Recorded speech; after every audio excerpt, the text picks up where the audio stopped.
Hello. Welcome back. Hopefully you're doing well on this fine Friday.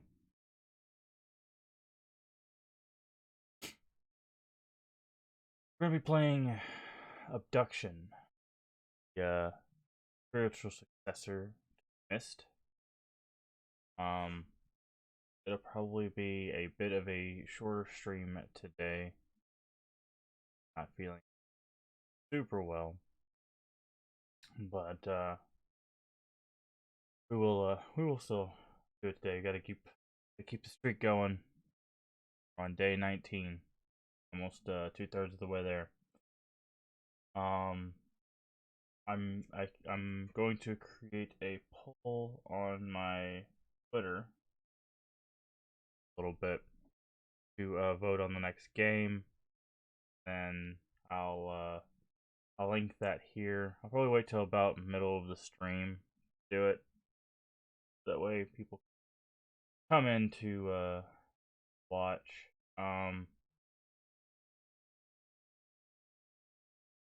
They can vote too. I think there's a way for me to poll through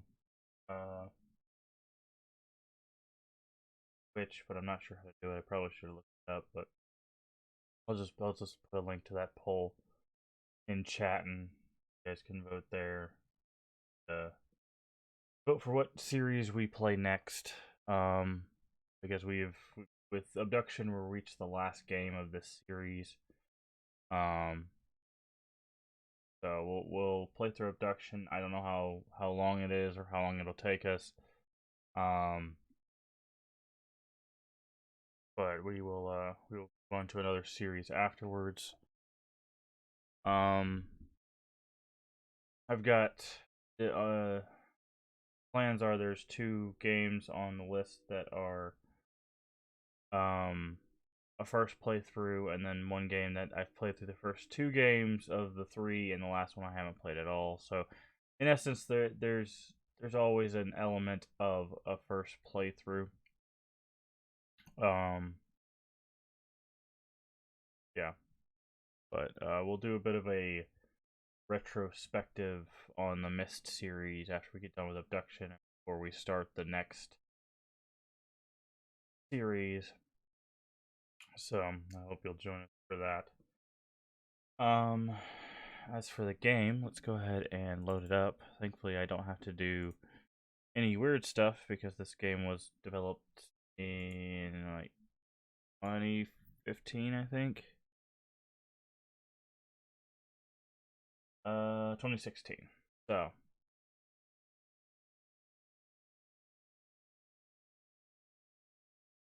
it's relatively new in comparison.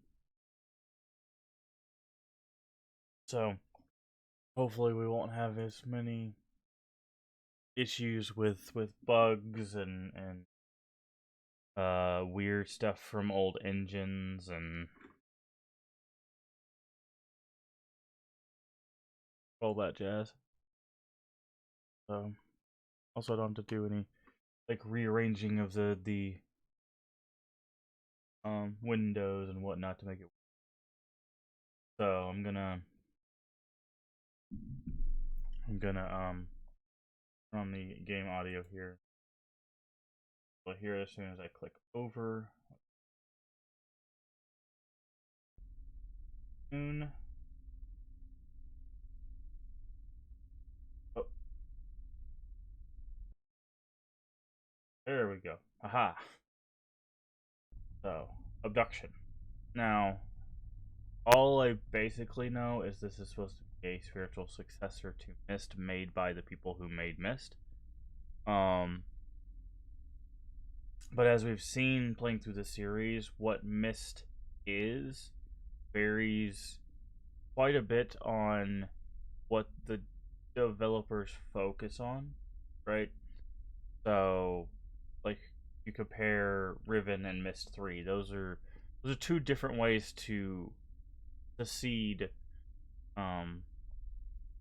surpass or something, basically to go past the original Mist. Those are 2 kind of different avenues. 3 was much more focused on how that game worked, like going into an age, solving a big puzzle, getting done, moving next, solve a big puzzle, that kind of thing.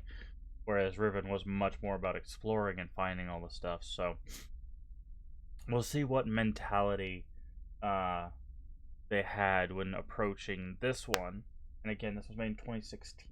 That's roughly 5 years ago. So we'll see. Like there's a lot of space going on, so that's always a good start. But yeah, we'll go through this. We'll play maybe about an hour and a half ish, and then I'll put up the poll and I'll link it here so you guys can vote on what series we do next. The poll will go through the entire weekend, so don't feel obligated to vote immediately. But yeah, we'll try to shoot for a 4-hour stream, but I'm just not feeling well, so we might cut it off a little bit early, but we will at least get started with it. New game. All right, game name.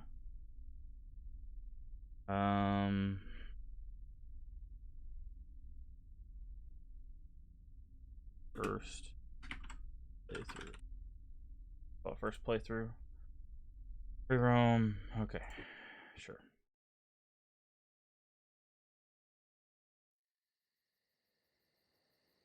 Menu, hit escape. Cool. Round, much smoother.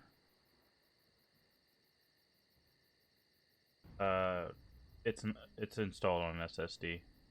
Feature also high. Mouse sensitivity is a little high. It's because my mouse got clicked over. That's a bit better. Alright. Move super fast, but run. We all lost everything. Everything but our stories. And they shouldn't be forgotten. I was 3. It was April of 1983. Cecil, it was 1870 for you. Pam and Vera, you tell it like it was yesterday, but it's been 62 years since It's you supposed to sound like that? blast of light. Supposed to sound like garbled and staticky?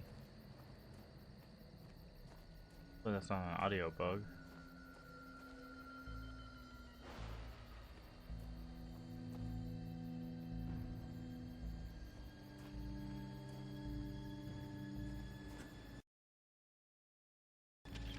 Okay, we can take pictures, but we can't jump. No. Light. That's where all of our new stories began. Streaked across the sky, mesmerizing, but unnerving. Even in daylight, Joseph, you said it was gloriously bright. But in the twilight, it was spellbinding. Whether it was in the deep woods like Cecil or right outside town like Jane and Jenny, we were drawn to see more. Vera, you said you recall smiling. Some of you were alone. I wasn't.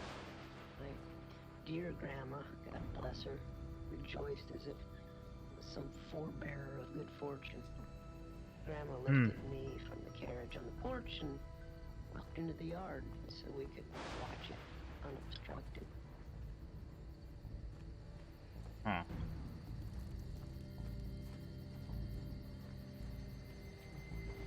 So it looks like we've got this meteor shower thing going on. None of us understood. But, well, we followed. And we all felt some kind of trepidation, yet attraction. Slowly? We approached it, and it approached us. Are you saying approach the game slowly, Cyber?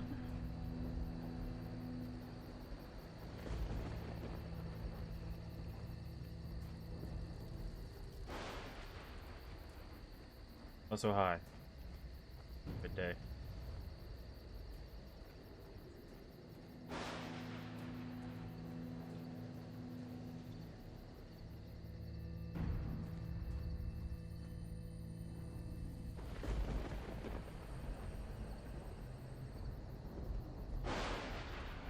Interesting.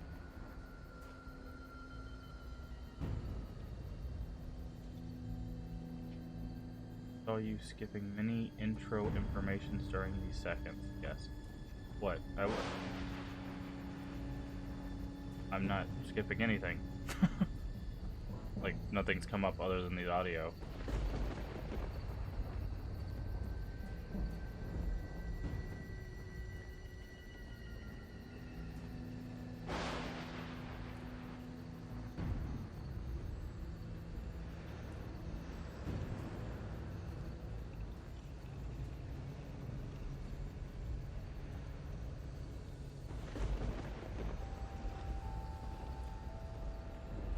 I'm just... You all remember, there was no turning away. It advanced, almost like purposefully spinning. Like an egg? Slowly until, well, found us, each of us. We should tell these stories because it saved us, and there must be. Huh. Interesting.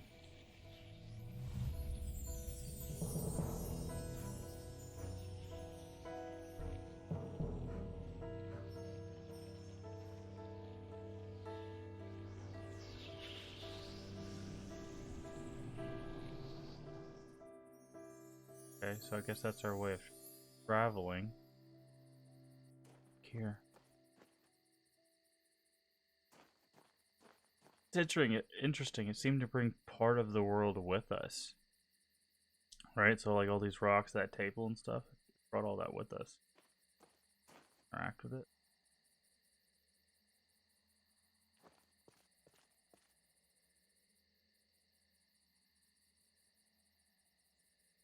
You can kind of look at things. Cool.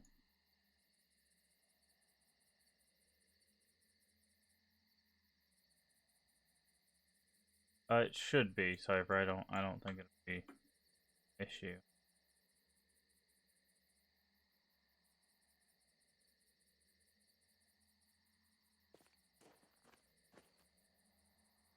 You notice it being jumpy or anything? Up in chat. Things to make it better. Problem. We did Cyberpunk 2077. We streamed that, so I think if we can handle that game, we can handle this one.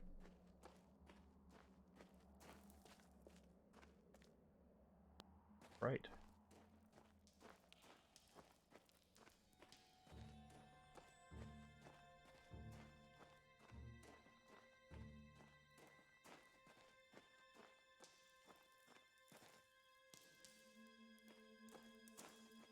Alrighty. Let's... Okay, something floating in front of us. Take glances around. We don't know. We haven't yet found out how we interact with anything in this game, so... I don't want to rush past any sort of interaction.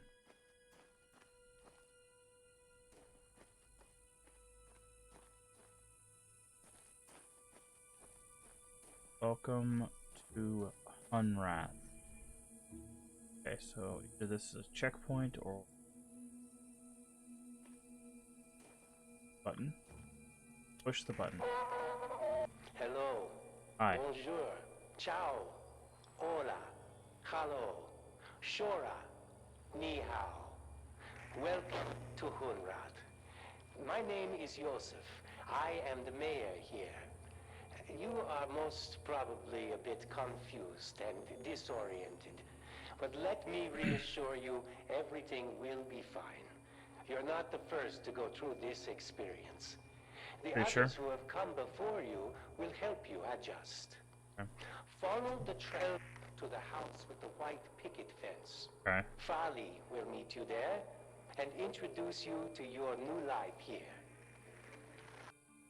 Alright, so house with a white picket fence.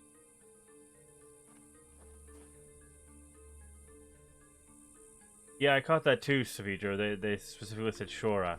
And I was like, that's Dooney.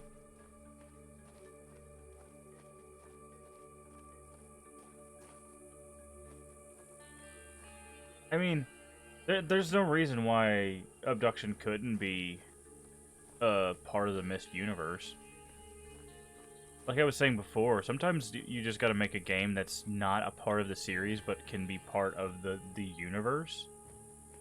I think that would be kind of cool. I think they probably did too. All right, I see the white picket fence. I'm just gonna go. That's where he told us to go. That's where we're gonna go first. We're gonna. Hopefully, that's gonna teach us some interactions. I do see this rail changer here. So we will have to move a train at some point, I'm guessing. Not in the same universe, but there are a few references. Oh, okay. Alright, we've got a laser shooting off that direction. That's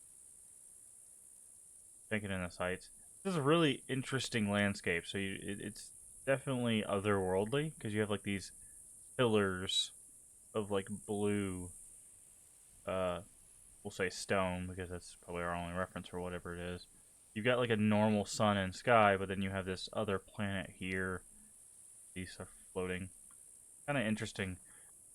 But from what we know so far, like it looks like they take pieces of the world with us. So maybe at some point, when they captured somebody, they brought their house effectively, just put that in there. We play hopscotch. Okay. Try. Mailbox. Are you interactable? Are. Ooh, notes. Are they voiced? No. Okay. To Caroline, or whoever else might come back. It has been 5 days, and not a soul has returned. I am inclined to believe that things have not gone well. Yet, surprisingly, I am still alive, and that both supremely flexes me and gives me some portion of hope. I have retreated to my vault for protection to contemplate my options. Okay, so, assuming this is in relation to this house, okay, I'm going to interact with this note again because I need to figure out how to uninteract with stuff. Is it right-click? Okay, it's right-click. Cool. If that's pertaining to this house, there might be a vault somewhere in there. Got another interactable. Farley's Community Center. Hello, Farley. Hi, I'm Farley. Uh-huh. I guess if you're seeing this, then I wasn't able. Just in case. Welcome. But it's probably not safe here. Why? To be blunt, we're getting ready for a battle. What? I don't know what you'll find. I just thought I should just be cautious with who you trust. CW Okay. may be here. I don't know. Just be careful. I've got to go. But that was... And don't panic. As jarring as this experience is, you really will find Hunter at to be a decent price. Ah, so a little bit of extra lore there that he overwrote the voice thing to say that there's something dangerous over the normal kind of community welcome to the town thing. Alright, we got warning. What does it say? Do not approach anything that even remotely resembles this diagram unless it's been disabled. Okay, so it's like a pentagon rock here. On here. No. Okay. Kind of look around.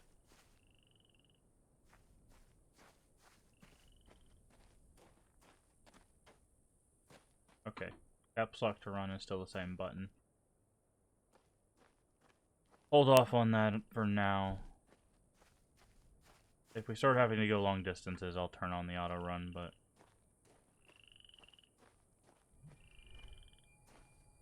a whole lot of traction. Oh, they did something interesting. So if your cursor doesn't show up when you move, so you actually have to stop for the cursor to show up, which I think is really interesting.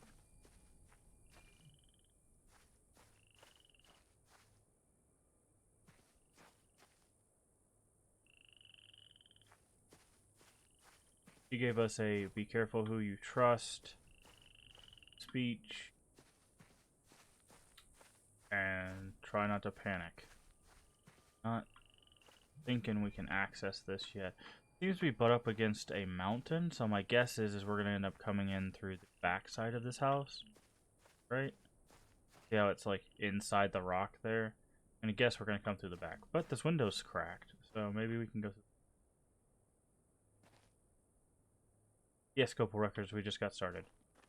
I have seen 2 of these audio log things, and we made it to the first house. I can't really answer that, Copal, because we've played maybe like 10 minutes. So far it's interesting. I do like they use kind of complementary colors when binding the 2 worlds together. I'm gonna guess this is part of a different world. So you have this like blue purple and then like this orange red, and those are kind of complementary colors. Technically green and red are, but all right. So look, there's stairs over here. Is actually something. Can we crouch? Cursor mode unlocked. Oh, okay. No, can't crouch. For a second, I thought these were stairs, but they look like they're just rock formation. Okay, I'll watch for a while and give it a chance. Thanks. Oh, we got a few graves here. Got a Margaret Hartwell, a Anna Jackson, and Daniel Hartwell. Dang. Oh, here's some more. Sarah Hartwell. They had many glitches and players could soft-lock the game, so they patched that they interact while not moving. Fair enough. Where you can take pictures by pressing. You didn't say the key, but I know it's spacebar.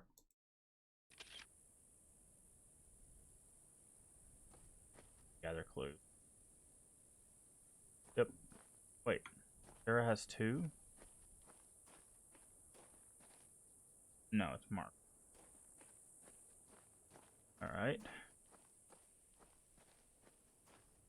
The only thing is with the pictures, they haven't really shown us how to access them. How do you get to the pictures?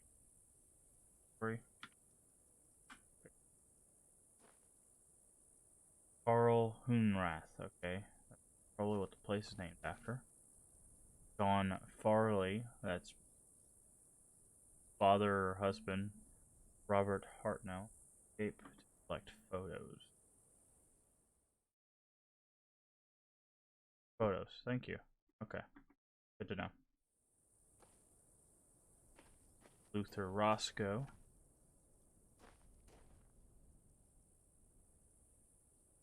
Ida Hartner. I have a feeling that we might be using some of these names at some point on husband, wife. We have the Hartnells here.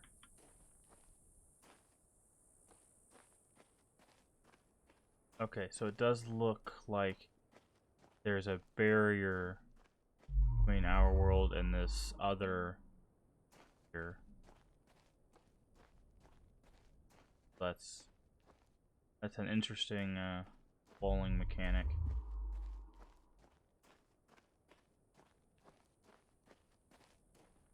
Okay, well, the next obvious thing is this giant light beam, but this was made by the same people who Mist. It might help you with just an idea of the game. Yeah, I know. That's why we're playing it as part of the Mist series. So, like, this is attracting the eye. So I think, I'm going to guess, because I'm looking at this dead end over here, that that's where it wants us to go. Even if we can't complete whatever puzzle's dealing with that laser beam, it at least gets our attention. But I still do want to explore a little bit closer to the house. That was an objective that was given to us. Hey, go to this house, meet with so-and-so. So there might be something else off that way. So before we go running off into the distance, let's check near the house.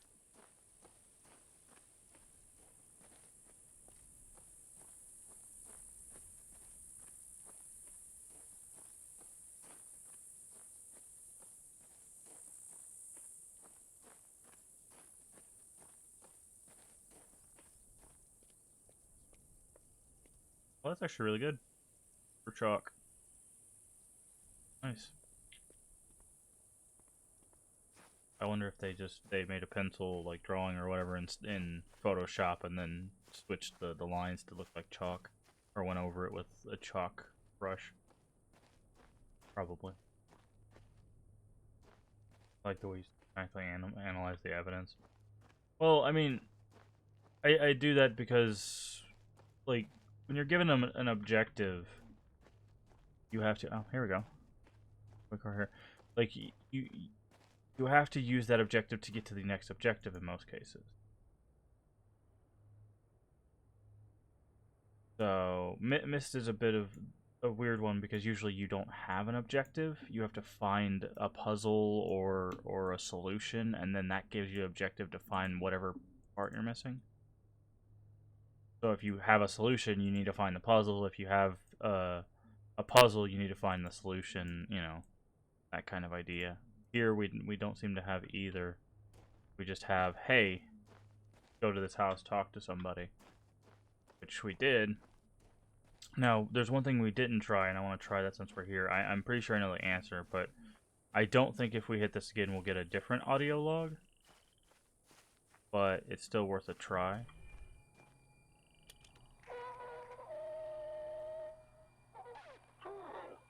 No, okay. How can we turn it off? No. If you're seeing this, then I wasn't able. Just in case. Welcome, but it's probably not safe here. To be blunt, we're getting ready for a battle. I don't know what you'll find. I just thought I should. Just be cautious with who you trust. CW may be here. I don't know. Just be careful. I've got to go. Turning on the Kickstarter backer reward items may help distinguish between relevant and irrelevant. As this experience is, I hope you noticed the message was abruptly interrupted by... Yeah, it was. Notifications will then pop up every second in your face. Okay, so they're off by default, I'm sure. That's one of the... I went ahead and went through the options while I was setting this up last night. So hint glitz are off because I don't want it to give us any hints unless we absolutely need them. Subtitles are on, and then backer reward display is off. So you're saying if I turn this on, it'll tell me like, oh, that fire truck is just a backer reward? Is that what you're saying?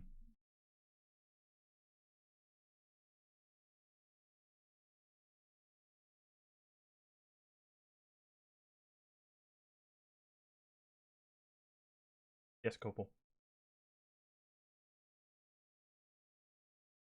That fire truck probably is. Okay. I mean, it's fine. Like, I have a feeling it'll be a little more obvious with, like, oh, this is an interesting piece of information because there will be actual information on it. That fire truck, as far as we know, doesn't have, like, any numbers or anything on it. But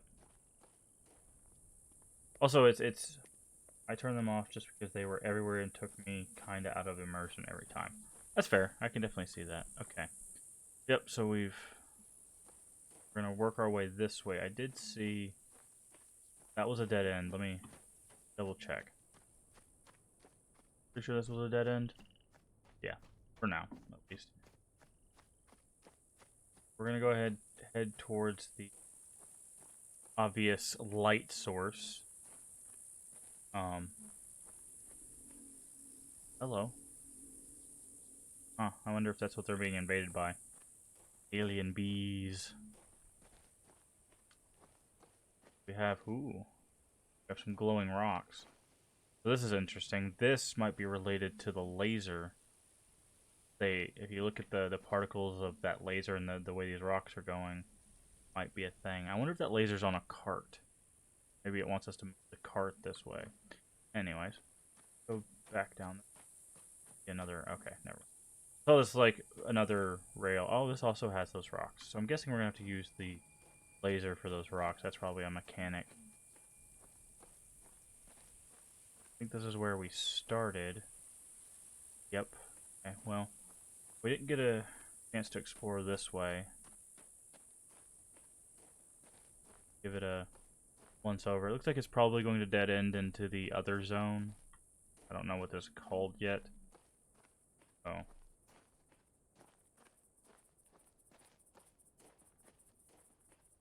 See a door. I'm gonna guess it's locked by some mechanism. Alright, we're not dead ending into the zone yet. Oh, there's the dead end. Let's go explore this way. Sometimes they'll hide stuff at these dead ends. Is there something on the rock? No, that's just the rock. Okay. Alright, so there's definitely a mechanic with this rail. Seems to go to a lot of places. Alright, can we open this door? I'm gonna guess no, but... Oh! It says I was wrong. Up a rock? No, can't interact with the rocks. Oh, these kind of look like the plants from Uru that were spitting out the fireflies. Alright, so we're gonna have to get the cart here, my guess is, so we can hit this. This looks like this will also open up with laser beam, assuming that's the mechanic. But so that's something interesting. I don't remember. Maybe you guys can refresh my memory, because playing them all in a row is kind of mashing them together. I don't really remember a game in the Myst series doing what this is doing currently, which is, I did my objective, but now I'm not sure where I go. So they blocked off all our exits, and they give us this big light source in the sky that's supposed to immediately attract our attention. I don't remember many instances, if any, of Myst games doing that. I wonder why they started. Like, it makes sense. That's what you're supposed to do with game design. It's like, oh, I'm stuck as a player. Where do I go? What's that? You know, you can do it with caves too. If you have like two paths, one path is dark, one path has like a light in it. Usually, a player will go, well, obviously, I want to head towards the light because I want to be able to see, so they'll move that direction. It's just a game design philosophy thing. But it is interesting that they have this. I do see another signpost there, so once again, we're going to slowly work our way through this game. Once we kind of get a lay of the land and we need to move around. Reminds me of the openness of Myst at the start, now that I think about it. Yeah, I think it's interesting, because so far they have had this kind of... Because it seems like they're bringing parts of the world with them whenever they do these teleport. Like, you can obviously tell, like, that metal up there doesn't belong here, and that white picket fence house, and, you know, like, these buildings... these buildings feel more in place, but the fact that, like, this tower is almost, like, inside the wall feels like it was definitely pulled somewhere. Okay.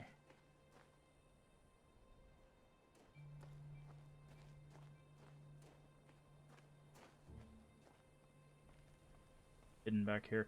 We don't know. Well, I don't know whether they're hiding stuff in corners and whatnot. So we're gonna explore as if they are going to hide stuff from us. If we start noticing a pattern of where it's just like there's not a whole lot of hidden things, then might be a bit more lax with that. But as for now, we're gonna act as if, you know, one of these windows or doors.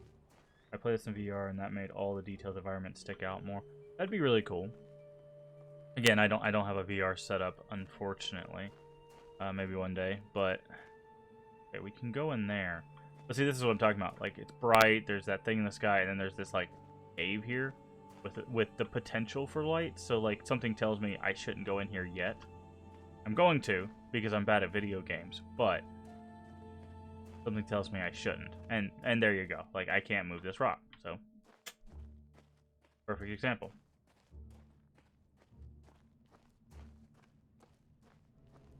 So, obviously this is our next objective, this little crystal here. It'll probably give us a heads up. I do see an open door over there, but I want to cross the street first and then come back.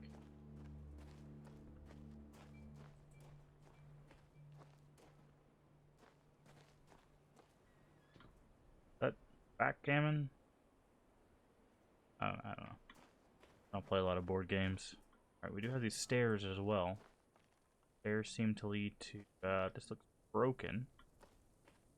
And we got a water tower back here. Can't jump, so... Yeah, but say, if it wants us to go up, we're gonna have to... have ramps and whatnot. Not sure yet why it wants us up here. Maybe that'll become prevalent later. Okay, we do have the tree. Alright, so this is a thing. Alright, so yeah, let's go ahead and just listen to this since it's our current path. This is the tree. It has been here in Hunrat for as long as anyone can remember. Its health is intimately tied to everything in our little greenhouse. Our cell we live in. Cell's an interesting choice of words. It has provided many surprises over the years, including some interesting seeds that you will learn more about. Cool. Many have postulated, yet we really know very little about its origins. But we do Am I the know grower? it should be cherished Joking. and protected. Just joking. Gotta make Mist references.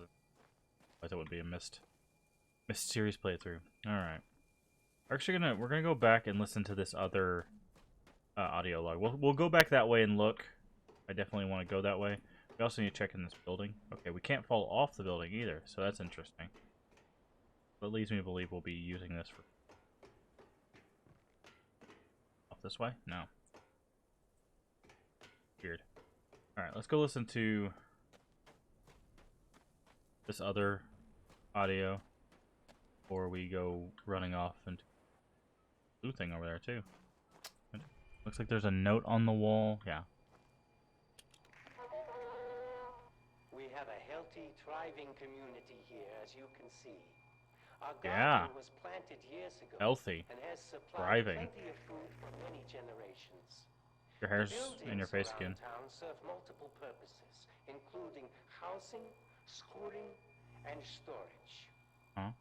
I'm sure you have run across a number of folks already. Tons of them. Many were brought here, like you, and some actually were born here. We all feel we are a part of the whole. The whole what? Whole what? Called it a cell over there. I'm not liking your verbiage, friend.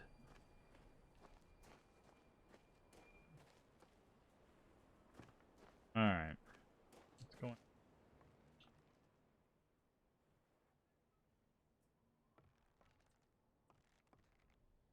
That is a interesting lamp.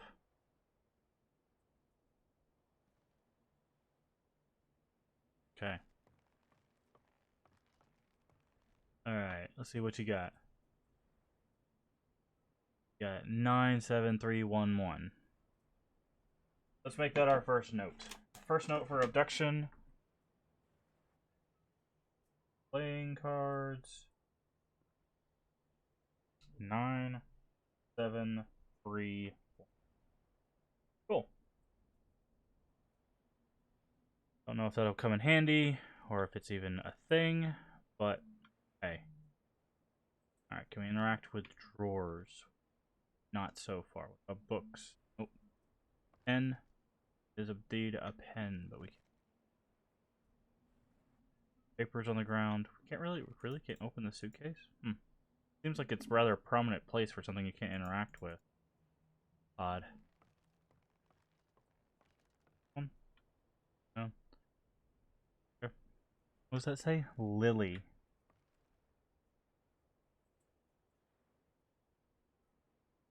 Writing down that name. Names can be important in puzzle games. Especially things with codes.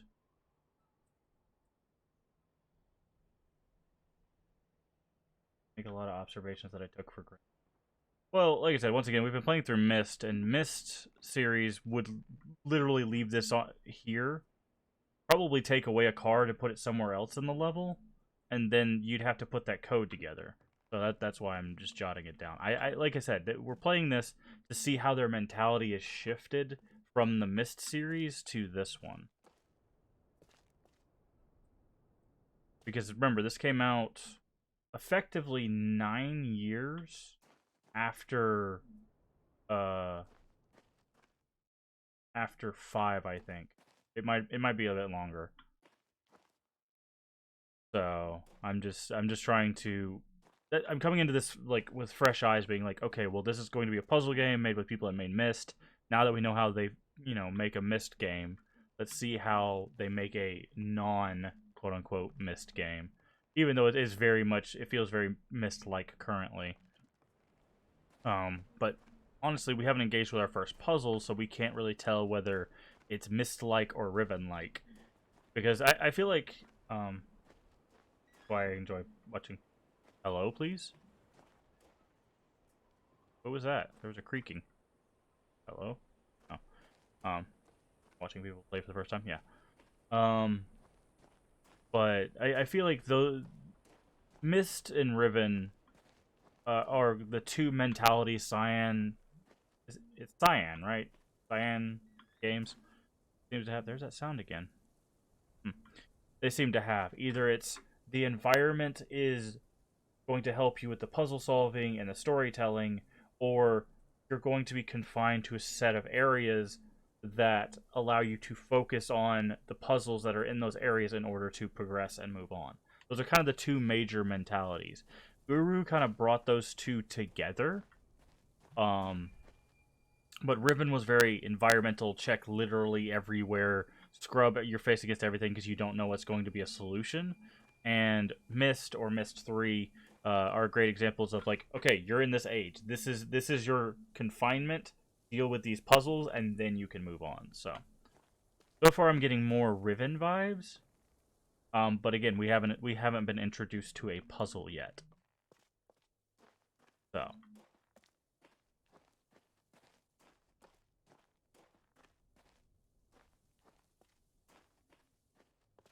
And again, like most of my commentary will be approaching this. Okay, so I'm guessing by these hinges, this door is going to open outward. Can we get to the thing that's behind it? No. Okay. So this is going to open towards us. So we are going to have to get to the back side of this mountain somehow.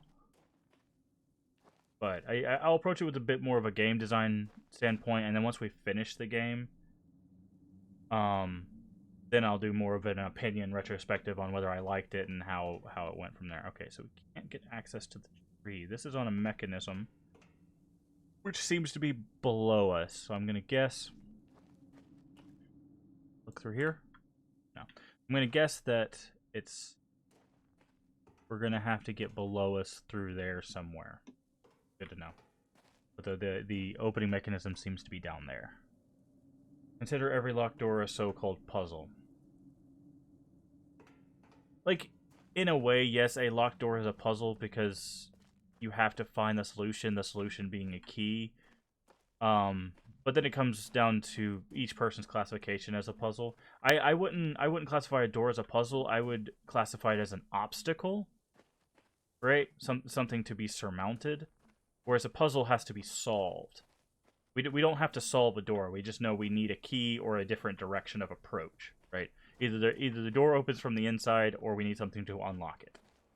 There's no puzzle to be had past that point. Now there might be a puzzle on a door to unlock it, and in which case, you know, how do you feel about math puzzles? I'm fine with them. I'm all right at math, I think. It'll probably take some work, but we'll cross that bridge when we get to it. See, another perfect example. So this we're bright outside, dark inside. Even if we go to the darkness, we still get hit with a dead end. So that's what I'm talking about game design wise. In some of the Myst games, you don't get that. You just get, here's a cave, go in or not, your choice. We don't know whether we're or not. All right, so we explored basically all we could over here. Thank you, Night Lady.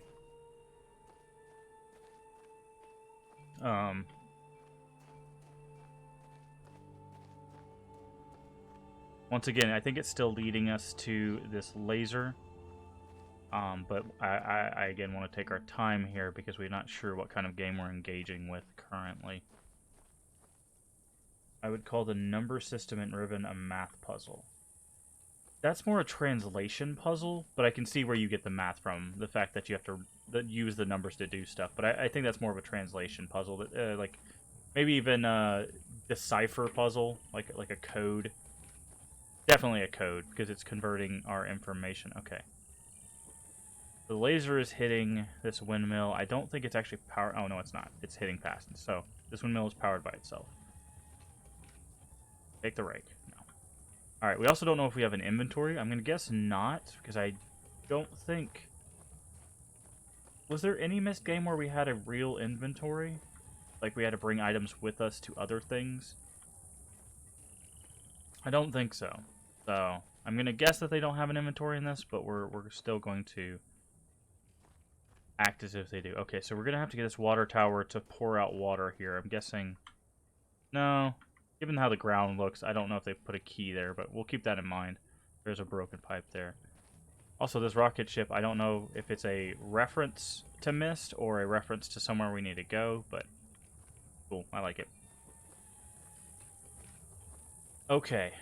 So, I definitely feel like I'm going the right direction, because now, on top of the red beam, we now have a blue beam.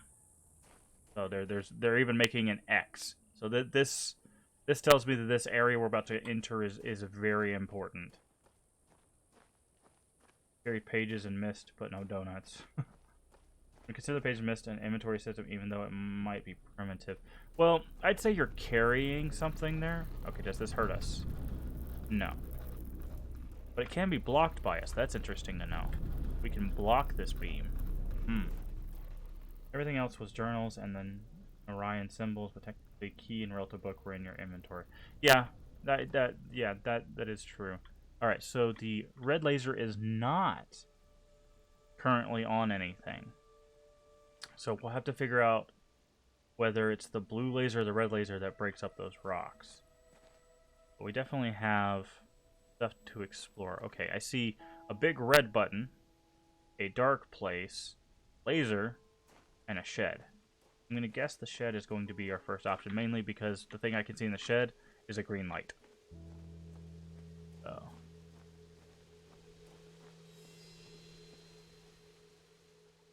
Alright.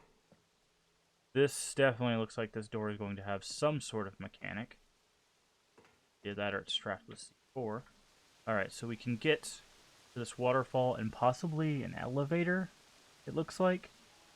So we'll do that in a second. I don't want to change our plane of movement just yet. So what do we have here?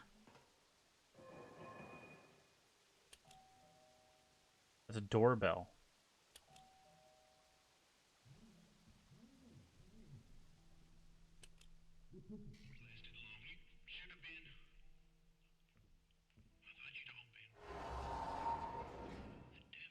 Hey!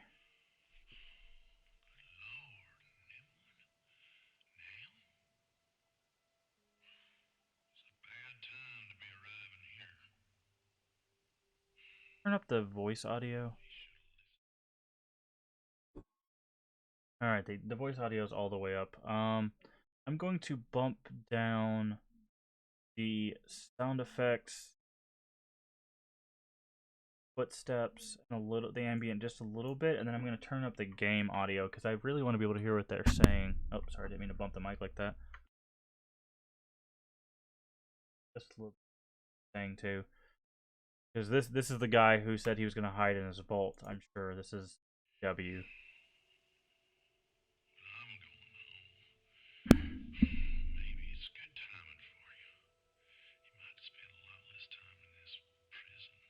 See? That's the second time it's been referenced as a prison.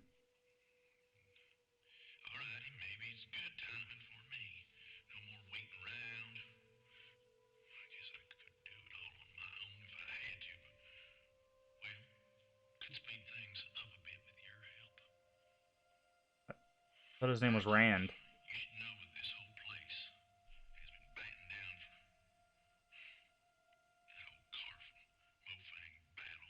Mofang battle.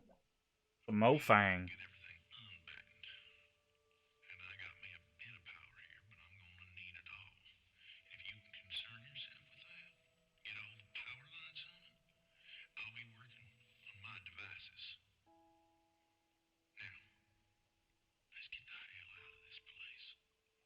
Hmm.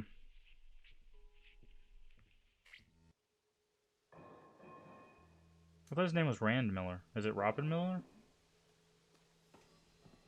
Or is that it?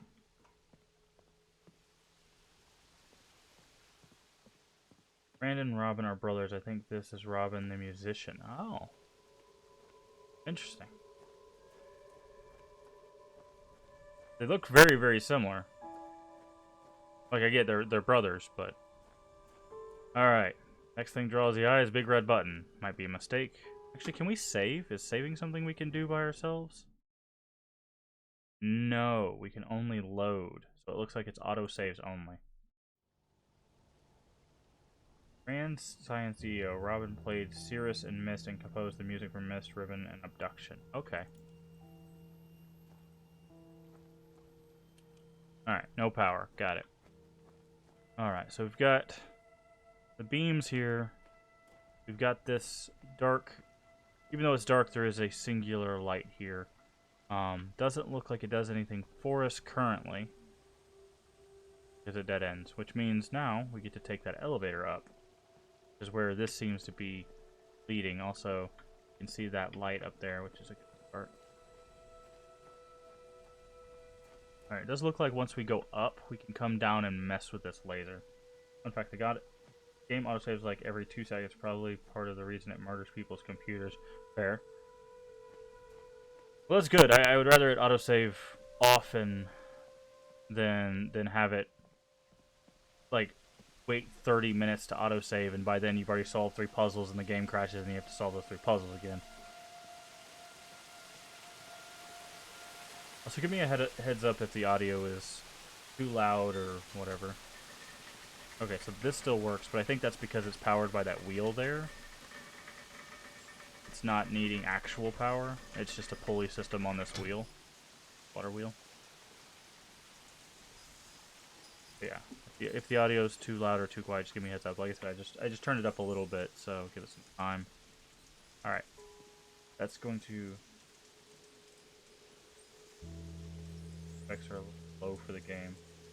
Wish to make a save at a particular spot, come back to it, you have to copy your current audio save. Hard to hear what he was saying. Yeah, it was hard for me to hear too. I think the voice audio is a bit mixed, a bit weird. Alright, can we go through here? No. This is another probably instance of having to come from the inside. Alright, we've got a red laser we can interact with. No way to save manually. That's fine. Okay. Okay, it looks like we got debris here. Something on this road. Alright, that leads to a different plane, so let's go interact with the laser before we go up to the third floor, or whatever that might be. I'm guessing the 3rd floor might wrap back around and let us go inside. Can we move this laser by itself?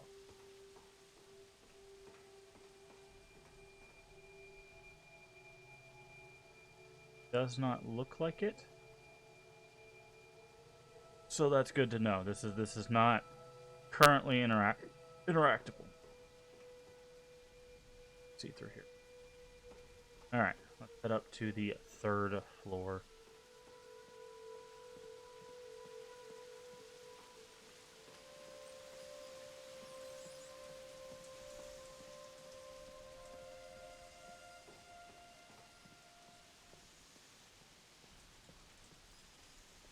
Alright, we've got a path to our right, a path to our left. Actually, let's go left. I was gonna go right, but maybe something over there. We'll check it out. I just want to see if this wraps around to the other side of that, or if it dead ends. It looks like it possibly just dead ends.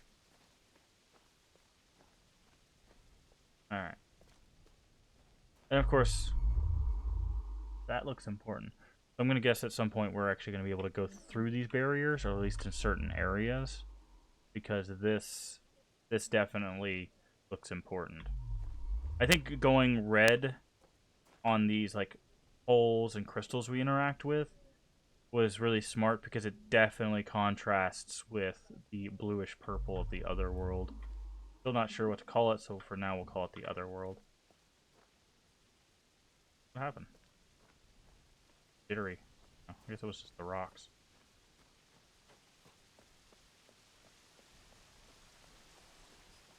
Alright.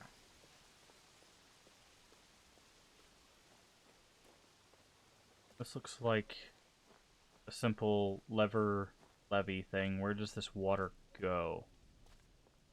Right, down the mountain into this pool, maybe overflow. Oh, there's a sign down there. So, there's another bigger thing. So let's go ahead and pull this one. Let's get the water flowing.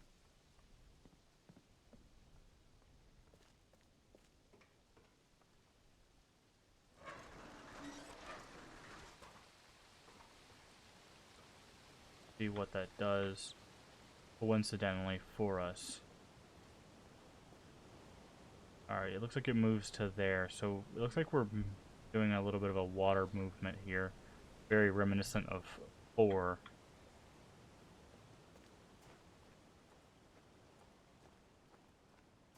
Now the question is if we're making the water go this way, does it take from the pressure on this side? Sounds like it does. Ah, okay.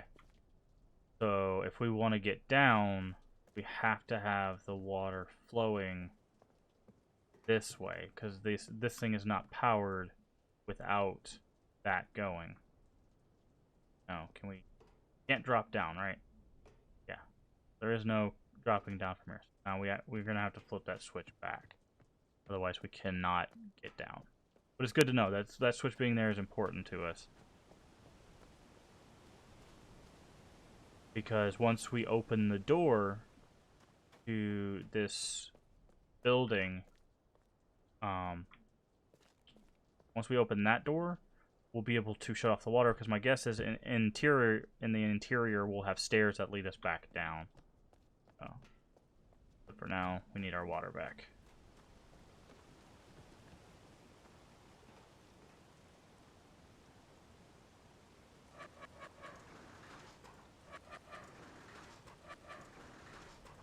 Stuck.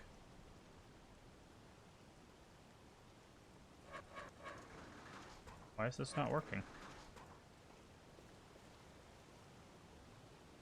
What? Not going back. Oh no. Oh, maybe we gotta get on the other side. No, we can't get to the other side of it.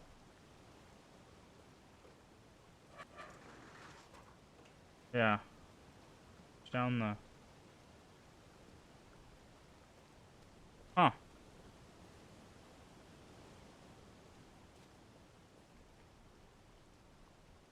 Okay, well, I guess we're gonna have to figure something else out.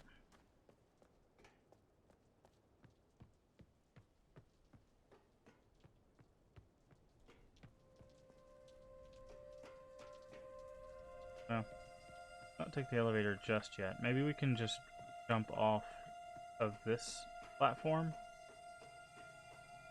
No. Yeah, we cannot go off a platform. You can even see the bar through the door. Alright, let's see if we get on the...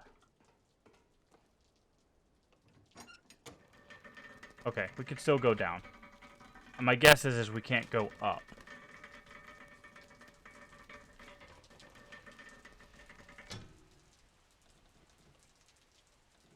Okay. So we're not stuck there, but now the only way we're going to be able to progress this area is by being able to go through that door. So... to find our entry point. If not, we'll keep going.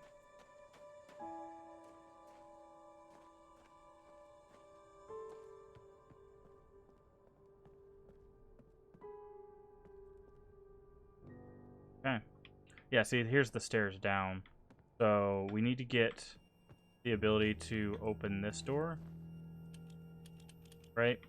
And then there's stairs on the other side that'll lead us back up to the door that we want to. So he did say something about power.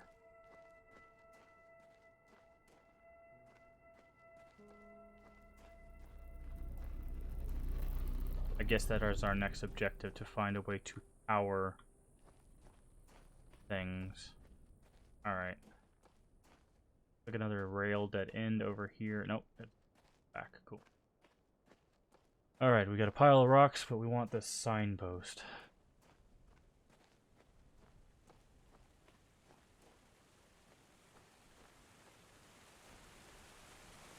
The waterfall.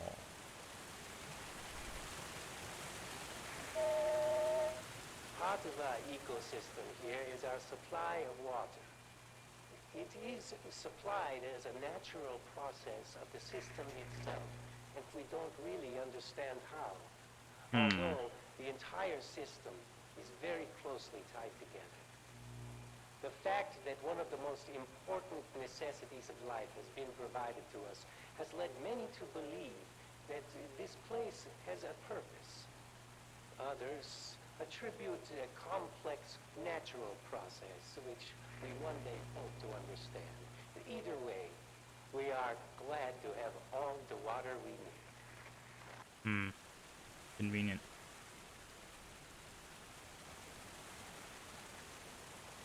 Okay. Release the water. It's now here. We've got a lever. A dead end. So.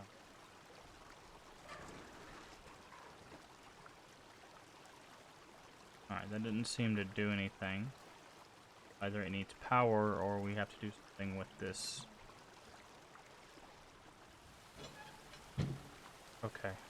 So we can use that to block a side. We're not sure what side we need to block yet.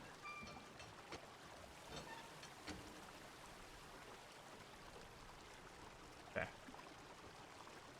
Now what happens if we pull this lever?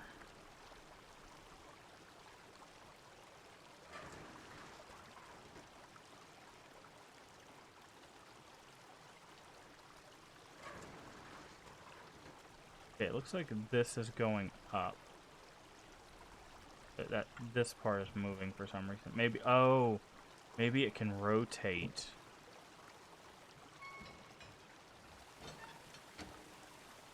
So now, like, if we pull the lever, maybe the bridge rotates.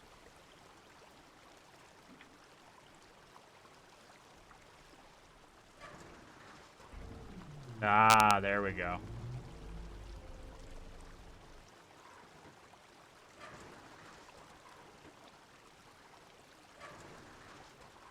Oops. Probably wanted to go over there first. Alright, we're gonna have to not interact as much. I mean, we could try switching it and then... That didn't work.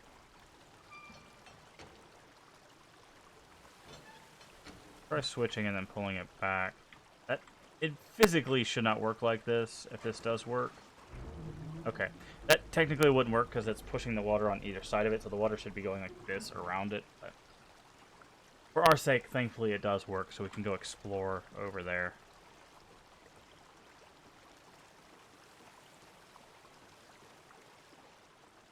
My guess is it's a locked door, but it might also be the backside of a door. Not locked. Okay. It is locked. And there's a bucket. Alright.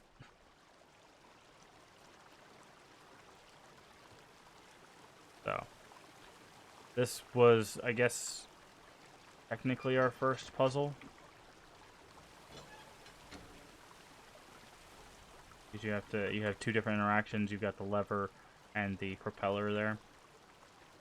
Not a complicated one, but a good start. I have a feeling they're getting it much more complicated. So that's why we needed the water coming down here, because we can't go this way otherwise. That's very pretty. Okay. There's a path on that side, so we're going to have to be observant to see if there's anything that'll help us cross. There's also an easel over there.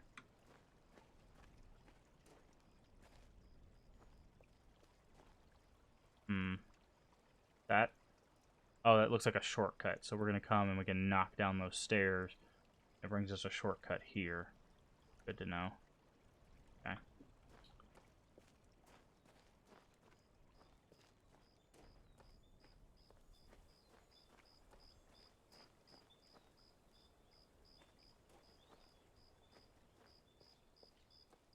Let's go fishing. No? There's this. Go that way in just a second. It's a bunch of stuff that stands out. So, like, that's definitely important.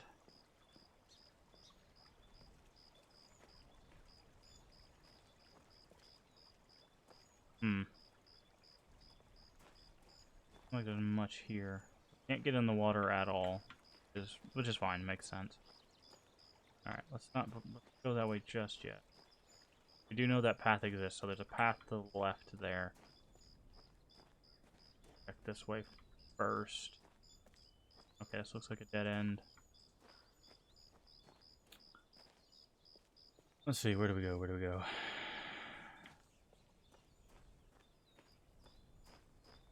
Okay, it looks like it just circles our...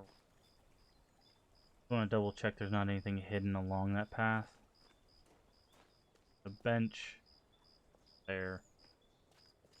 Alright, this looks like it's really important. Maybe for power, maybe for something else, a signal of sorts. Eye on that. Oh, alright. Got a canoe. Actually, no, that's a rowboat. Be smaller.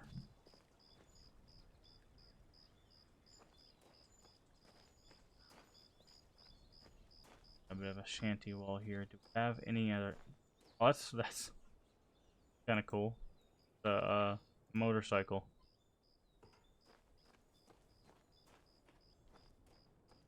Alright, we don't have... if there's any levers or anything, so I'm guessing it's controlled from the inside or at least above. But they do have a cable leading this way. Aha! Unpowered button. Good to know. These are always really helpful. You see cabling and stuff that actually leads somewhere.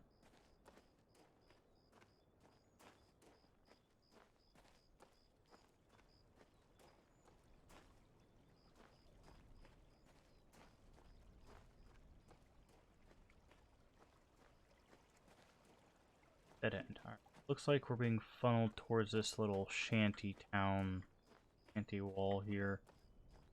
That's gonna cascade upward. We also have a series of trains. The bundle of wires. Okay. That's good to know. That looks... might be something, but get up here. Clear backwards a little bit.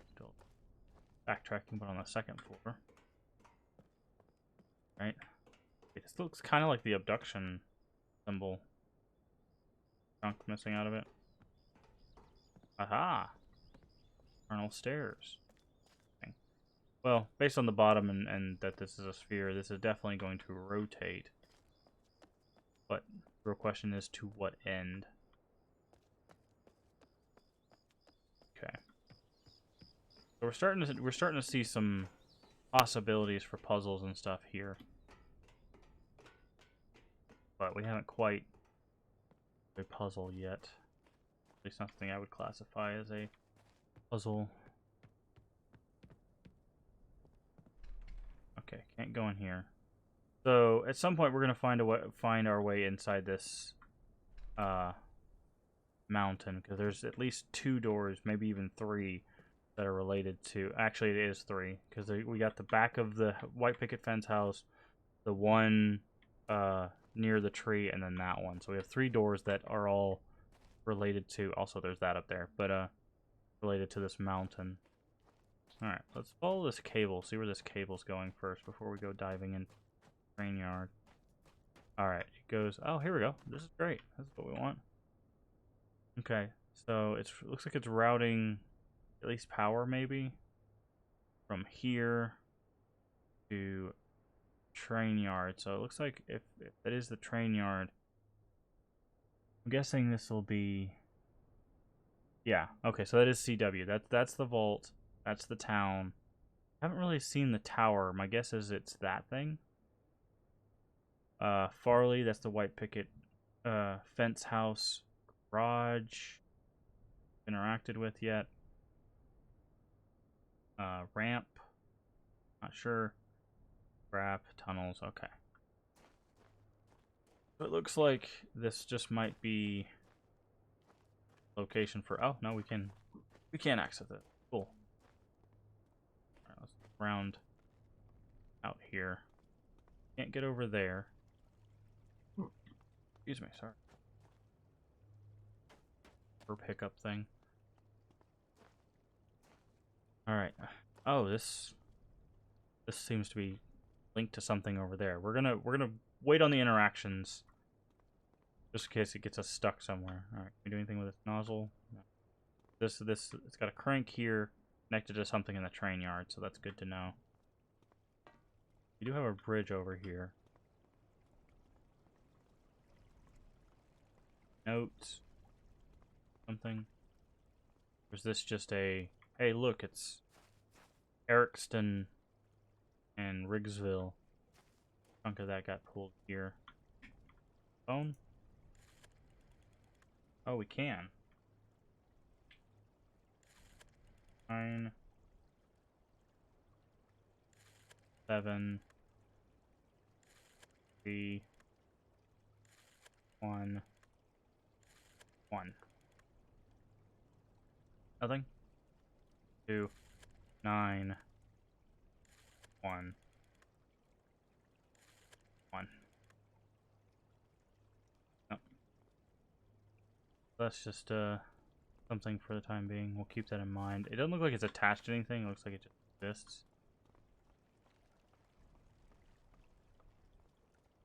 Ah, maybe this is the garage that it can power. It looks like we have to go through there to get to stuff. Okay. Alright, looks like we've exhausted all this stuff. Again, we're going to wait to crank this until we find out what it goes to. Okay, it goes to this red line. Red pipeline here. Can't climb. Here just for safety's sake, for like notes and stuff. Okay, so that red line pumps gas to this blue train.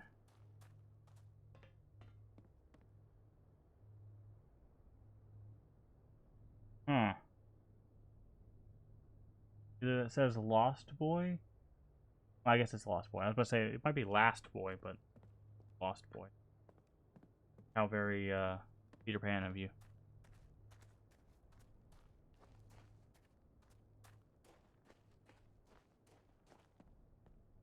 Alright. Hey, that's a throwback right there. That's literally the panel from Channelwood. Okay. We got an on switch, we have a directional switch, a gauge, a second panel for run, prime, and start. Of course, we'll have to prime it as you do with most fuel. Okay. Mess with that in just a second. I want to get a note or something on this.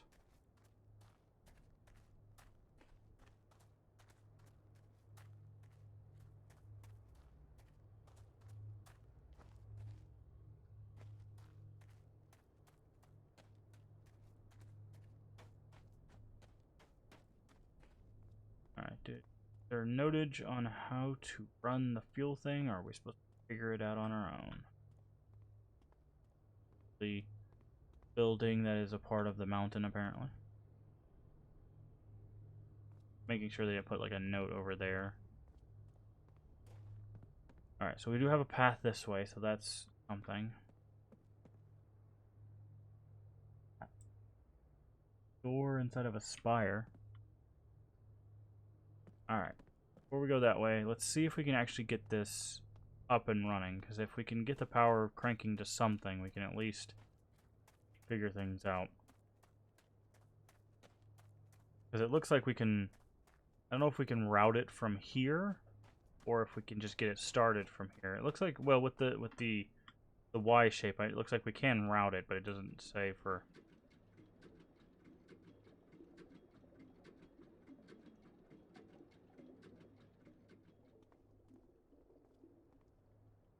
Or gurgling sound.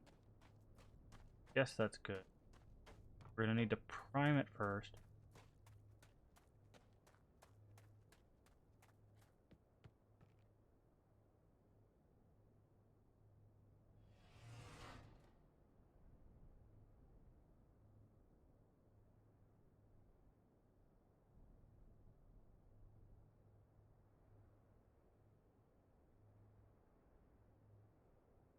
3 primes did not work. Try on. Alright, looks like we are in fact missing instructions.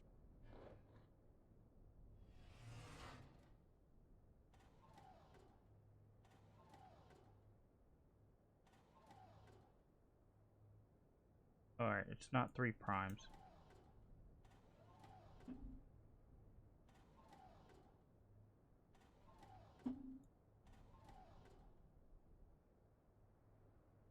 Okay. So we're gonna have to figure out how many primes we need.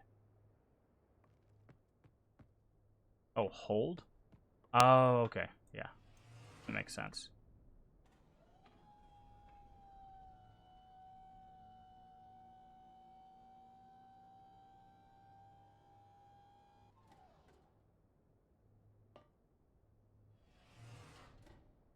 Doesn't look like it's getting fuel though.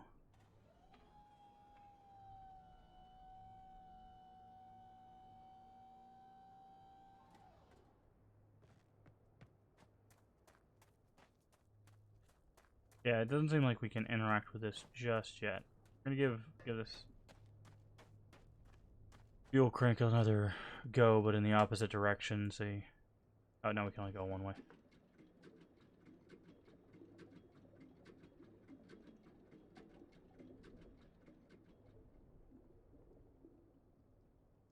Sounds like it's flowing, but not enough. My guess is we would see the fuel gauge move, so let's go check it one last time. If not, we'll go ahead and move on to the next area. Fuel gauge move? It did not. Okay. So that's something for another time.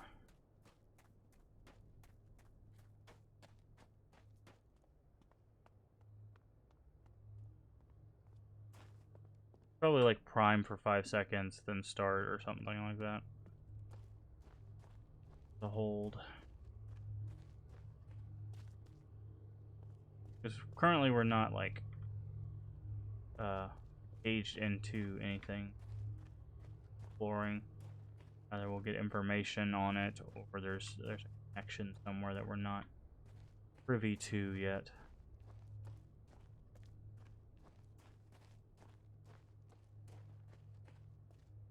Might have missed something there. That's fine. We'll go back to it. It is not going anywhere. There's probably a note or something about this. Code. But it needs power. Good to know. This is probably our 97311 thing.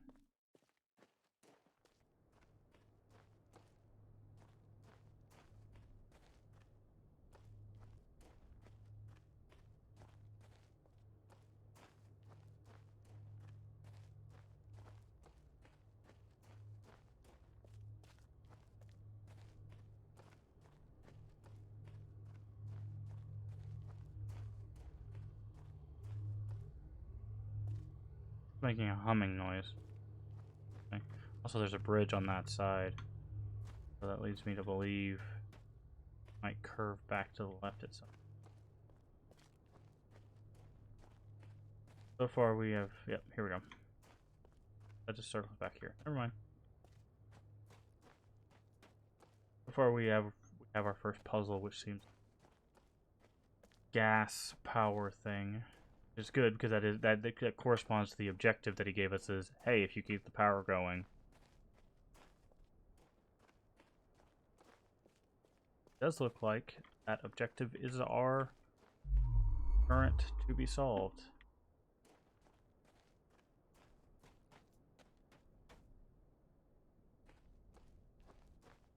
Yep. All right. Let's head back. That is our puzzle to be solved.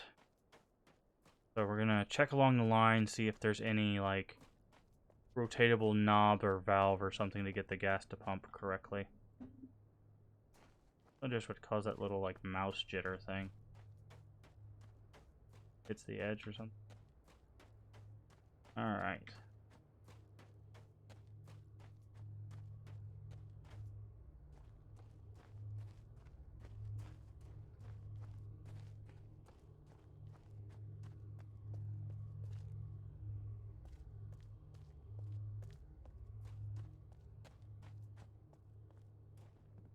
let's see if there's any notes or assist papers, but it looks like notes.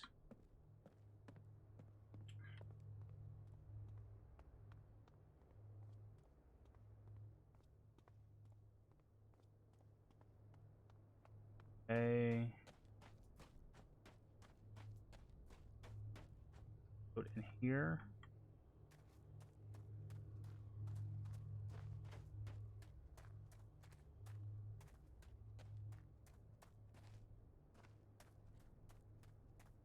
On the other side.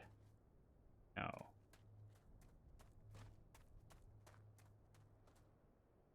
Really weird. I don't know what's causing this weird, like, mouse getting stuck thing. It gets to certain points and it's just like causing that.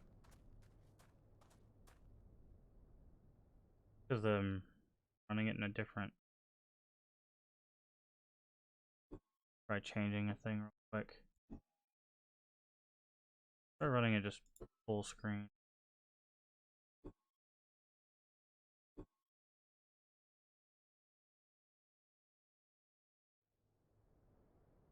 Still doing it.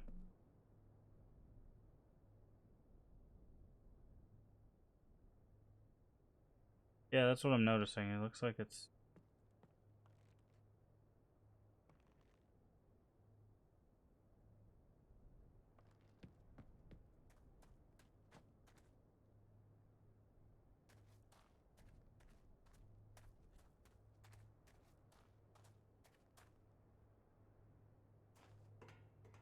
Alright.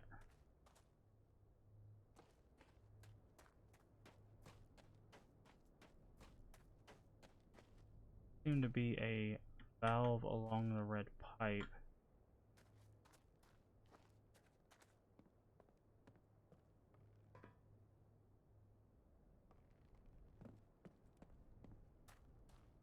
Seems to happen when we're going to the right.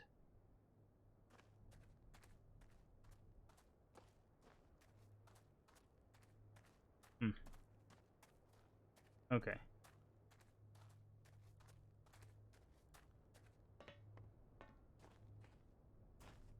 So, valve there.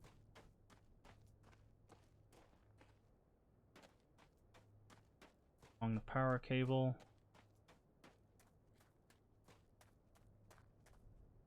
Nope.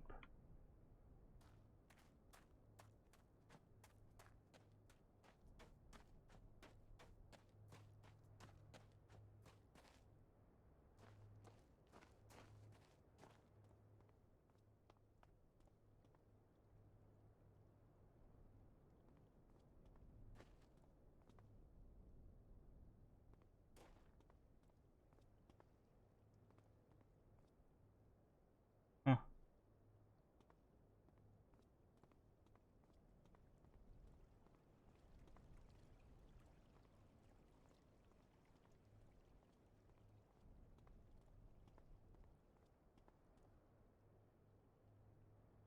Is there some weird mouse setting or something?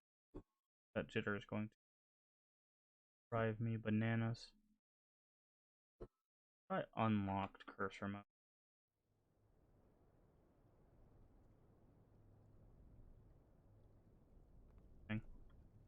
I have to go get different mouse.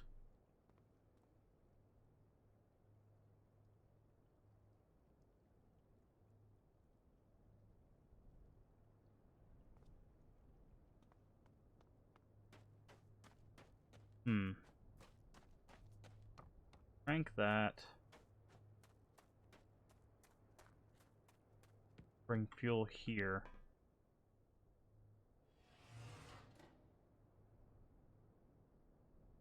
Rain on. See if I can. Actually, I think I know where I have another mouse. I'll be back, guys. Sorry that this. I don't know what's causing.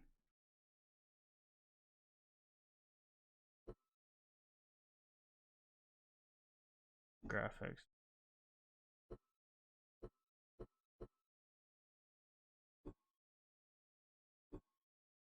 Alright, I'll be right back.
Alright, we've acquired a new mouse.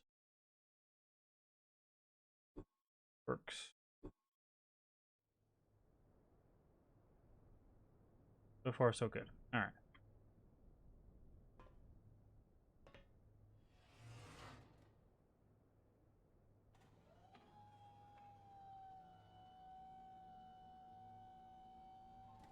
Tells me this should be up.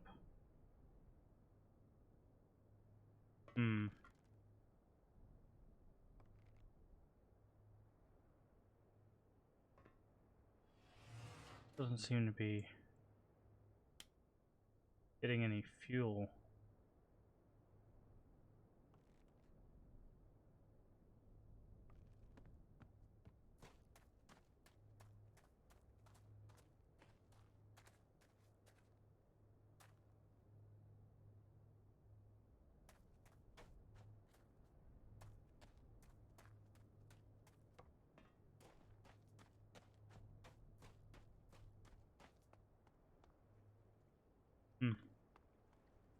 Alright.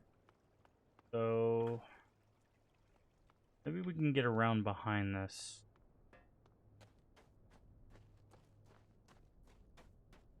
building, come through the back. Maybe there's a on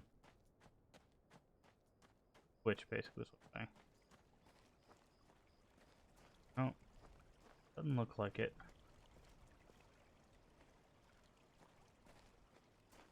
Alright. Just to cross this currently. Unintended.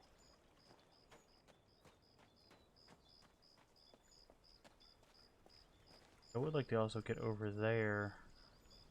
That easel.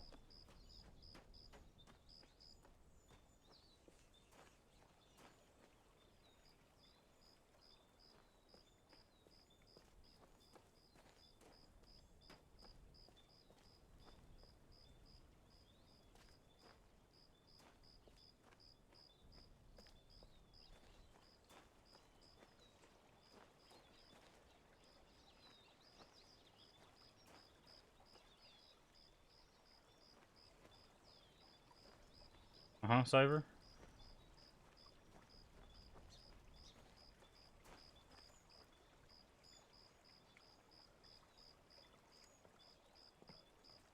That's in reference to something?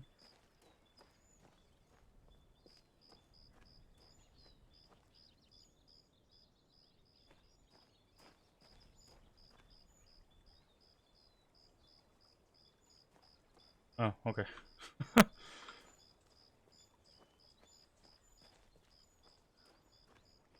Okay.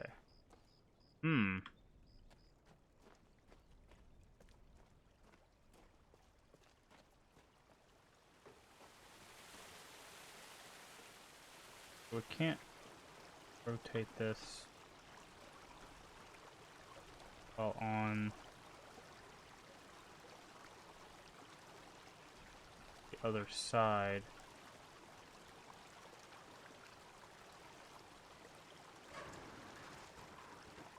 Oh, okay. Let me get up there somehow.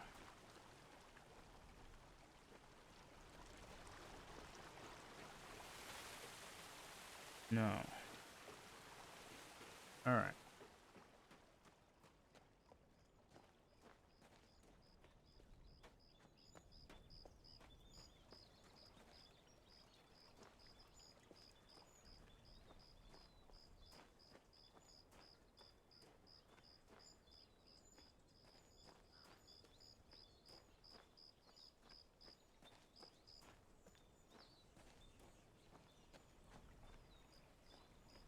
Alright, so far no notes. Oh, here we go. There's stairs here. Bingo.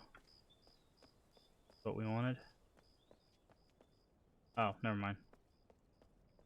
Close. Very close to what we want. We can get up there. Do some work.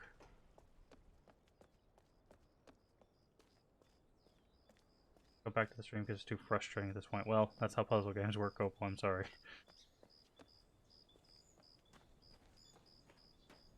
It's especially difficult when you know the solution and the person you're watching does not.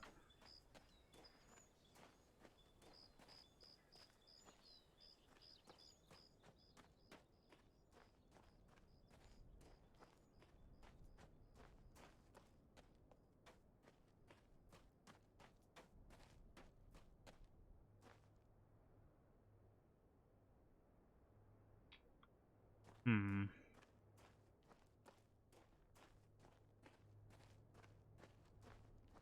Very observant as the one, except the one thing you'll need.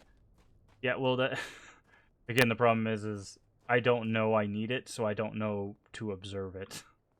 That's kind of the problem.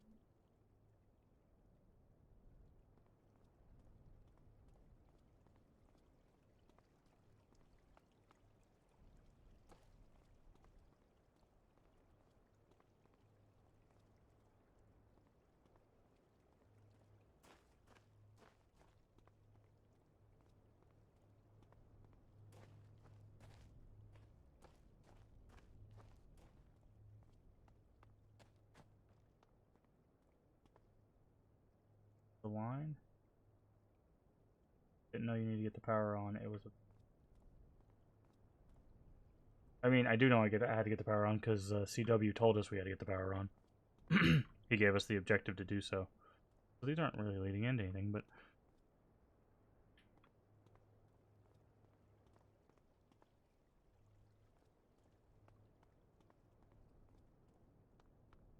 basically I'm just missing some connection between the fuel.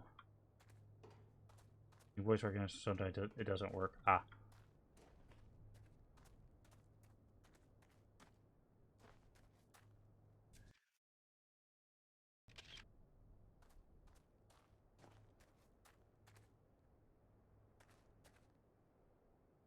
That did Anna came out didn't. Oh, yeah, that's.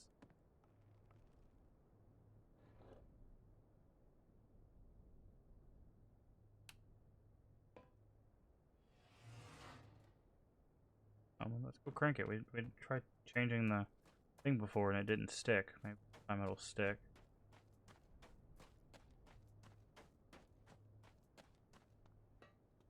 I bet that isn't what you said, yeah.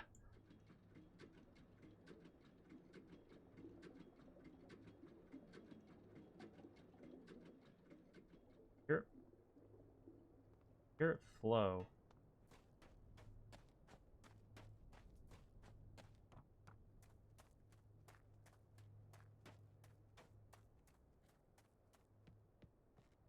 Oh, now it's working. Okay. I guess we had to change that middle thing.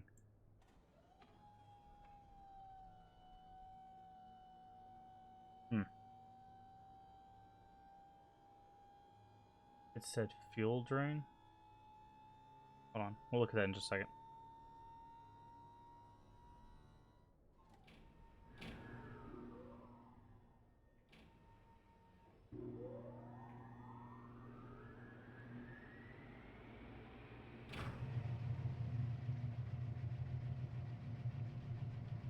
Yeah, I saw that sign earlier.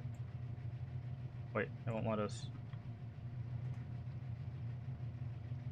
Yeah, there's a little thing that says fuel dump. I thought that was talking about this entire contraption. Also, you guys did see earlier that we tried to pull that and it went. No, I remember. You're talking about there's a little sign right down here that says fuel dump. Yeah, I tried to pull that earlier and it bounced back up. That's why I assumed that couldn't be moved yet. But it just didn't get far enough down to where it clicked onto the trigger for it. So that's why I didn't get that quicker. Is because I assumed based on the interaction that I had that I couldn't do anything with that.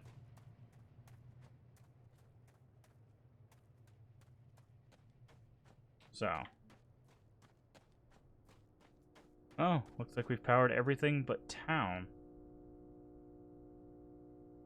Something little caused so much of a problem. Yeah, that's just how it works. Okay, so the sphere has power. Tunnels have power. Scrap has power. CW has power. Tower has power, and so does Farley. Now, the real question is, does this number pad have power? And if so, does our number work?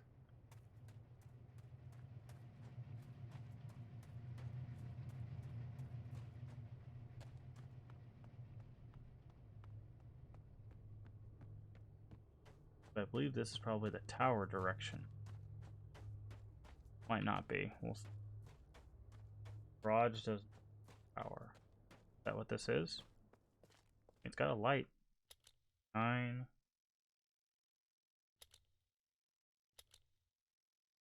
One. Okay, so it's a 4-digit code.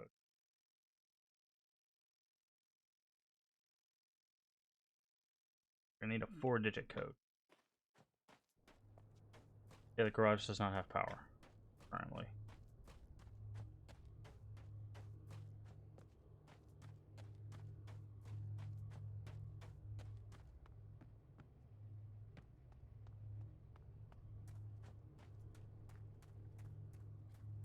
Other things do.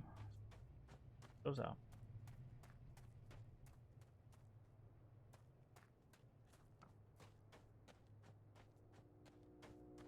Alright. Yeah, the garage and ramp down are the 3 things that don't have power. The sphere does, so I guess we can try it rotating it at least. Go through this door. Door mechanically operated, or is it just locked? Locked. It's locked from the other side. Can we rotate the... Oh yeah, the button's down there. I don't know what we're rotating it to yet, but what happens when we rotate it.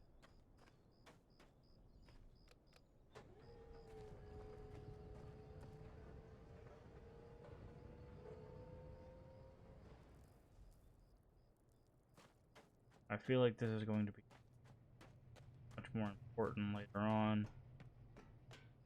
Let's see if anything's changed in the interior. Nope, seems to have stairs. Or that direction. And nowhere that direction. Okay. This will become important here.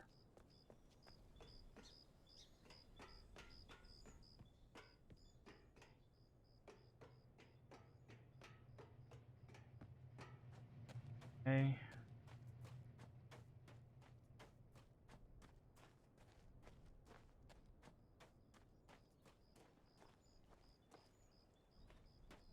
Yes, based on this, we should probably head back towards the town. Now, the town itself doesn't have power, but...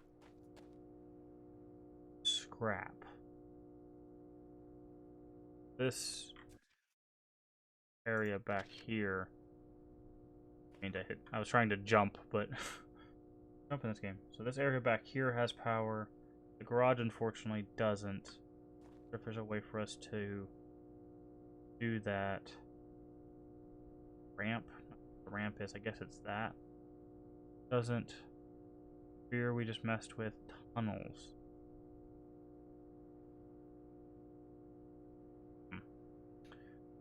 Barley might be important. CW might be important.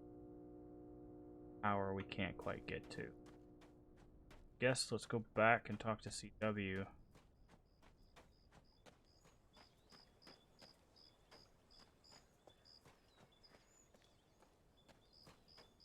Aha moments. Yeah, a lot of mystery and puzzle games tend to have those moments. Because that's the reward that you get is like, ah, I solved the puzzle. You know. Further reason why you play those types of games. Alright, I don't know if we need to rotate this just yet. That as is. Go talk to CW. Oh, wait, this should be powered now. Means we should be able to open this. Yeah, okay. Cool, we'll check that in just a second. Let's go talk to CW and tell him the power's back on. Assuming he cares.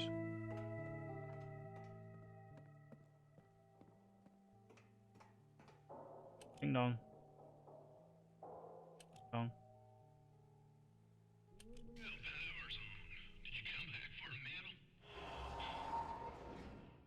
Yes. Get my medal.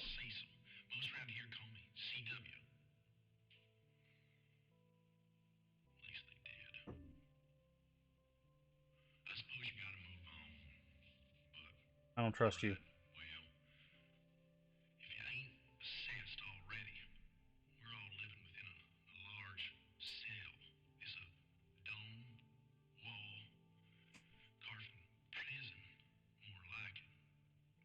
Carfin? What is Carfin? I said that twice now. They occurred to you already. It serves us both for you to get through the wall of this place. And I locked up the wall with that MoFang device. That red beam up yonder. Mm-hmm. Gotta make this work and get home. Okay. Scarlet. Scarlet was 7.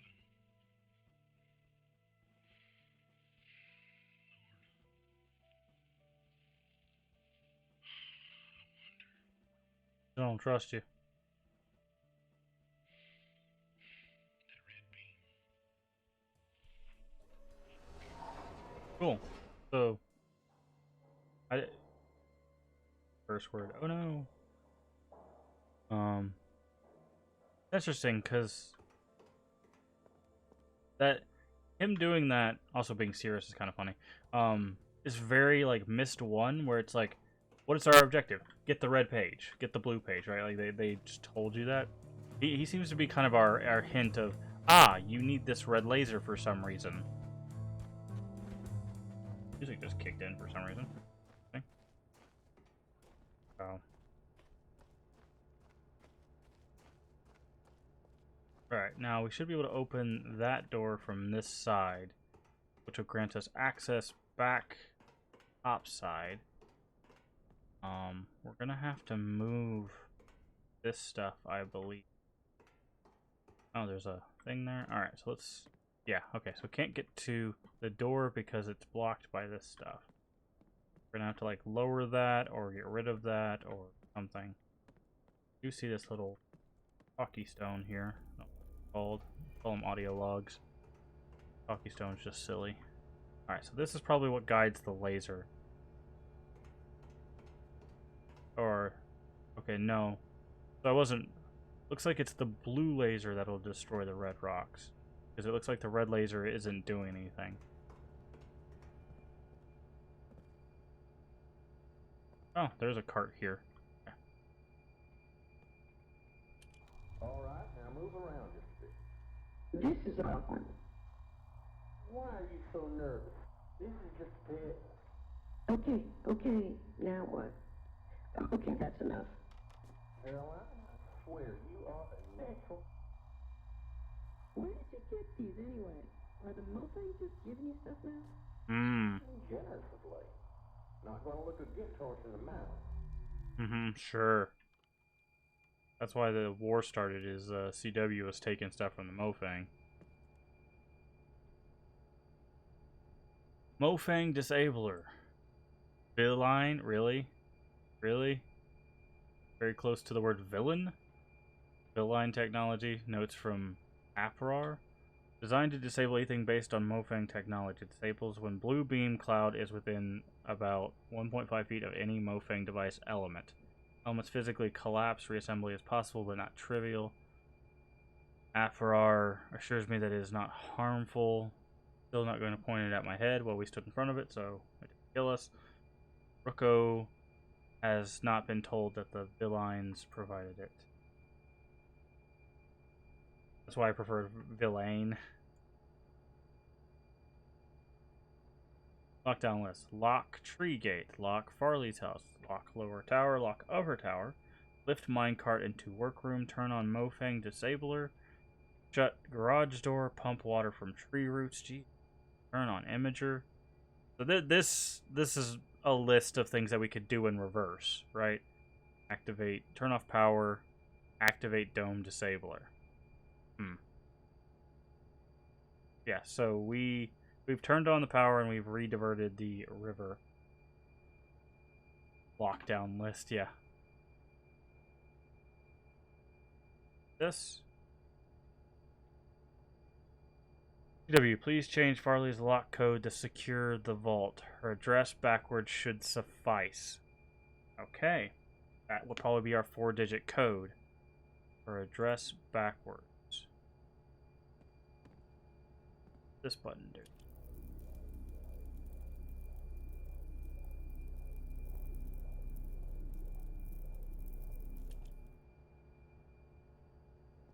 it, we can.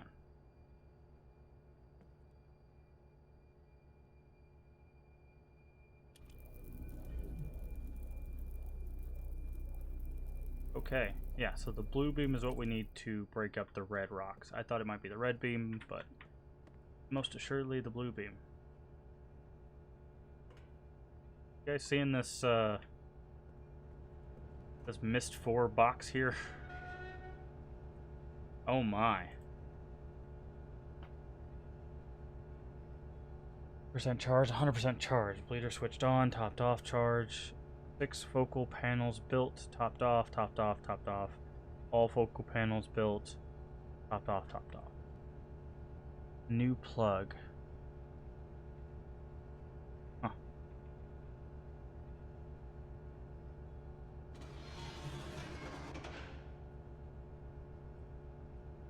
Alright, maybe that finishes moving the power to the rest of the place? Although, it doesn't seem like it's connected to anything.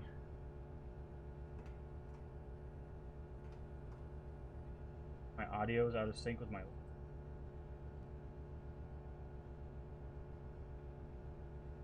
My audio out of sync, guys?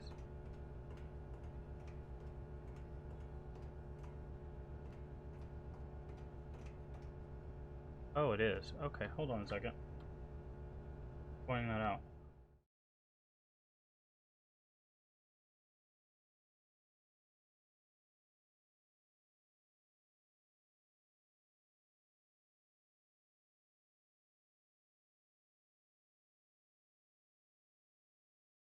Deactivate.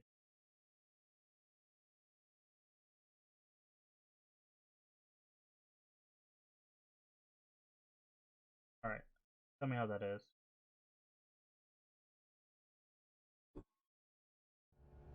Game is harder on computers than it needs to be.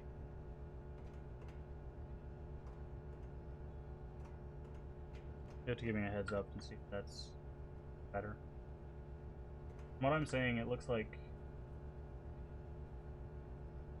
No, it's hard. I don't enunciate much as I probably should. If it is, there's a very slight delay. Not sure why that's happening. Okay, that fixed it. Okay.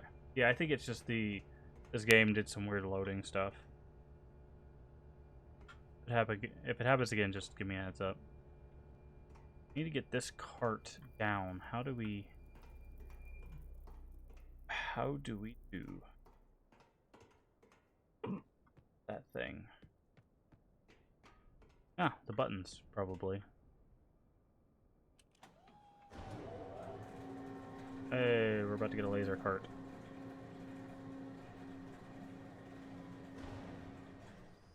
Okay. Before we do any of that, more notes.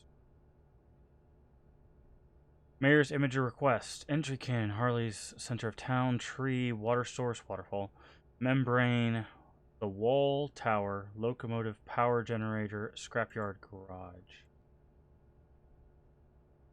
Ambassador seed, swap machine functionality. The radius of the swap sphere is defined at first swap, immutable. Seeds recharge naturally from ubiquitous ambient membrane power radiation tied to tree health, forcing seed, open triggers, prep, behavior, radius, demarcation, that's that word. Small battery added to amplify ambient membrane power, charges continuously. Parabolic focusing of power used to trigger seed swap behavior. Locking location of swap machines assures predictability. No unanticipated damage. Radius demarcation also occurs at the same location in destination sphere. Without a pair seed defining the destination swap location, the destination coordinates match the source. Voila, swapping on demand. And we got a book.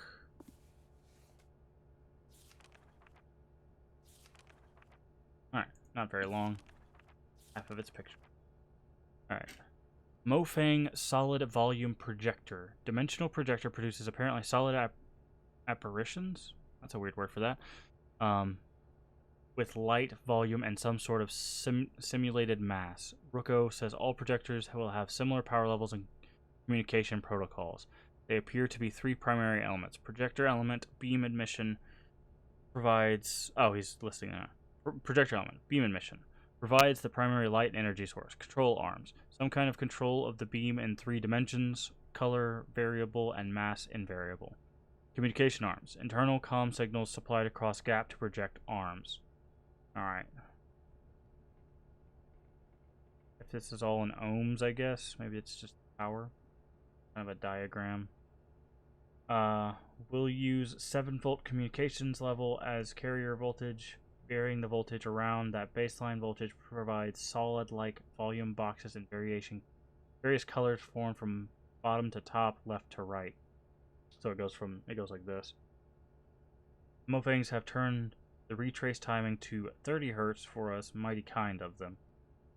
For a full 3D resolution of approximately 525 by 150 by 150, the converter would be required to adjust voltage about every 3 milliseconds. I don't have an abundance circuitry to build converters running at 333 megahertz. For still projections, rocks, refresh doesn't matter. The display is persistent unless the voltage varies from 7 volts. It can produce the projection from a still image and set the voltage to 7 to maintain it. Okay, so that might be important. Referencing 7 a lot. Less than 0.8 volts results in clear, open, massless space. Notes: sound will be handled separately. Some projection noise, slight shimmer from radio interference. Moving image corruption noise toward bottom of projector. Okay. Images have projection arm bounds are possible. Checking for potential hidden lethality. Mayor's suggestion checks out. Can't find anything destructive. Consistent. Spurious. Very high frequency. Background carrier. No idea what that could be. Odd side effect. Projection intersecting any part of cell wall suppresses all transport. Not sure why I tried this. Farley claims it's related to some desire of mine to shoot everything at everything else. Sounds about right. Alright, cool. A lot of reference to 7 in that. Video camera, we read those notes. Alright, we need to get Farley's house number backward. Write that down.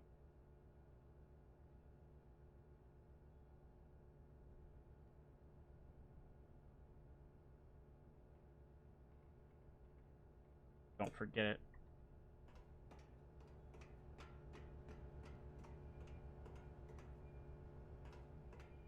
Was there a way for us?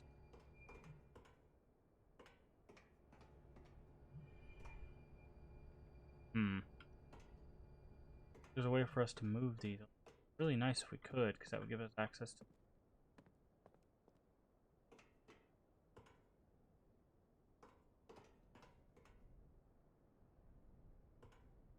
downstairs.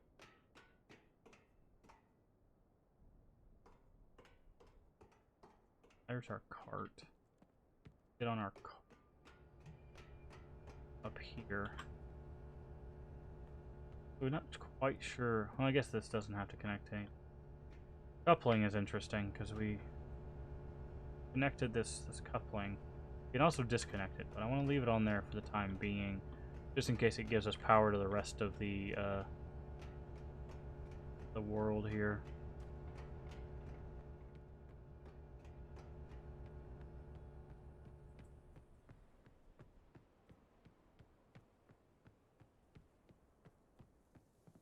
Can't cross there, but we can cross here.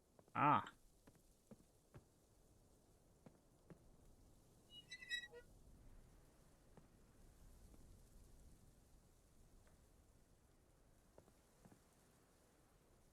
Okay, well. That's that interaction, I guess. With this. Alright, looks like we're about to start running around on this minecart, blasting some rocks. Trouble we can get into.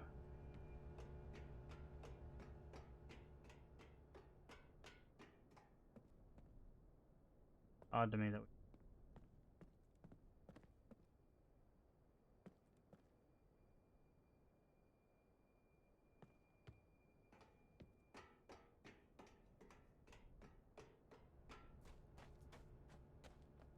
Okie dokie. We're gonna use this to head towards Farley's house, I'm guessing. Or crappy golf cart. Yeah, probably.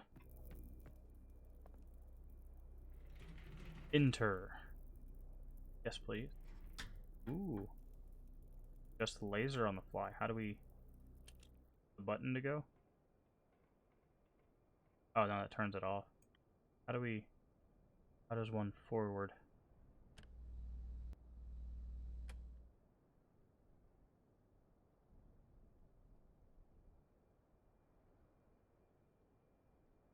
I would like... Forward.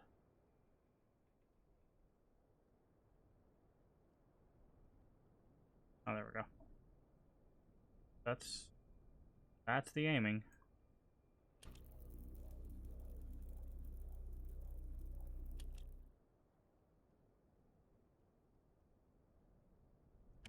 Gotta turn the laser off. Oh, okay. Gotta turn the laser off. We actually get to drive this thing. That's interesting. Can we back up? Can. Huh. Honestly say this was completely unexpected. I thought it was just gonna go from like place to place. But no. Kinda cool. Alright, looks like we're gonna have to do some turning around and stuff too.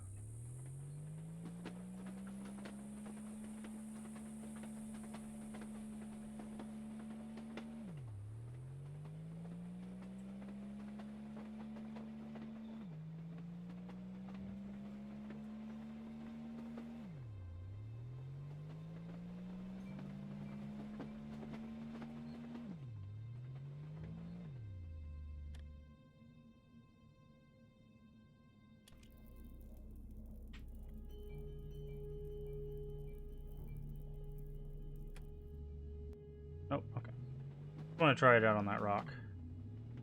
Before we do that, how do we get out of that vehicle? Okay, we use the exit. Fair enough. Alright, so if we switch this, it should allow us to back up that way.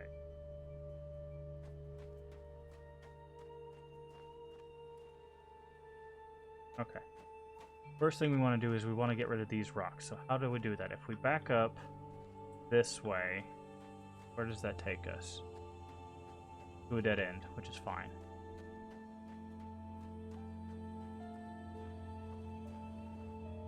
I wonder, can the thing rotate through?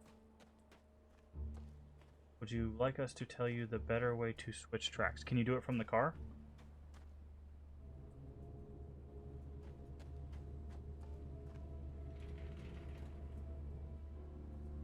Okay, cool.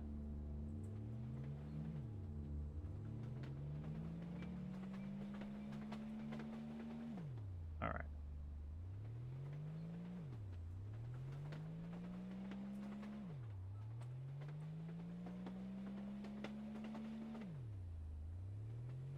Do this. Flip this on.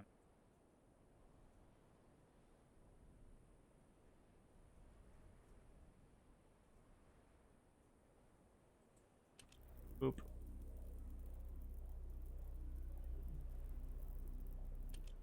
Cool.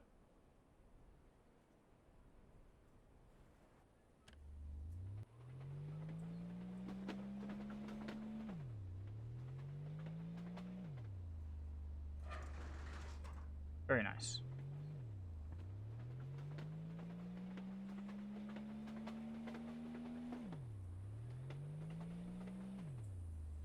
Don't want to head that way just yet. Okay.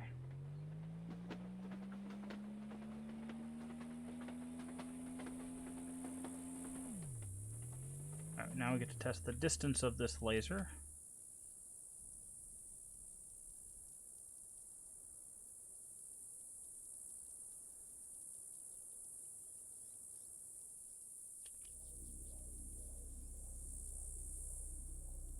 Ah, very touchy. Alright, that did in fact work. Very good.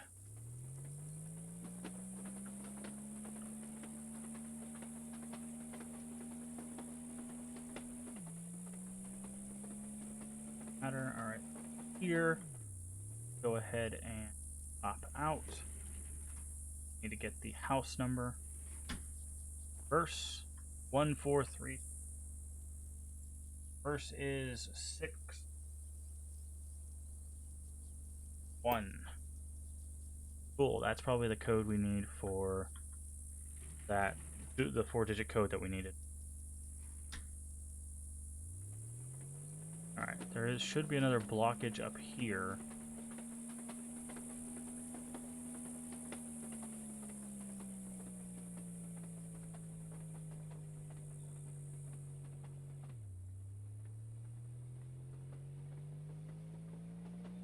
Oh, there isn't. Okay. Now, he said if you fire into this, stops. Okay. Cool. Good to know. Gonna back. I'm gonna go through that way we just opened over there.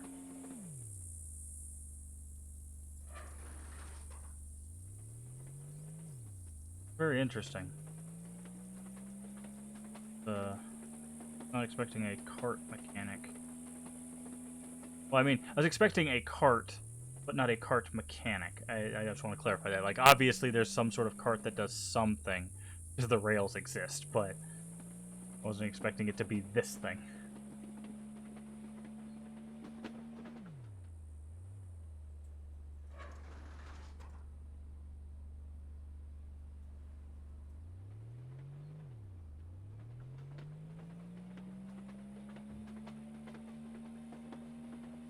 I want to back up this way because we want to go that way. Okay, so that's a path, but we want to go this way.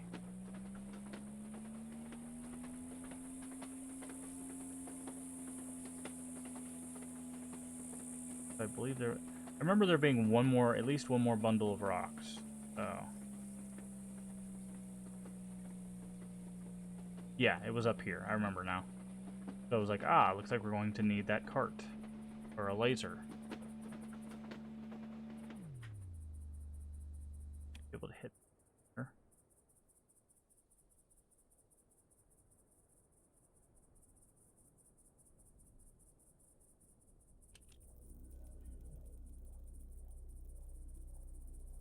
Okay. Alright. So, for the time being, leave the cart here. We're going to go explore that cave that we just did. Because this was a dead-end area. I want to see if it opens up into something cooler, and then we'll follow the track. Oh, we don't need to follow the track around. Go around too. Let's go here and see what monstrosities await us. Go through here? Not yet. So whenever we can go into this other, which is just what I'm going to call it for now, then that'll be important. Okay, unless it's a spoilery thing, does this world over here have a name? Even if it's just like a nickname?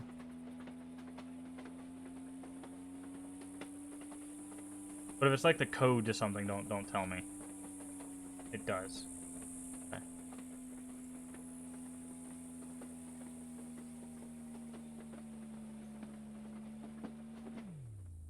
Technically 2 names. Okay. Well, like I said, if it's not a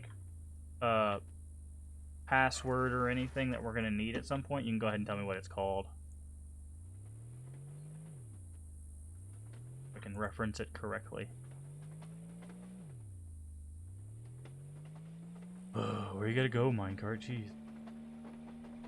Good enough for you? No. There we go. Here.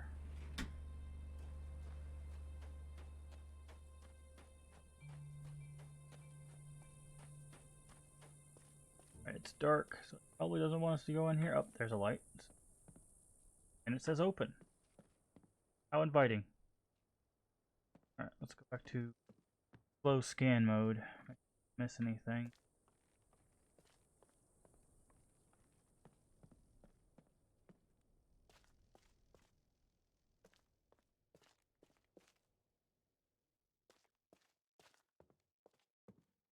Ooh.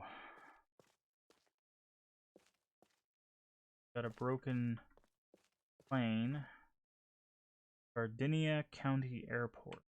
Guess when it brought chunks of things in, maybe it brought a plane with it. Have here.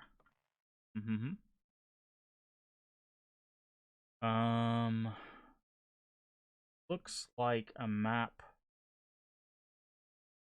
There's a circle around the train yard. There's a circle around the garage. Black dots. Okay. Minor bit, but it's called Storia. Call it Mofang interchangeably too, which can be confusing, annoying. Well, the Mofang so far is the reference, like they're only been referenced as a group of like beings, right? The Mofang taught us things. So, Storia. Nice.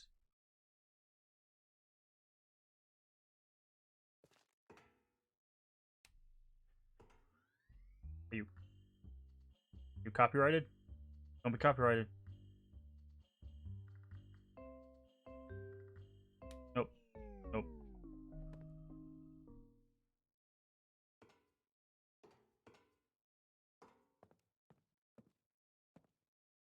Okay, so we just have a little tiki bar. Crash site. Nice. Nice double entendre there. This seems to be just a little bit. I think the useful piece of info is this map here. Because we have big circles here. We got a small circle here, which I think is roughly where that painting was. Because if this is the train yard, the forest would go this way. So there might be something up with that painting area. Where would be good for the next stream? I'm running it at pretty high bitrate, not just like it's running almost 6,000. Although it doesn't seem server side. Oh, there's notes here. Okay. Motang Blast. Nice. White Shine, Aged Hooch, Orange Astronaut Drink, Fire Plant Juice, then Float, Black Hooch, Hard Stuff, Splash, Grenade. Aria Thai. Coconut Hooch, Spice Shine, Murray Fruit Juice, Fire Plant Juice, Splash of Grenadine. Plant type attributes: purple mushrooms, lime taste, hanging flowers.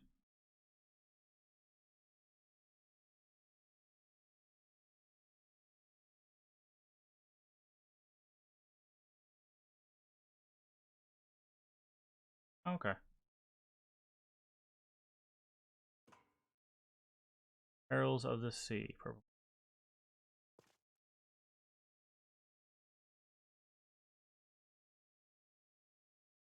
Now,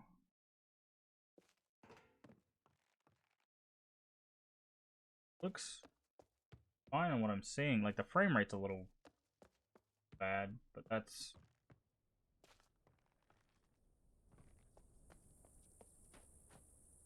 not pixelating for me, and I'm watching in a smaller window.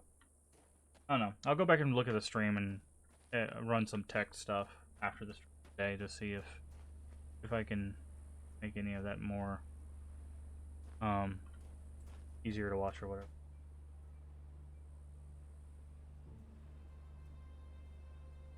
Resolution. Okay. Let's keep going.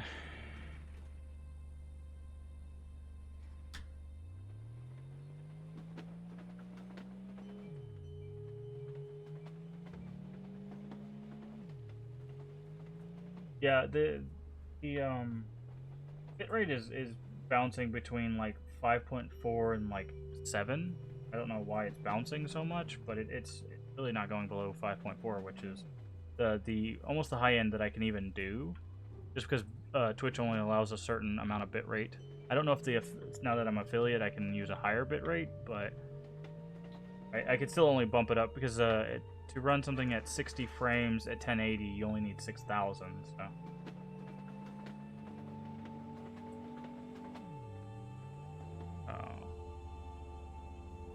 Yeah, I'll look into it. Like I said, I'll watch the stream after we get done today, and some audio and some visual adjustments and stuff.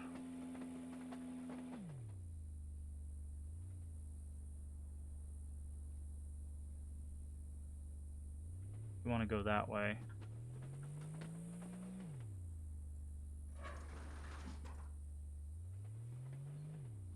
Yeah, thanks for the heads up, Cyber. I'll definitely look into it.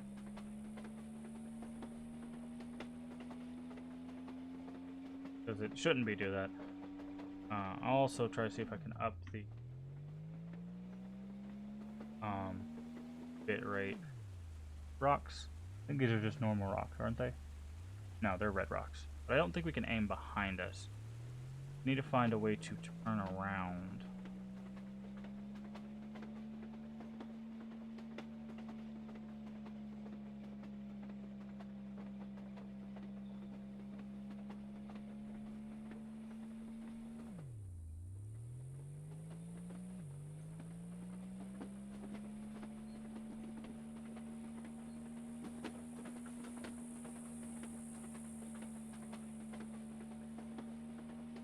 Probably here.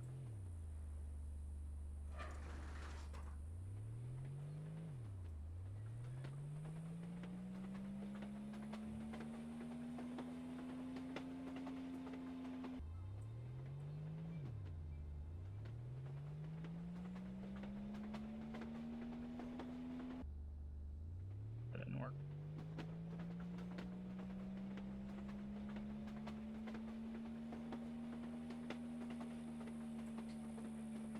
For us to turn around, I don't. There is current.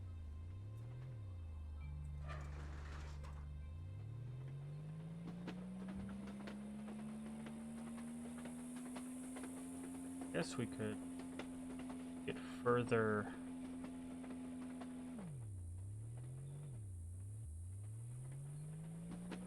Get like over here, maybe shoot at it. Probably out of range, but we'll go.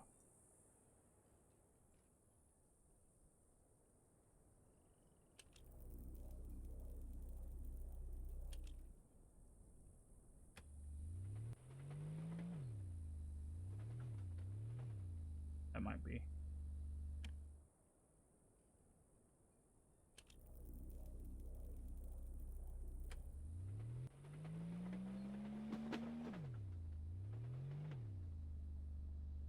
I don't know if we can hit direction. Yeah.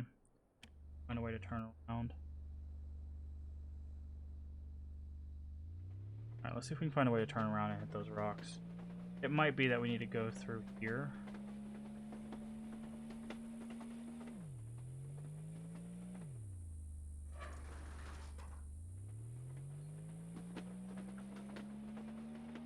Was this path here?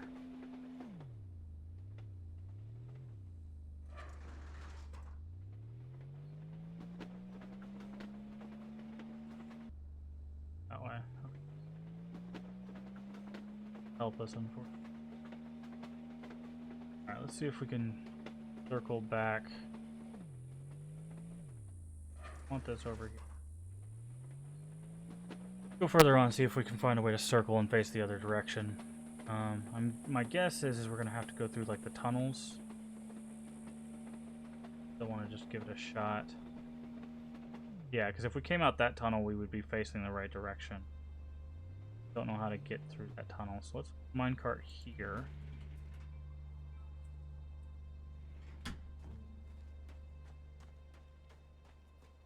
Something we can this way. Okay.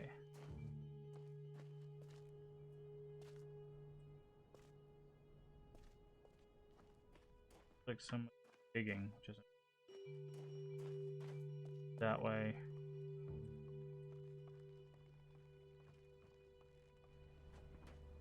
We'll just leave our minecart in town. We have a few things we can do now.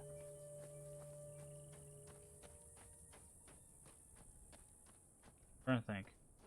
Rest around. So if we go this way, I guess we'll give turning around a try or two, and if we can't seem to find a direction that works, then go.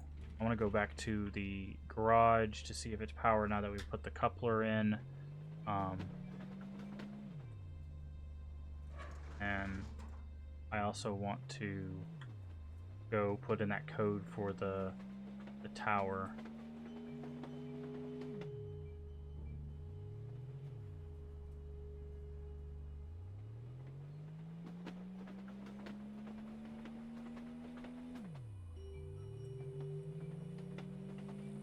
Something that actually turned around though.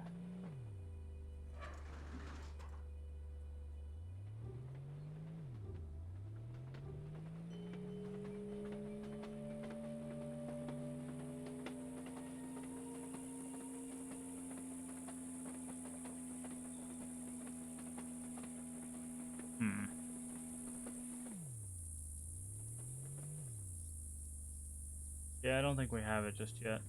My guess is maybe when we go through there, it'll put us in a different side of things, maybe? Maybe it acts more like a teleport than a wall. I don't know. Yeah. Because we can't...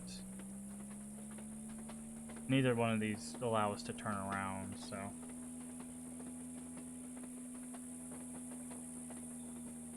Go back the way we came, park our cart, and then go over to the garage and the tower, I guess lower tower entrance, I'm assuming it is.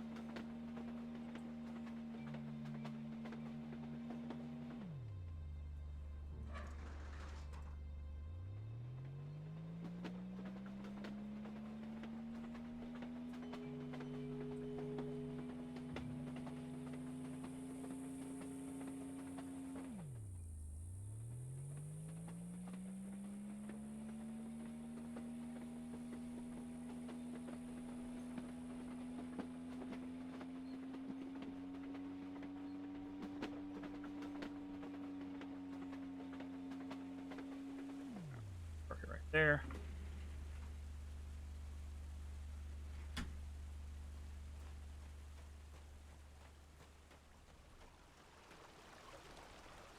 Still can't open that door. That up there, but I'm figuring once we go inside over here, because all we need is access to this, right? And then we can swap that around. We can go around the other side. We can check what's over there. Like a lot of access to stuff.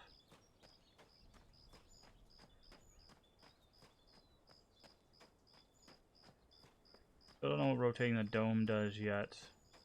I'm into play at some. Check our power thing and actually going to the garage now. No. So garage, ramp, and town are still powered. Oh. That question, and then now we're gonna go use have. See if we can open the power thing.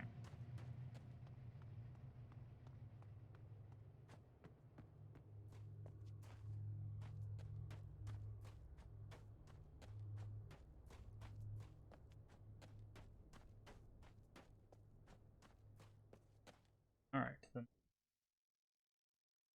3, 4, 1. Go. Right, back to slow mode. Oh, this puts us in the back of the house. Okay.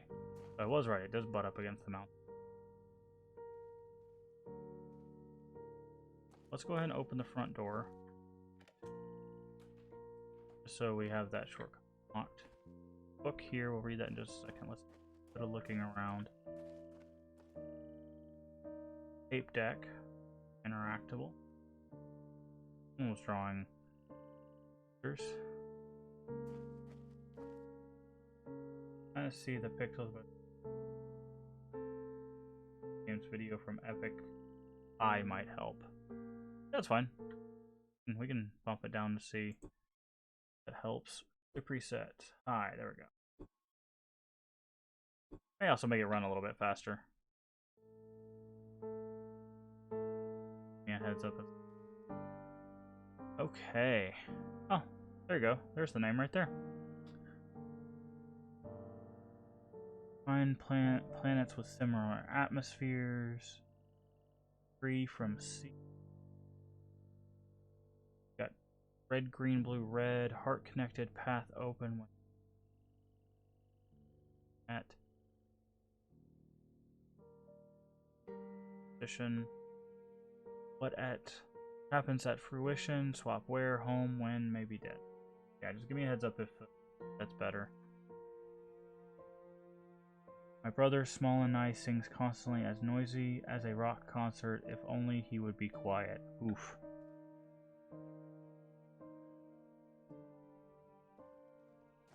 Back here.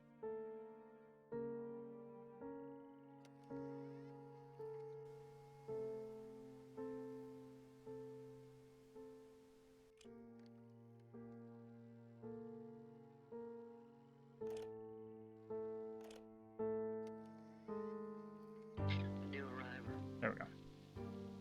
Oh, God, the kiosk out front. I need to update that message. Be kind, rewind.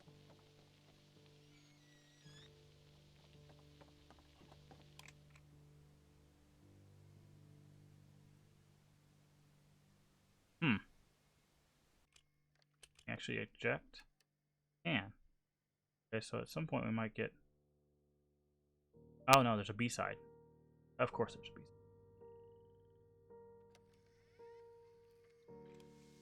We all lost everything. Everything but our stories. And they shouldn't be forgotten. I was 3. Oh, this is what we heard at the beginning. April of 1983. Cecil, it was 1870 for you. Sam and Vera, you tell it like it was yesterday, but it's been 62 years since you saw that blast of light. And that's where all of our... Things about the audio was weird. light, Because it was coming from like an old cassette. across the sky. Mesmerizing, but unnerving. Some of you were alone. I wasn't. My dear grandma, God bless her, rejoiced as if it was some forebearer of good fortune. Vera, you said you recall smiling. None of us understood. But, well, we followed. Whether it was in the deep woods like Cecil or right outside town like Jane and Jenny, we were drawn to see more. Grandma lifted me from the carriage on the porch and walked into the yard so we could watch it unobstructed. Even in daylight, Joseph, you said, was gloriously bright. But in the twilight, it was spellbinding. And we all felt some kind of trepidation, and yet attraction as we approached it, and it approached us.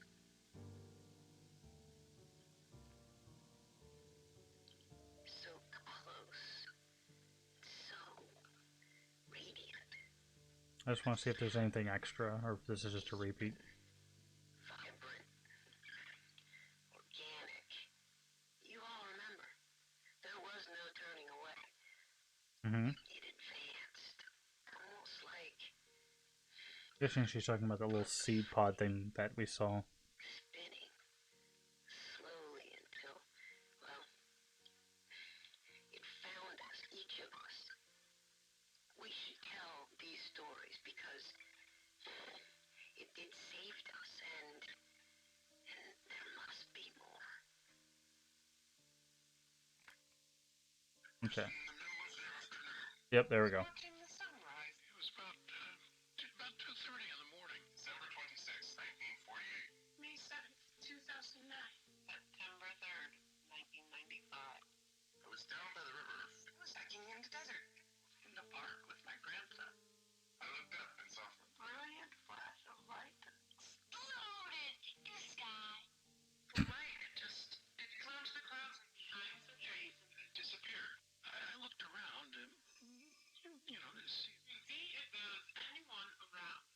Mm-hmm. There was no one around. They all saw it too. Mom definitely saw it. Well, it was just beautiful. There was something calming about it. Yeah, how do I tell you? I was kind of freaking out. I tried to follow it, tried to get a better look at it. Wanted to see it again. I came to a place where it had disappeared, overlooked, but I found nothing. And it streaked through the sky again. It seemed like it was looking for something, or looking for someone. And then it found me. And it found me. Found me. Found me. Found me.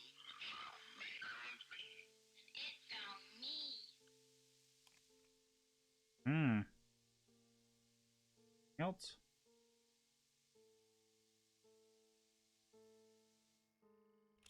Nope. All right. Now, I remember someone saying that these guys were working on a new game, Firmament. Now, is Firmament going to be in the same world as Obduction, or is it a sequel? Is it just its own thing, and they're making just a new kind of thing?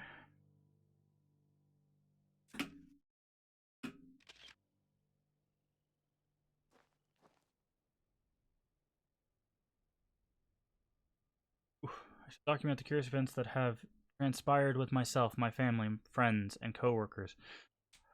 Hartnell, I guess it's Hartnell. Hartnell was a peaceful mining town founded by my grandfather and nestled within the red rock of the desert in the Arizona Territory. Its 163 inhabitants heard a mighty explosion on the night June 27th, 1903. I sent several workers through the town to verify that an explosion had not caused any injuries or damage to mining equipment. They returned and reported that it must have been a loud clap of thunder caused by dry lightning, for they found no damage. It was not until the light of the next morning that we were amazed to realize something profound had indeed occurred. At some point during that night, our entire mining facility and large circle of the land around it seemed to have been scooped up, carried off to a completely different place, all without anyone knowing about it. Okay, so it does just snatch entire chunk of land, which we already kind of knew. The entire landscape outside of our circle of the desert could only be described as alien. Large floating rocks could be seen in the distance. No one had ever seen anything like it anywhere on Earth. We fully explored our new surroundings, hoping it would find a way home. No way home was ever found. In fact, we soon discovered what we take for granted now. Not only could we not get back home, we also could not access the landscape outside the desert. Thank you, Cyber.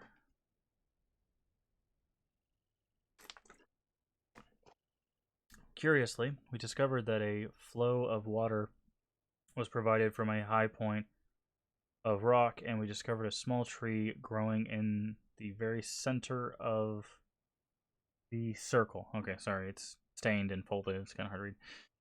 Our central tree that is so important to our lives here was just a mere sapling back then.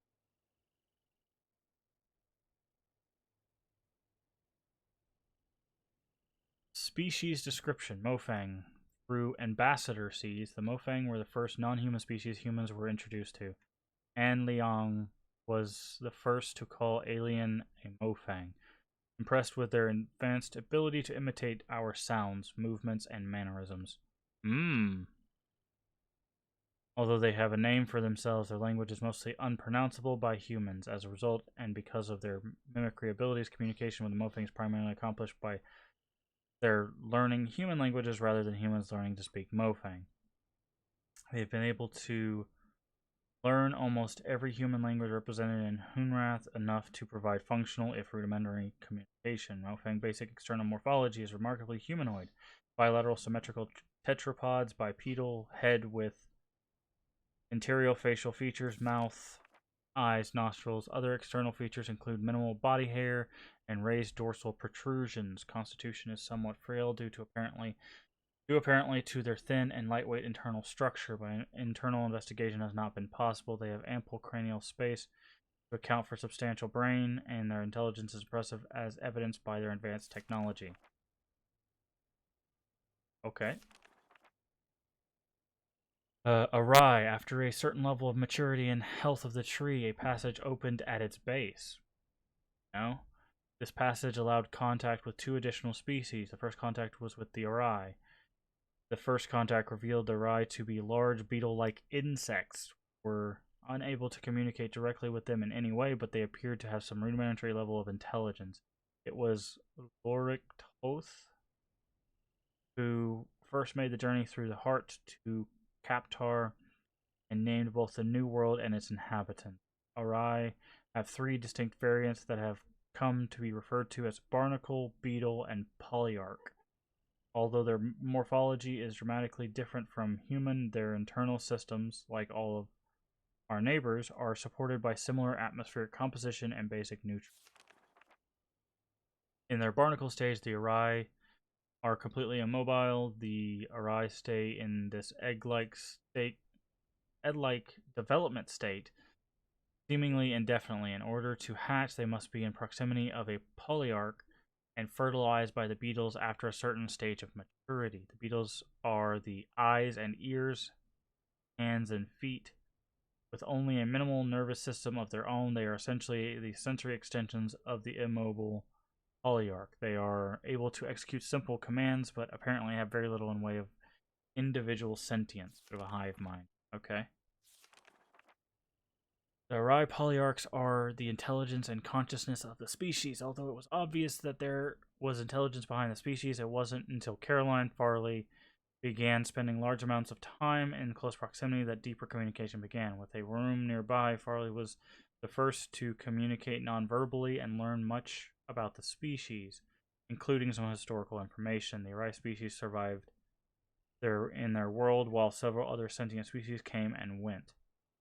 Among them, an ancient species who formed a deeper relationship with the Awry, carving temples and dwellings for them in the rocks, and later a more recent species that took over much of their homeworld. This latter species was especially adept by mechanical constructions, using it mostly to capture and process large flying creatures, using beetles as bait. Okay. Ah, yes. The villain. Villain.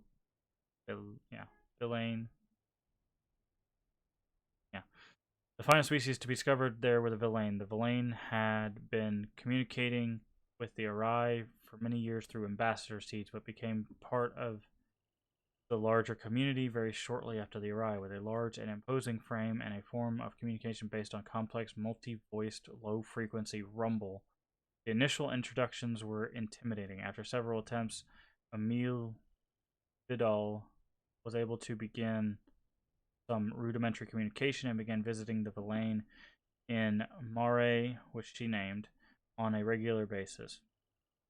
Discovered a complex and amazing society that was able to use their technology in unexpected ways. They had the ability to quickly transform their world using extruded structures based on some form of complex miniature substrate material. Unlike the other worlds, the Villain sphere is scooped out of a Villain resettlement group that was preparing to set off into space to find a new homeworld. This was their way of life, put themselves into stasis and scatter themselves through the stars. As mentioned previously, their appearance is imposing, standing about 9 feet tall with distinct reptilian resemblance. They have 6 limbs, 2 muscular legs and arms, and a smaller set of arms. They control every aspect of their technology with their vocalizations, but over the years they have created control panels based on their number system that allows the species easier access elements of their technology. Oh. He tells me we're going to see one of these later on. Oh, and that's it. Okay.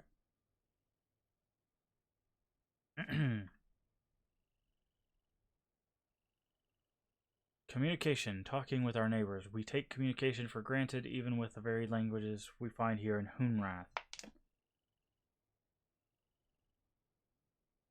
We suddenly find ourselves among other intelligent species who don't share our culture, history, DNA, or vocal cords. It requires a huge amount of effort for the beginning of rudimentary chatting. This quick overview will set the stage for what is expected when communicating with our neighbors.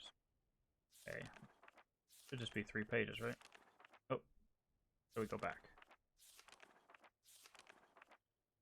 Mofang.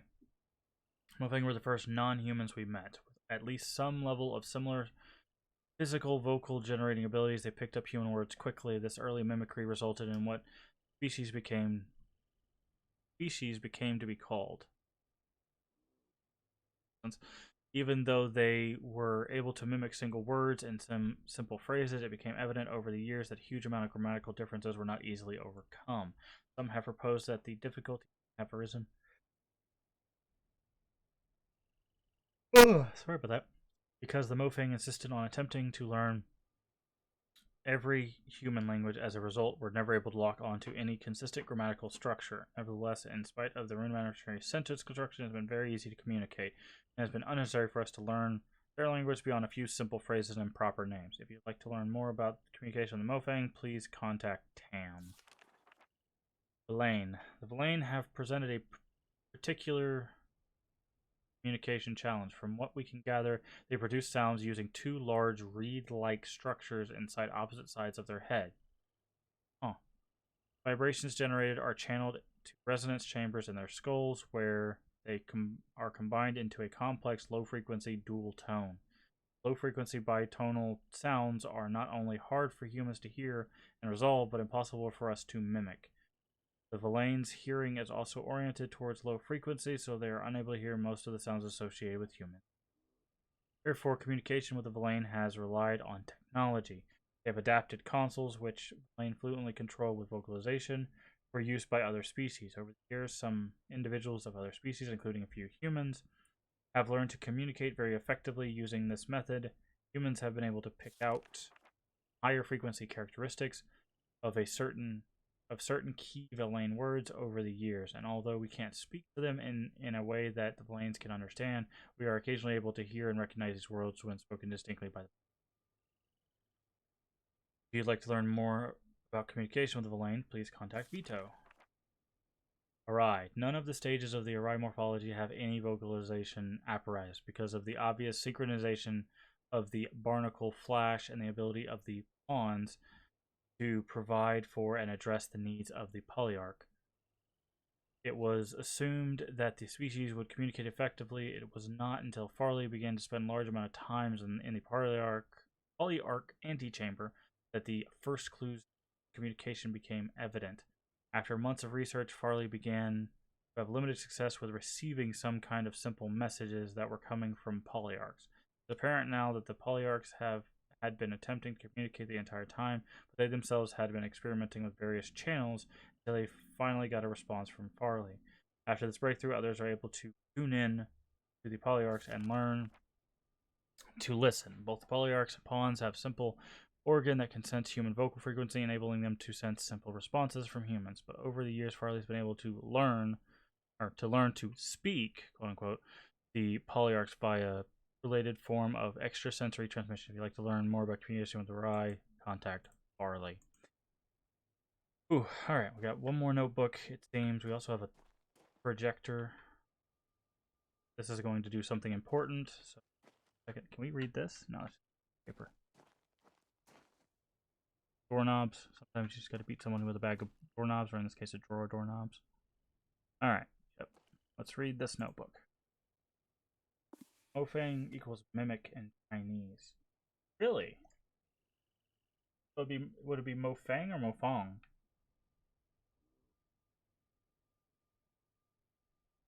I think if it's Chinese, it'd closer to Mofang. Kornik Toth is probably Hungarian, as Kaptar is hive in Hungarian. I don't know about the Chinese pronunciation. Fair enough. Seed information. Ambassador seeds. Ambassador seeds were the first documented about. Wait, hold on. Read this again. Ambassador seeds were first documented about 150 Earth years ago. Much better. They occur about once every 400 days if the trees remain healthy. Natural seed swaps occur between pairs of seeds that we now know drop simultaneously from healthy trees and. Oh, I cut my finger open. That hurts. Sorry.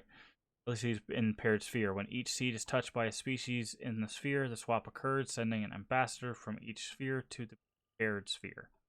Location of the swap is defined by the locations of the pair of seeds After the first swap, the seeds recharge quickly, allowing for a quick return. First meetings were intense, but naturally short.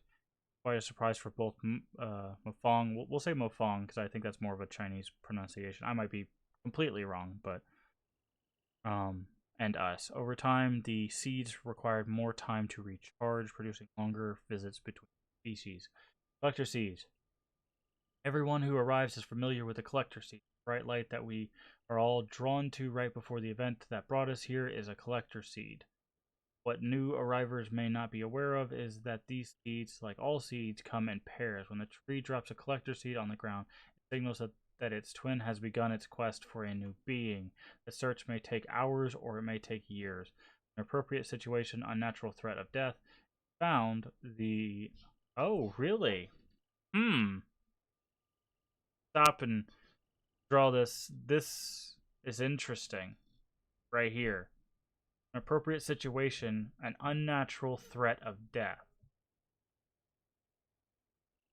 So the collector seeds, based on this theory, is finding people that are in danger effectively and saving them. Possibly. Once again, this seems to be a theory. Is found, the seed activates and swaps smaller but varying sized sphere from Earth or whatever appropriate homeworld here to Hunrath. As Hunrath became more populated, we would watch for a newly dropped collector seed, collect it, and place it in the entry cannon area. This allowed us to provide more predictable entry experience for new arrivers and provide a single area to collect any resources that may have come along with the new arriver. Fair enough. Unlike ambassador seeds and mother seeds, got another type of seed, collector's seeds do not seem to survive. The inner core is spent, leaving only the lifeless outer husk. Mother seeds, postulated but unverified. The first suggested by Alimia Emsa. They have their own dating system here, 2232 BH. The notion of mother seeds extrapolates the behavior of the lesser seeds to a super seed. She posited that the process that actually created the paired spheres was similar to all other swaps, but not on a much grander scale. Tree seed teleportation. Don't forget aliens. Don't forget aliens.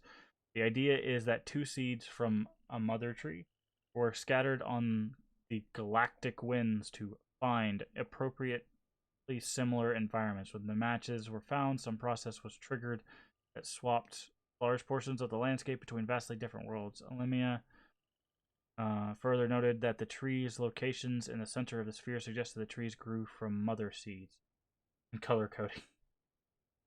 Because of similarities, it has been conjectured that reswapping the entire environmental spheres might be possible with a larger scale version of the Ambassador Seed machine. Okay. Something real quick that I said I was going to do. Out. Poll. At. Vote on game series.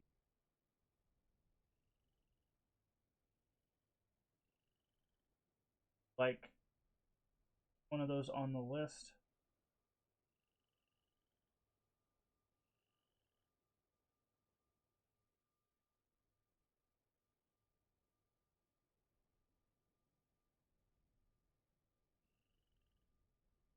My profile. Alright. Here.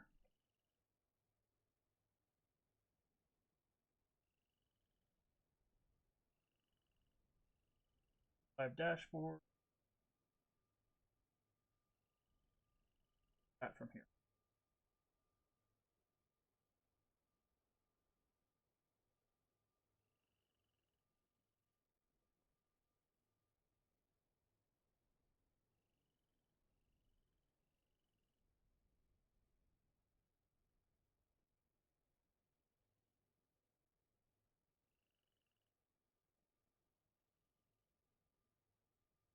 Alright. So. Check to make sure you guys properly. Alright, yes. So if you take that link, it will take you to I just let out you get to vote on what game series you would like to see next. My goal for this is whatever gets the highest will be the one we do first, and then the second highest, and then the third highest. So we will be doing all of these series.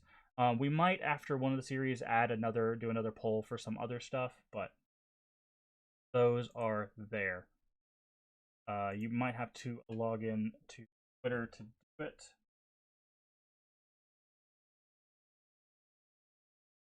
To vote. So yeah. So that is now up for you. You can go vote on that.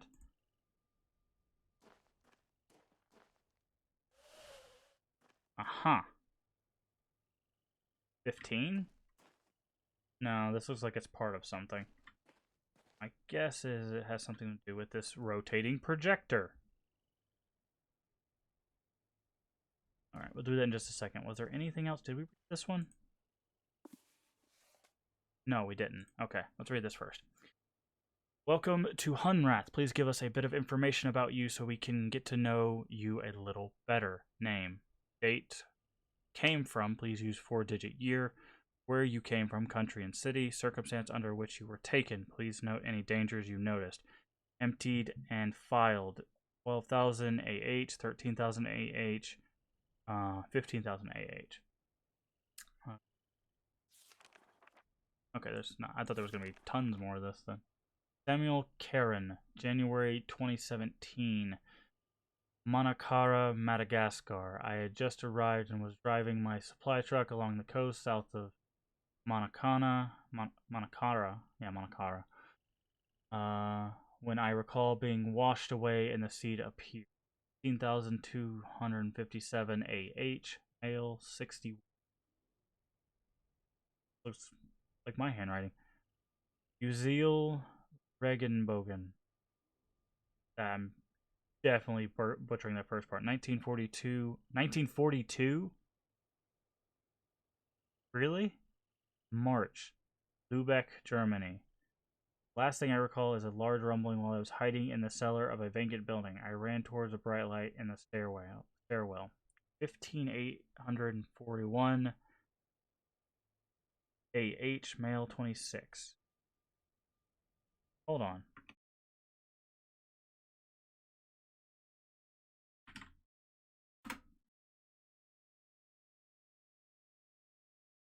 Yeah, that was during World War II.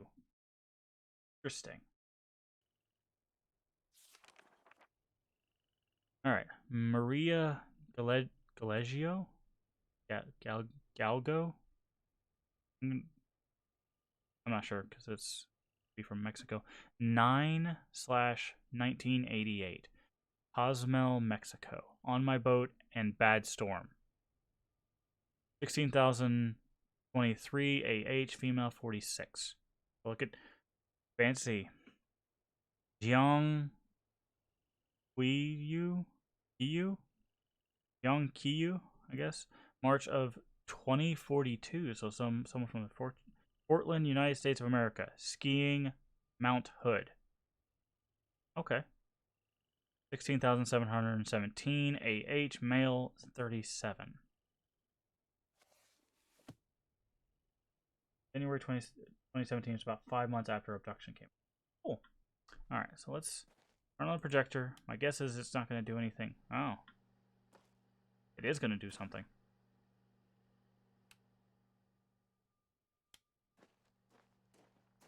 Circling.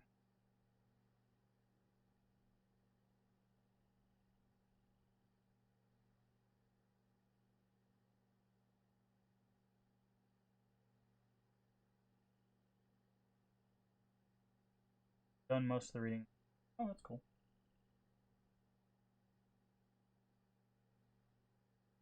Alright. My guess is if we rotate this, we're not going to get anything, but there might be another slide. This be moved? And. Yeah, see, that doesn't help us with this thing. That one does. Now we need to rotate it.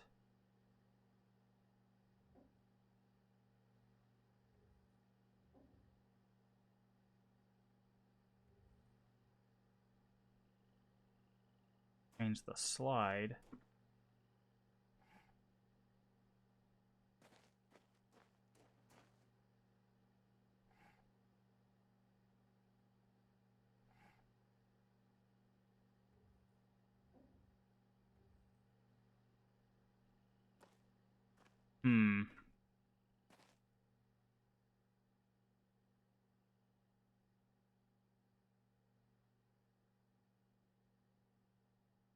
Not sure how this helps us.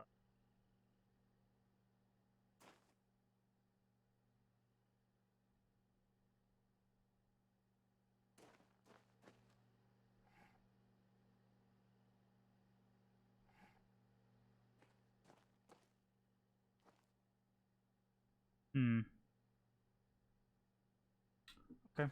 Well, we know that's a thing. If we run into something else.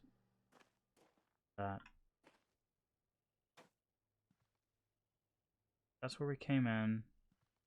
Welcome!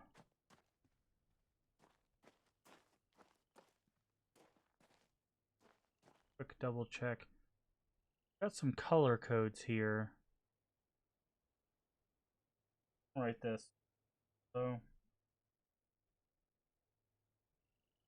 taking notes. I don't know what's going to be important for us and what's not, as always with kinds of games. So, all right, back here. What else do we have access?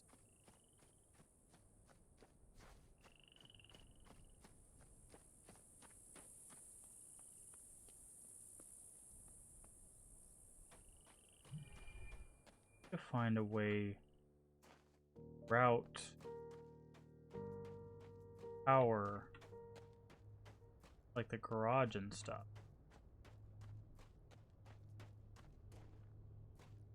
Also, we're going to need some sort of technology to allow us to interact with the... Maybe that's what's in the garage. Maybe that's why it's taking so long for us to actually get there.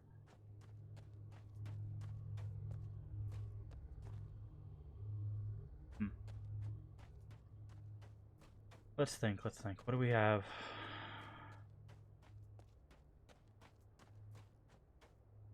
Get up. Direction, I think just that building. Alright.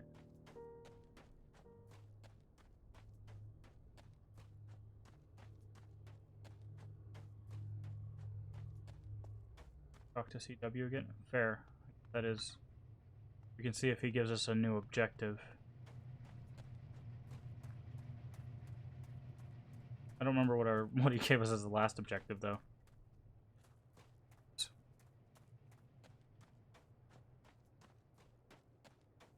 Check this. Haven't got to... We've done this one. We've done those yet. Done the sphere, done CW, but we'll go talk to him again. Power.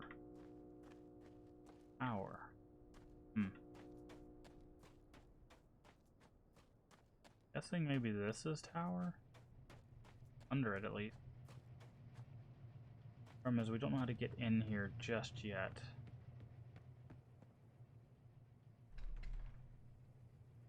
Look through the window. Stuff in there. Let's see. Don't know what we can do with a sphere just yet. I feel like that's going to be a middle or late game kind of. Can't cross the river yet. Basically, once we get access to this top part, it's really just going to open up the rest of the map for us.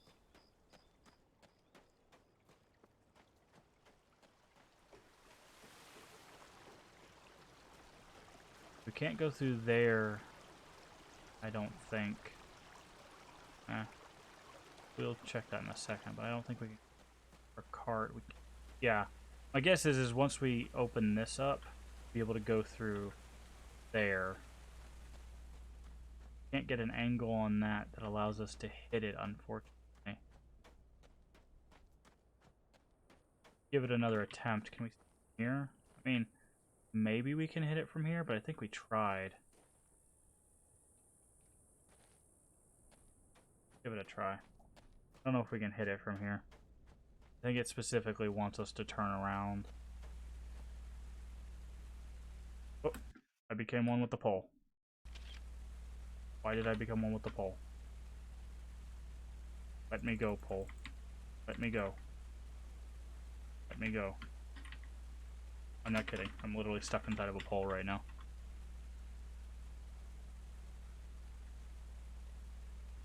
Can interact. Nope. Alright. Guess we're gonna have to load. Hopefully it doesn't autosave us in the pole. That would not be fun.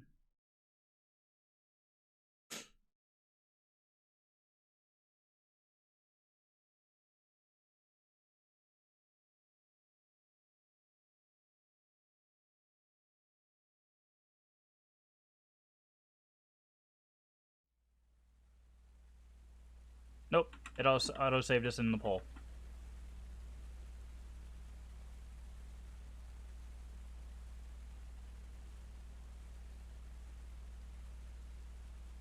Switch from free roam to classic and back. Try that. Settings. General. Now it's controls. Click.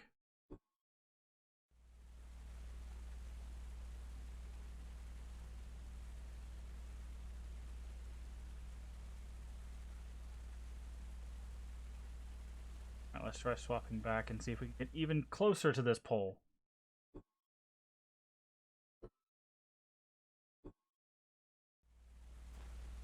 Oh, we're able to move, but it didn't work. Okay, maybe if we do that a couple times. Sorry, this is... Do not park your minecart next to this pole. This pole will grab you and never let go, apparently.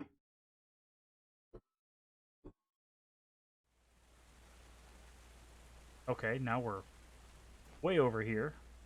Good, because that means it fixed itself.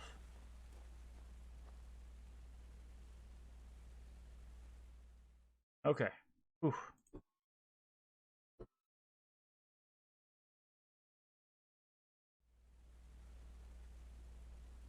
Oh, nope, we're still stuck in place.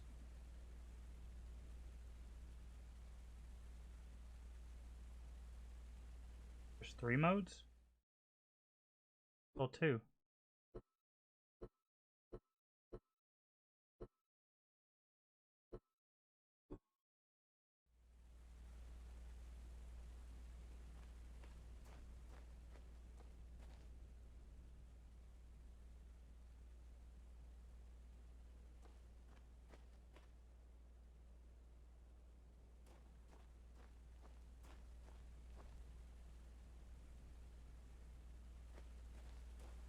Maybe if we make it into the cart itself, we can...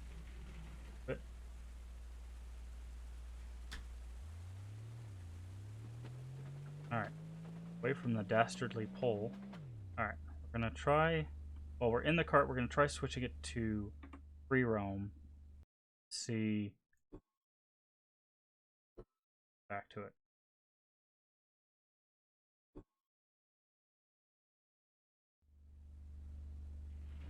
Maybe once it... Since this will change the way our transform works. Ah, there we go. Fixed! Saved! Saved! So we're gonna have to run the whole beginning of the game again.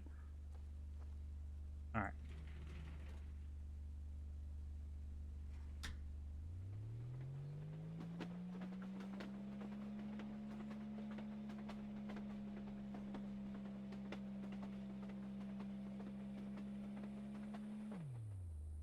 Alright, I legitimately don't think we can hit this.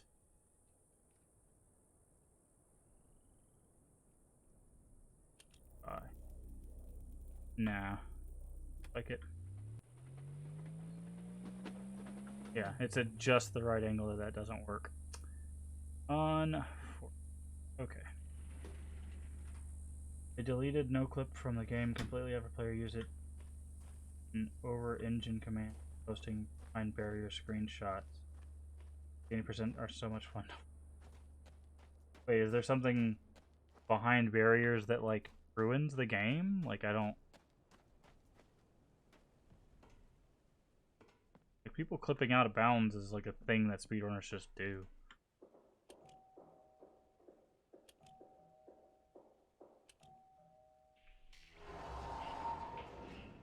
We ain't making further progress till you disable that red Mofang beam.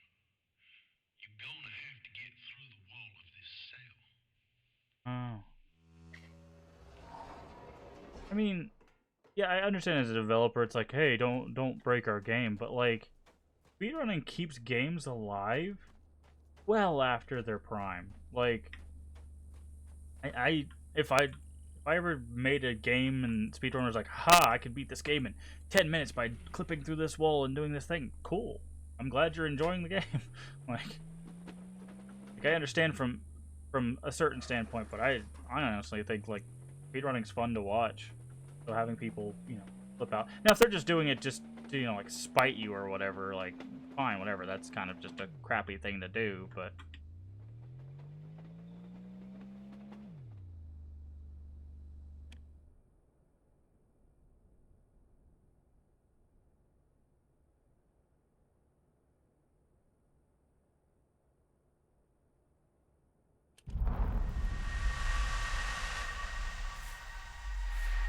ah, I see. Now we're going to be able to interact with the wall.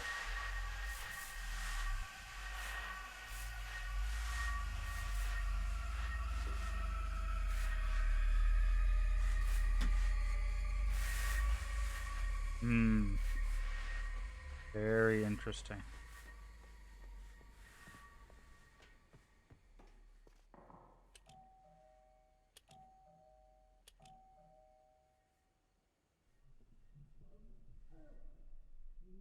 I like bugging this guy. Greatly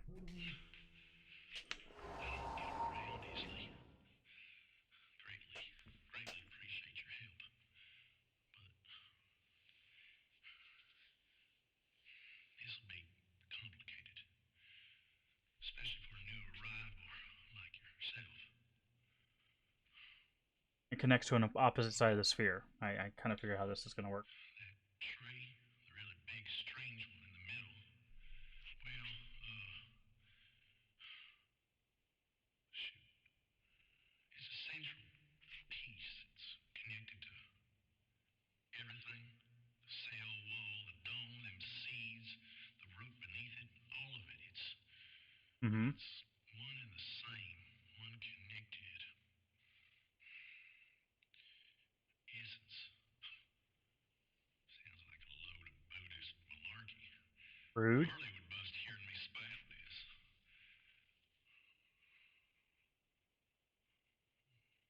Yeah, I really don't get it.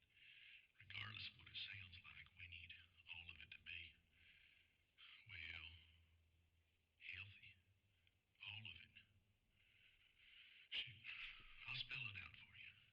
You gotta get down below the tree to the heart, connect it all back up. There's a cable up next to my big battery out there. If you haven't already, can you plug it in for me? It's one less thing for me. It's not the best time to be explaining this stuff. Now, where's the jizzy? Big battery outside? Guessing he's talking about the thing that we plugged up with the coupling. I'm trying to watch, I don't understand the big hype about it. I mean, it's nothing. I mean, the reason why they get hyped up, especially during certain times of the year, is because there's marathons that raise tons of money for charity. Like, the biggest one obviously being GDQ, Games Done Quick. They legitimately raised millions of dollars for like Doctors Without Borders and stuff like that, just doing speed runs. So like, you get to support a good cause. They have a lot of really cool stuff that you can get in the raffle for if you need something material. Also, your donation goes to help people. Also, speedruns are a nice way for you to like revisit an old game but see it get like completely destroyed because you realize oh, old games could be janky. I don't know. I don't think I'd like make my one form of entertainment speedrun watching, but I do enjoy it.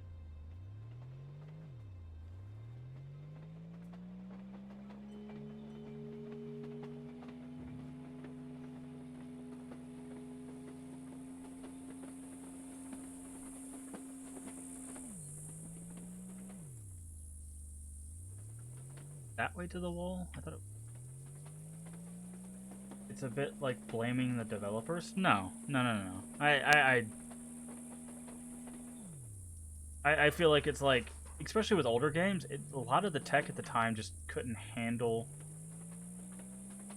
Thank you, Copel. Yeah, the Vitro tipped me off. But like with older games, it's like the developers only had a certain thing that they could do anyways. So like taking advantage of a system that's in place to run a game fast is just, you know, well, we're about to test my theory. Either we teleport or we hit a wall. All right. Theory tested.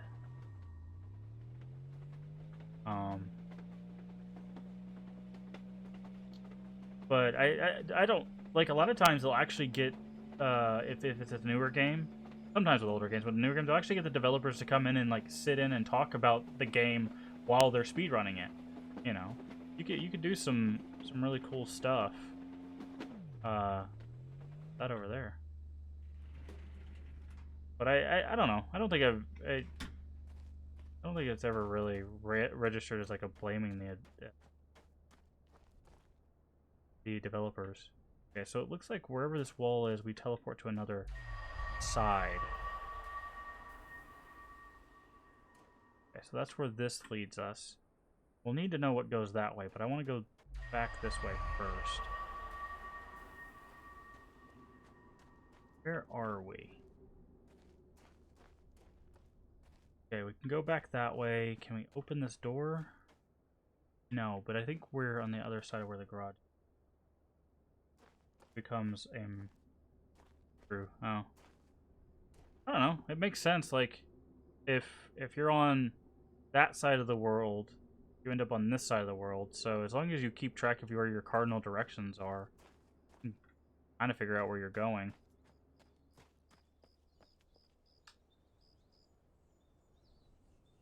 You need to turn it around, though. We need to be able to shoot those rocks. Heading forward currently, right? Yeah.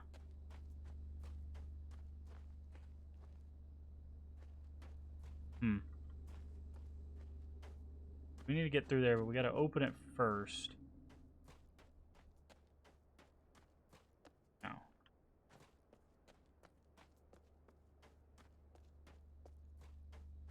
So there's not much we can do. We need to be facing that way in order to hit those. And my guess is we'll have to be able to open that, which we can't currently do, it seems.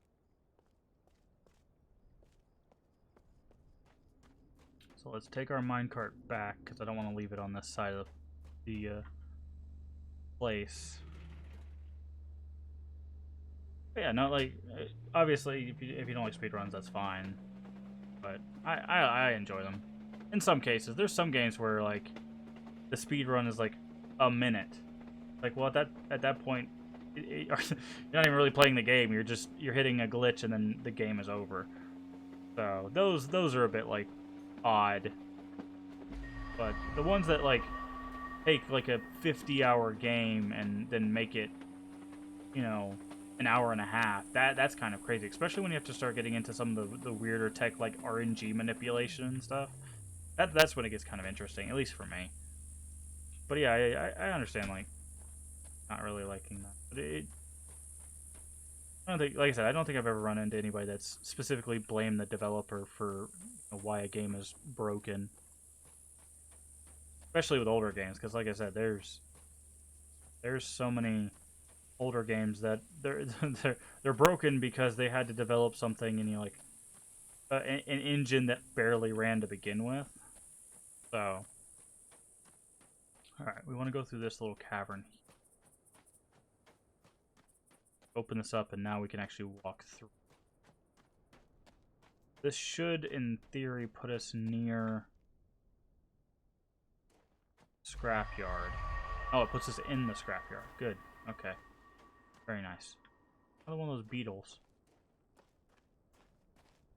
Okay, so now from here we should be able to open the door on that side.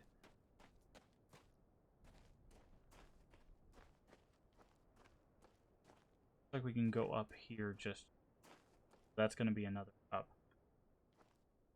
Some of them become funny. Speedrunning Ribbon, you can skip all animation and cuts several minutes until again has to say, which brings me to the point of all of the monologue. Yeah. Oh, here's our rotation. So that's going to be useful for us. This allows us to access two separate things at least. Good to have. Need to pull up the gate first. Speedrunners and their watchers tell us what the point of all this is. Yeah. Oh, we got more reading. Hit with a throat spray before we go through this. That scratch in the back of my throat is not doing well. Watched a SpongeBob speedrun on IGN. The speedrun was over an hour just telling the developers and publishers how bad the game is and they could have done to correct it. Okay. Yeah, that person's just rude. Like, I would not compare all speedruns to that speedrunner. Yeah. The problem is it's real easy when you're breaking a game to be like, oh well, this game's just broken and this is why it should be better. Like, no. No. I get how they could definitely color your idea of speedrunners, but that's real nasty. You don't do that kind of stuff. All right. New arrival inventory check-in. CRT, short hose, 2 switches, small tree, leather pouch, power supply, large sheet, metal cabinet, wood flooring, light fixture, various country flags, 4 metal poles, video camera, 16 car batteries, back half pickup truck. Nice. Cardboard boxes, shelves, books, projector screen, chalkboard, slide projector, carpet, partial fence, tomatoes, 2 cassette recorders. Okay, we've only seen 1. Compressor, hose, fuse box, electrical cable, various switches, assorted light bulbs, metal box, wire cutters, wire strippers, calculator, paints, assorted canvas, easel, several throw rugs, welder, power supply, pump, section of I-beam, pin snips, pliers. Cool. I feel like some of those might tip us off that there's something else that we find, but first things first, let's open this door. That. Yeah, I'm sorry that that's an experience that you watch there, Cyber. That's real rude. I don't think there's really ever any excuse to just tell a developer that their game is bad and here's how they fix it, because like unless you've done game development, like it's not as easy as you would think.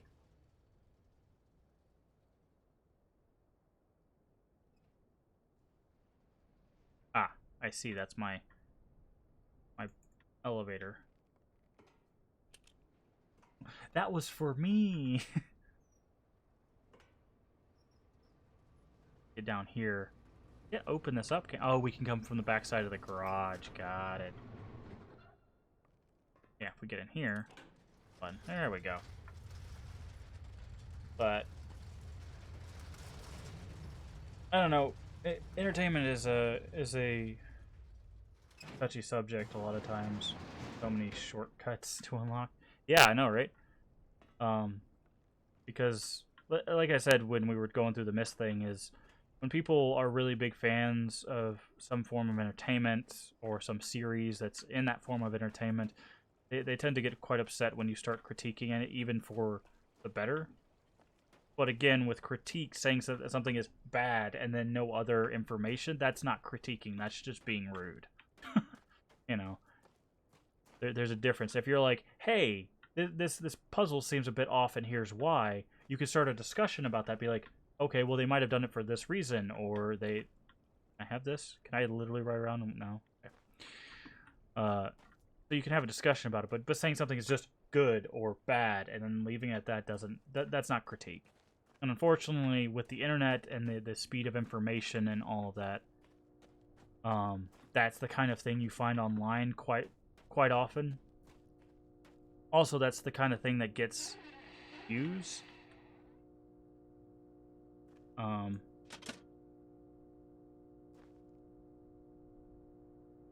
Because it's like, ooh, why is it bad? Downtown and garage. I guess we just need to set up. Makes sense. People will click on this stuff. That's why it's really hard to have those conversations online. Ooh, oh thank you. I don't know what you're doing. Come back to you. All right, here's the garage. We lifted it up, so we should be able to open it. Nice. That's another shortcut. We're unlocking shortcuts all day, every day. This. Are you in trouble? Need help? Call 155. Help you. Oh, here we go. 1 5.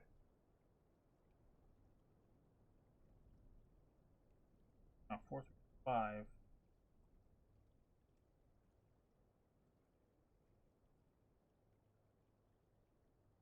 We'll call that number in a bit. We know where a telephone is. Probably won't work, but hey.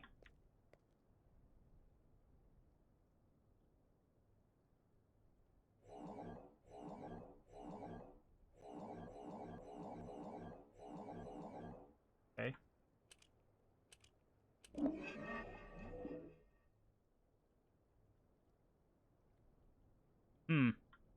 So it looks like it gives us something. Oh, we can draw it ourselves. Maybe.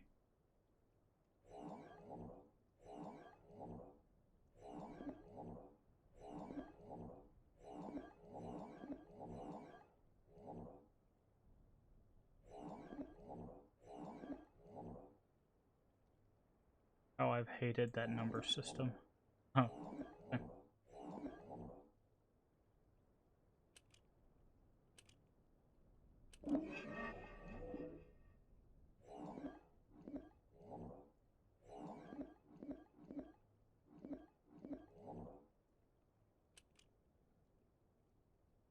Jump scare calculator, yeah. Oh wait, can we push it? Can we boop him? Oh, wonder what that does. Okay, we've seen those dots before on the projecting thing, but not sure quite what to do with that yet. All right, anything else in here?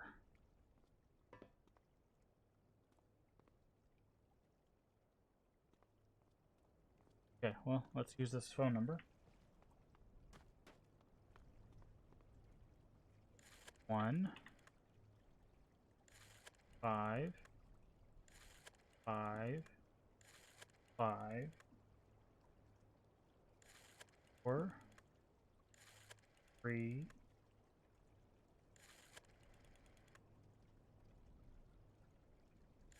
7 9 8.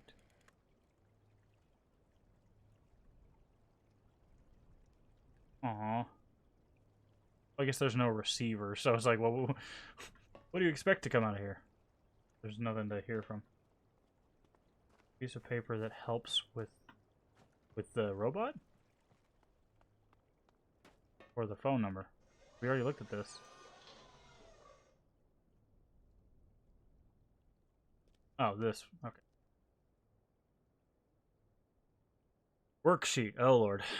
Multi-purpose villain. This is a control panel that villains have supplied for our use. Although they are able to control their systems via vocalizations, they have provided these control panels for other species of limited access control. If you have trouble, please find Noah for help. Remember, the villain numbering system is base 4.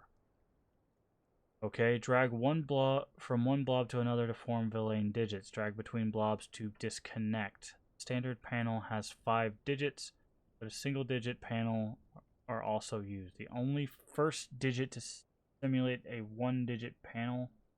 All panels autocorrect for invalid entries. Oh my. Then this is the test. So do we how do we clear this? I guess we go and hit enter. this.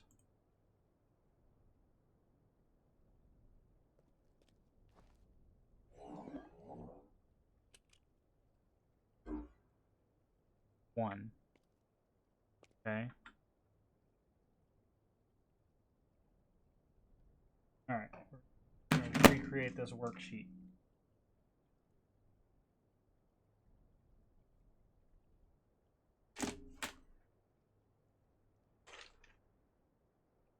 Okay. Worksheet. Have middle.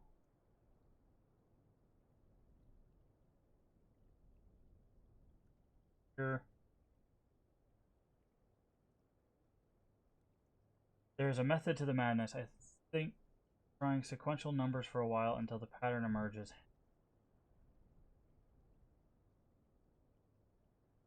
That.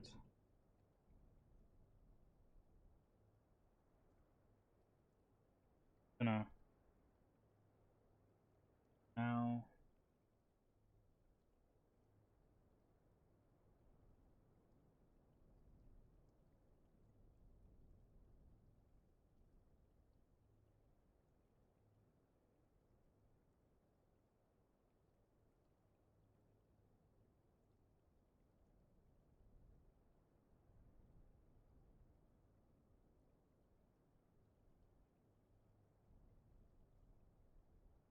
close to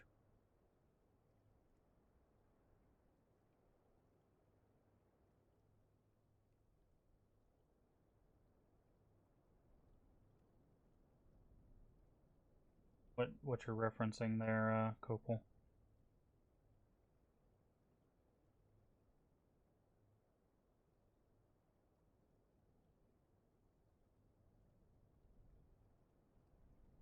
Alright, let's try these 6 and see what we get.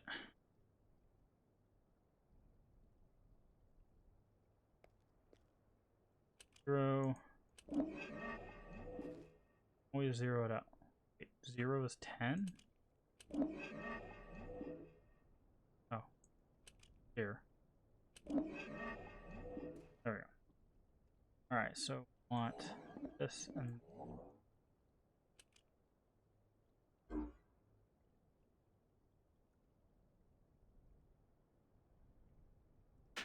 okay.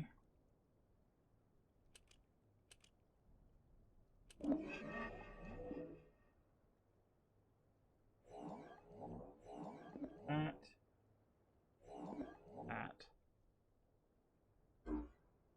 5.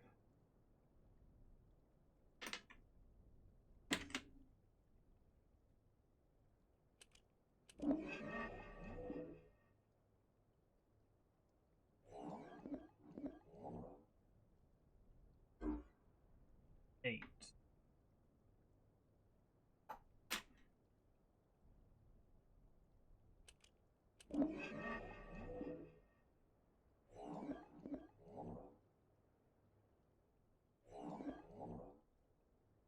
That should be. This is mixing 8, 1. Let's see what that ends up being. 9. Okay.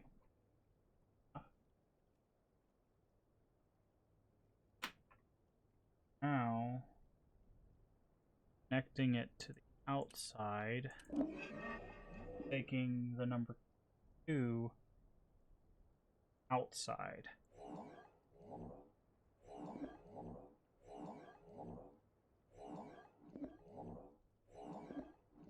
So, I'm not even sure what. 13. Those would be.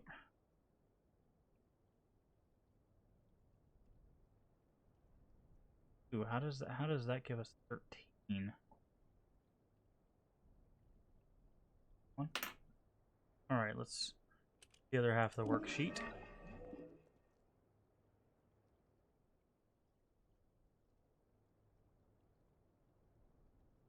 Have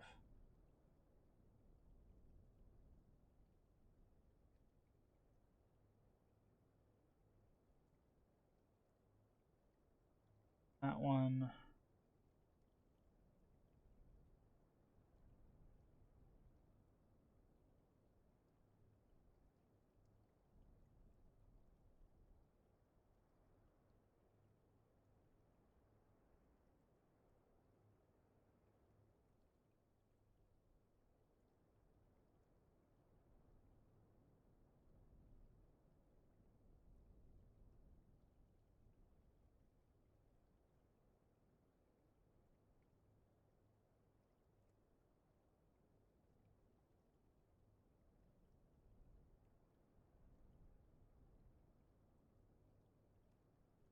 These last three are gonna get to draw.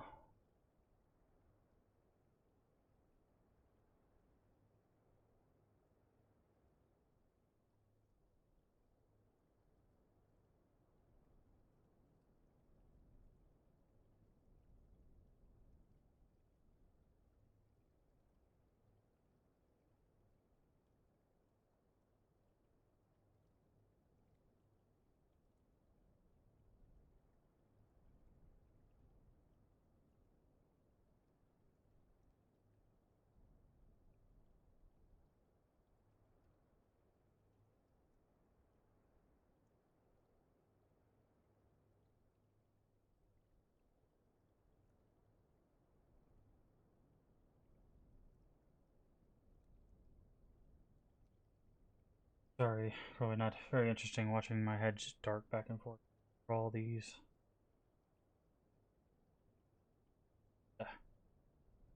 puzzles.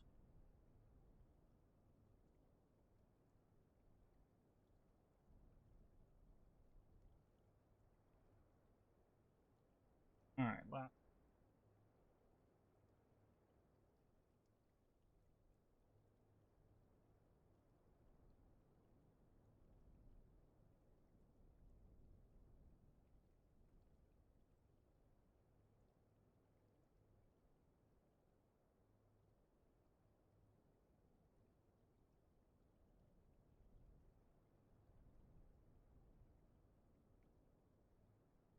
Okay.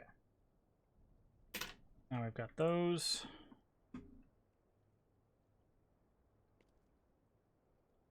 Try.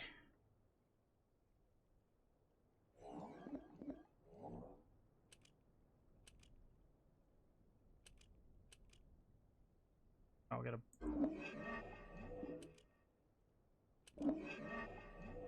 Try the one that's on the.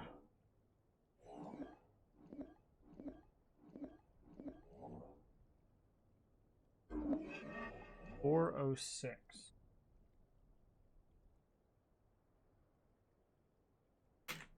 Sure what that'll be used for, but that's what that one got us.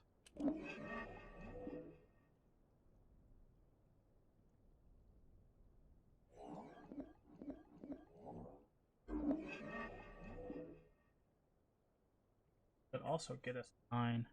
Oh, it's swapped it.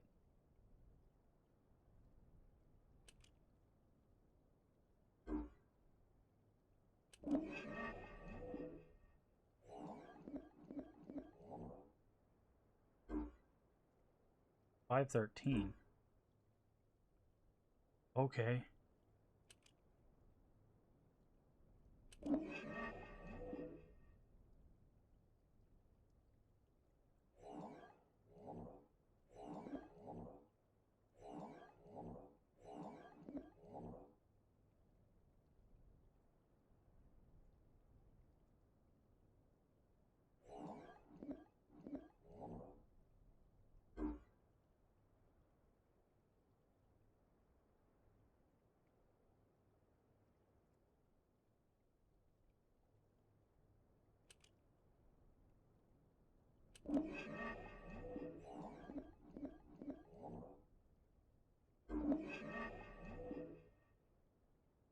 Fine.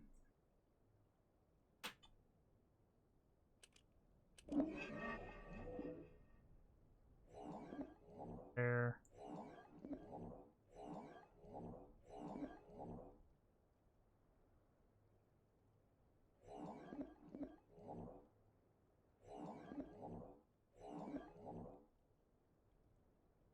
Oop. 46. Okay.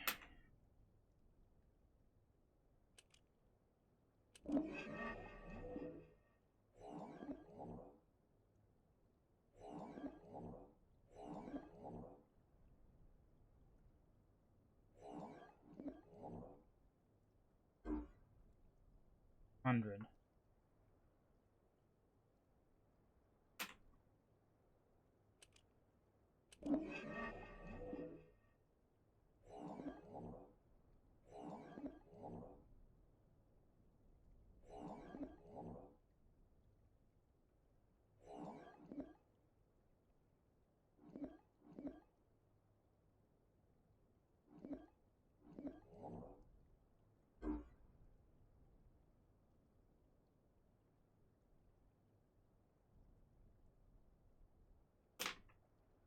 Alright, only 2 more. Big hints.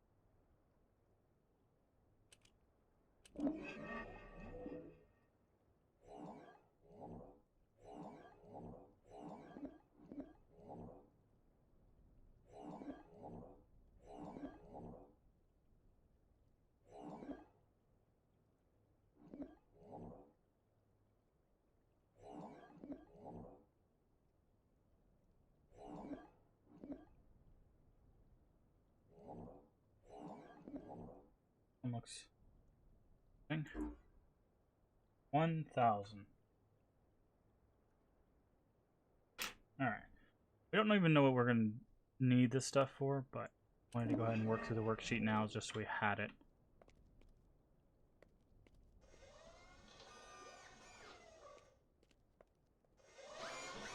Let's try...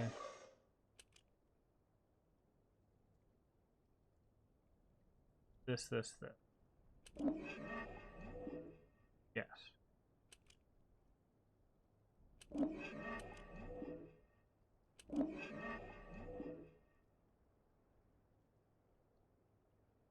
How is this?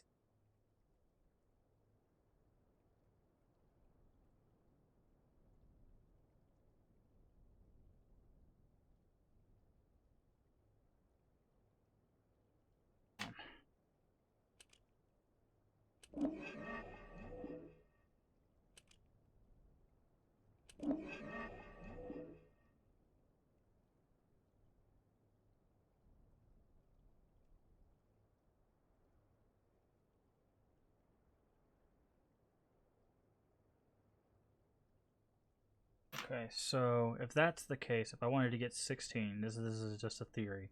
I want to get 16. I could connect here.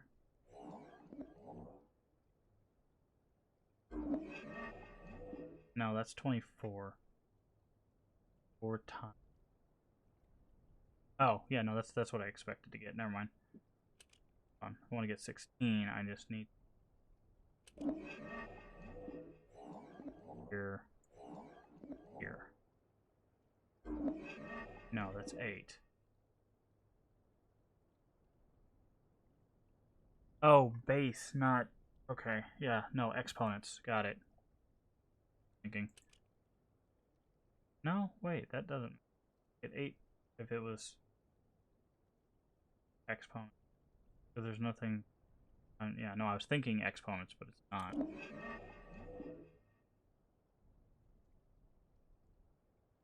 Oh, what does this get us? That gets us 16. Huh. So...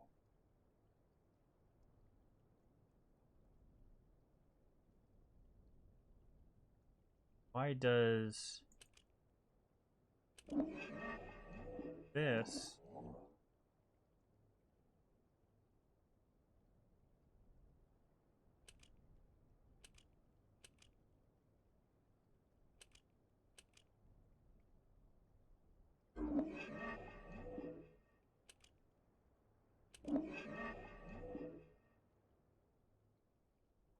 Okay, what does this gives us 8.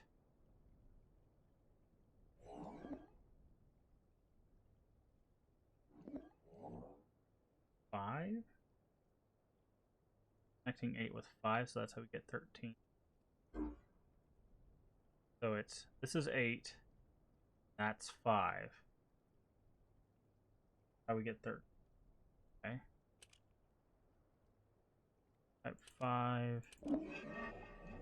Get that, cool.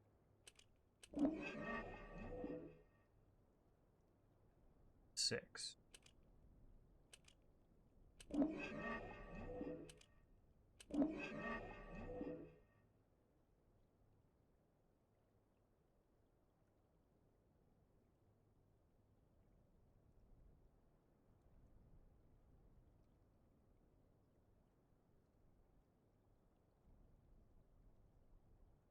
How does that make sense?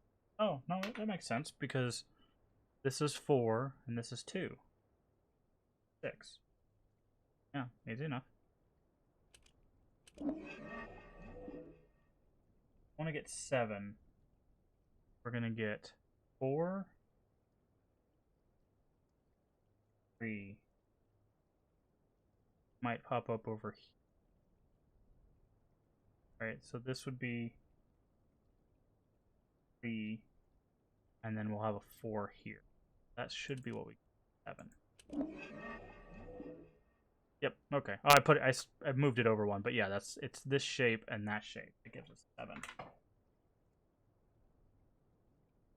So each of these is a 4. So it'd be 4 and then 8. Right. Write down what 7 will be. We're going to get up to, we'll go to, since it's base 4, we'll go to 12, and that's where we'll stop for the numbers.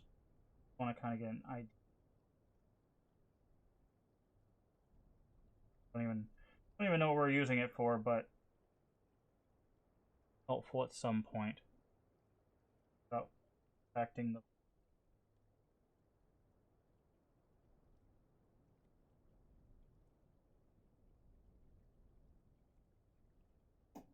So if we're doing 8, it should just be this corner right here, right? Have that one? No, not. Well, I guess that could be it. If we just do this and this, that should also be 8. Yes, but it changes to that.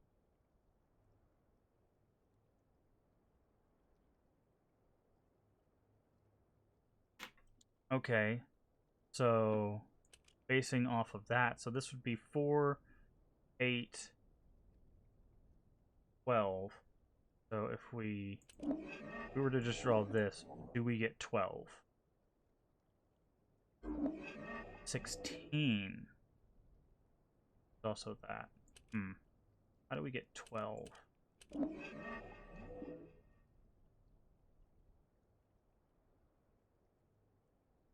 Shape of 3 connected in the corner.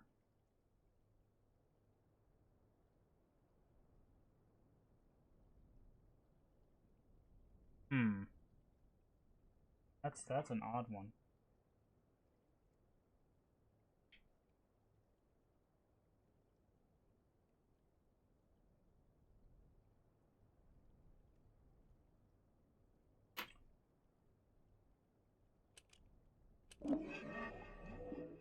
With 11. So if we get 10, okay. So this would be 8. Would it be this and then this? All right, I'm just gonna draw it and see. This. Does that give us 10? It gives us 11? No. It gives us 520. Interesting. Okay. It gives us 10.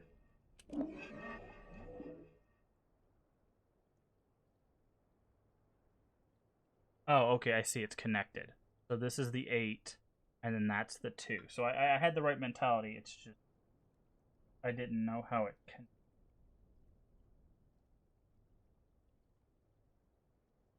Okay. So to get 9, it would just be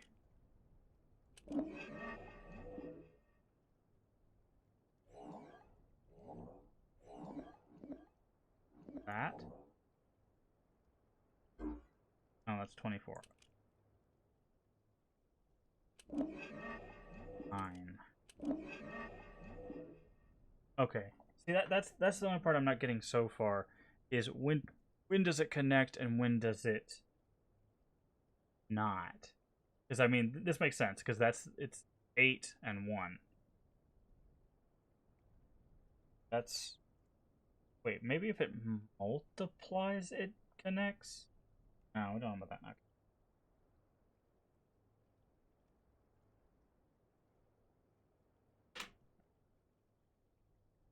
So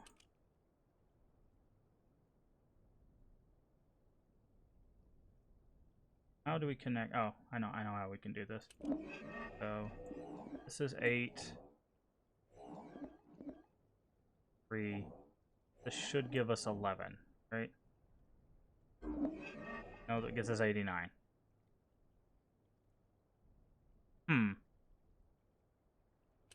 Okay.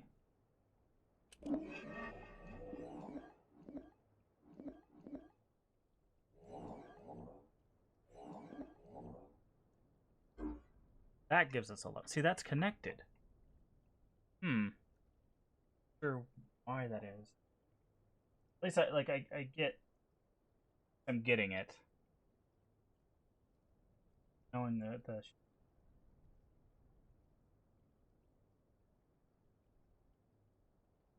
okay.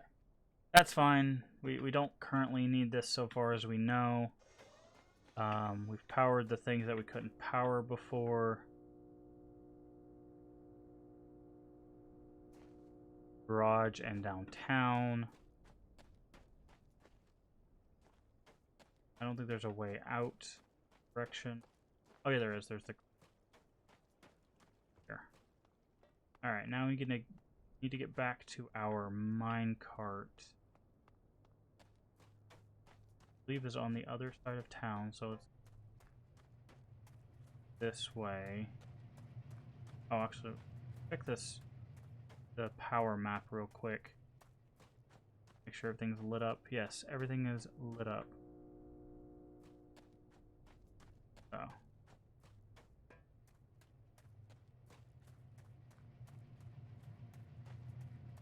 Alright, we're going to take the trip through the house because I believe that's going to put us the closest, and then we're going to drive through, use the loop, be able to zap stuff. That's our next goal, is getting rid of the rocks near the scrapyard and getting rid of the rocks in the town. Perfect. Right where I left it.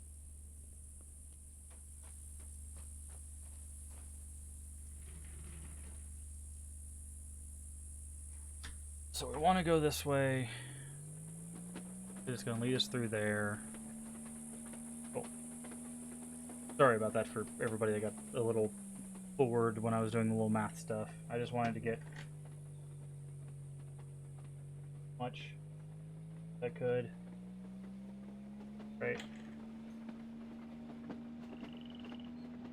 Because in theory, once you can get how the base works, you can do whatever you need to do with it. I think I've got it figured out, but I will we will find out when we have something that we have to use it for.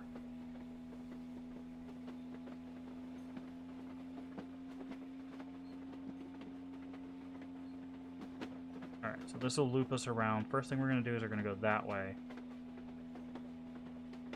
And then shoot the... I enjoy watching people try to work it out. Yeah.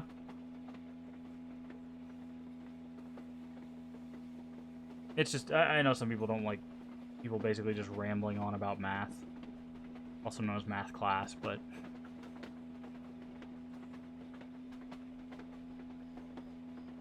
Still don't have access to the area we're about to shoot, but...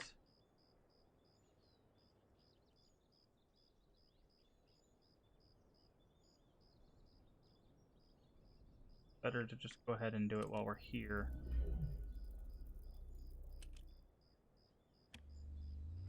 So when we do have access, we don't have to worry about it too much.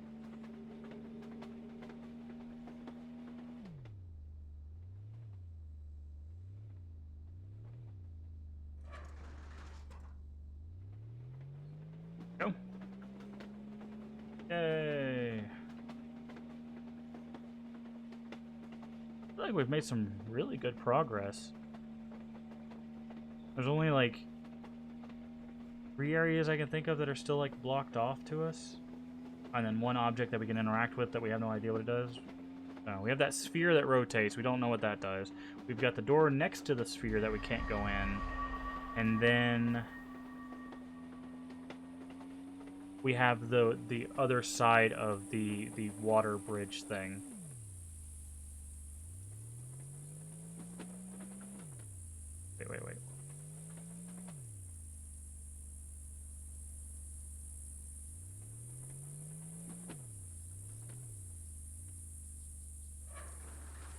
Yeah, this is fine. And for a second there, I was like, wait, don't we come in this way? Wait, we do.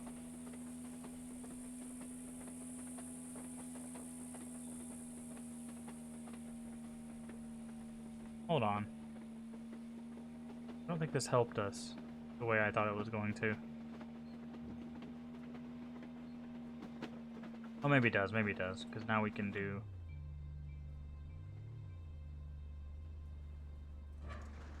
this.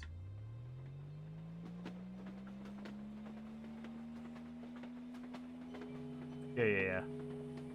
Then we just follow this straight to the right and we can aim forward. Yay.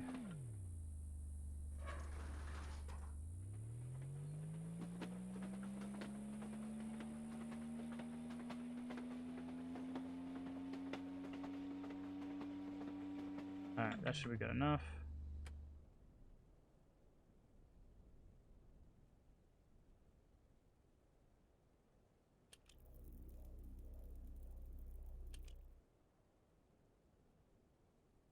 Alright. We're gonna just park here, nowhere near that godforsaken pole. I want to go into this on foot first. Oh, we have to go into it on foot. Never mind. Ooh, radiation.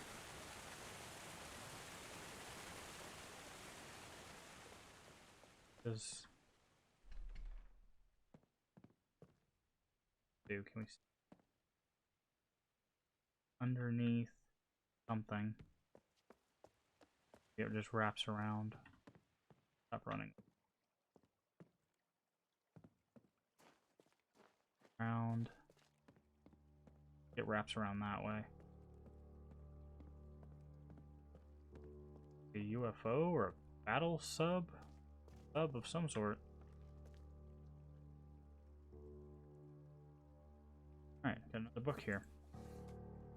Submarine parts, salvage logs, 4 fluid valves and pipe attachment, 6 fire hoses, 1 large fluid valve, 4 lead acid batteries, 5 speakers, various sizes, 2 hydraulic lifts, 3 small electric motors, 4 medium electric motors, 22 assorted toggle switches, 32 cots / mattresses. That's pretty nice. 1 retro encabulator. I don't read. Guessing it's Russian. 7 buckets, 4 spigots. 17 assorted momentary switches, 3 pressure meters, 1 cutting torch, 4 acetylene canisters, 10 oxygen tanks, 188 welding rods. Found glorious Soviet sub, yes. 1 engine room door, 1 electric welder, 3 soldering irons, only 3, really? Or maybe he means like the tool. 20 assorted solenoids, 4 flow regulators, 7 assorted voltometers, 2 oscilloscopes, 22 torpedo warhead explosives. Oh no. 5 wire bundles and harness 50 feet. 1 multimeter, 1 fuel hose 50 feet, 8 assorted fans, 4 large pipe wrenches, 12 cases of Zubrauka? I don't know.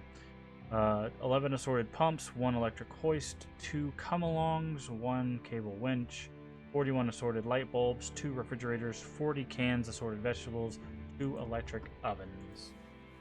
That's a lot. That's a bit of things to pull out the sub. Go in the sub? Not that way.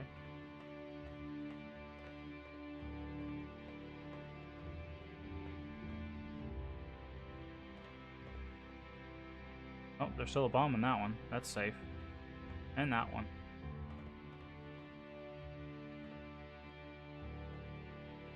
Okay, it doesn't look like we can actually enter the sub. Probably for the best. Knowing my luck, I'd find the one button that actually sets off the rest of the torpedoes.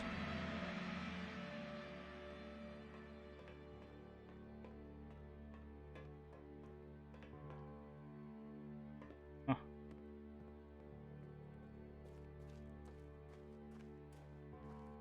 What does that do for us?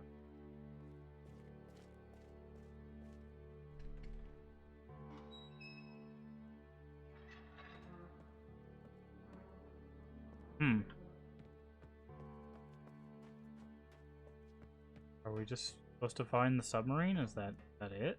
Gotta be something else here, right? Yeah, there's that up there. Get side. Go up the viewing thing.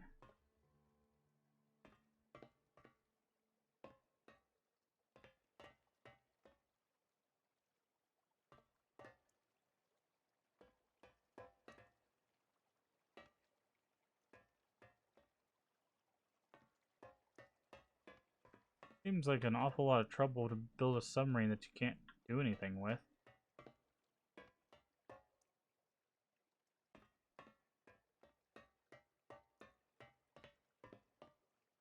Guess it's supposed to hint that there's this. Supposed to access at some point.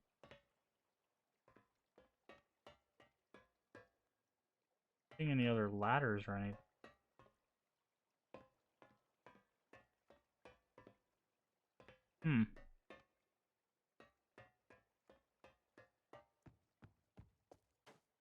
Oh, there's something above us that has a door. Probably doesn't open. Book on a rock. That we just was the one we read on a table? Oh, I see. Yeah, brown book on a brown rock. CW Journal. I ain't lying. I've been hurting a bit. Farley suggested I might write some stuff down that it might ease the fall. She said it's helped others. I ain't got a lot of hope for that, but I reckon I got nothing to lose. I haven't mentioned Emma to many folks around here, and she and Scarlett have been on my mind quite a bit. I've got a dull ache in the back of my brain that occasionally rings back there like a broken church bell. The thought of them resonates, but I guess what grieves me is that the ringing is quieter. I'm forgetting, losing them. It's been a long time. I saw Sweet Claire playing with a truck outside Farley's a few days ago. It brung back memories of Scarlett, but I have a hard time picturing her face anymore. Sad thing, losing them we love. I suppose it's a mixed blessing that the memories start to fade. At least the deep hurt goes away. But it's replaced by a dull longing, that bell that keeps ringing. And then there's a guilt. Sorrowful guilt that creeps up and tells me I should be better at remembering. Sometimes it's hard to bear. When I was brung here, I was captured and about to be hung by the neck. I suppose either way, I never would have seen my wife and daughter again. That's cold comfort. This writing don't help much. It dredges the hurt up. I think my work distracts me. That pages. Interesting. He was gonna be hung for something, so that kind of does lead a little bit of credence to the saving somebody from like certain death.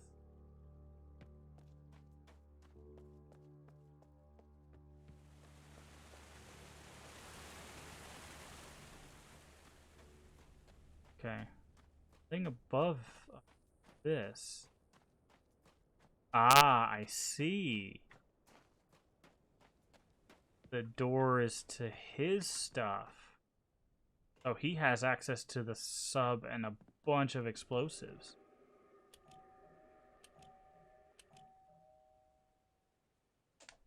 You ain't got the horse sense to get all the trees and roots connected. And my battery. I might as well go boil my shirt.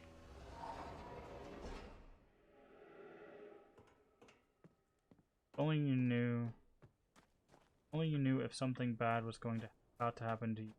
Taken. Yeah, our character didn't seem to like have an event leading up. They just kind of followed it into the little shore side there. At his battery. Yeah, there's no indication. But it's interesting though, right? Because if that is the case, where people are grabbed in like their quote unquote time of need or whatever, then maybe that tells us something deeper about the character.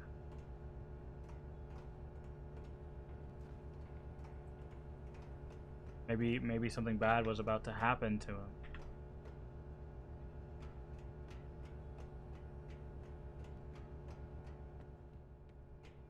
We're going up here, right?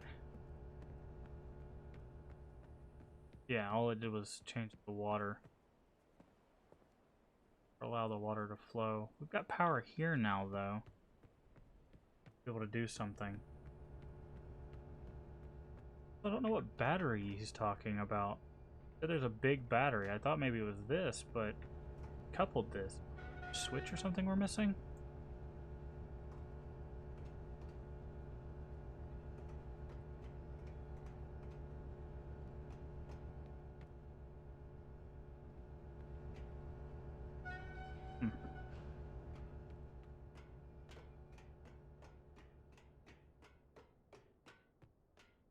Down there. There's something tells me we're gonna need to open this door, or at least get in there. Maybe, I don't know. Battery. That's big and battery-like. Minecart came from. There's not really here.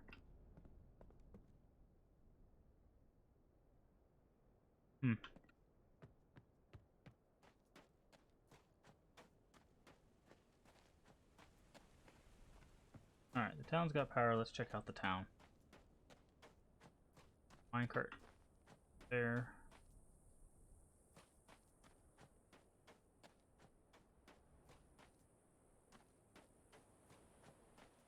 Alright, we got light in the tunnels now. I don't know if that's us.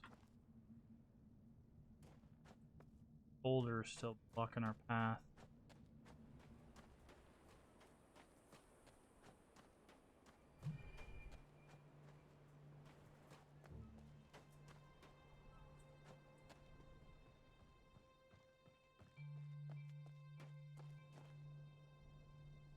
Alright, nothing here.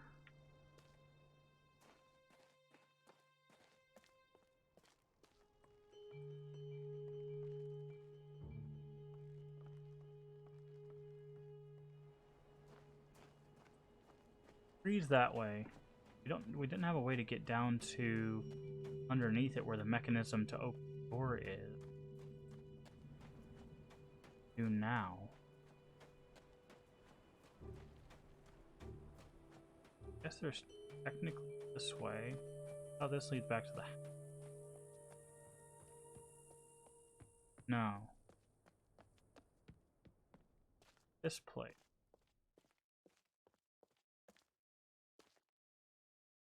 Plane crash took place.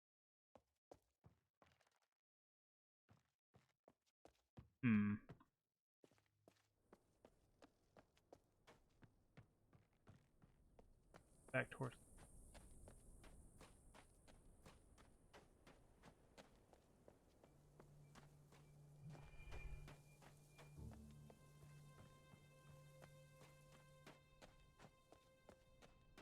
This door we don't have access.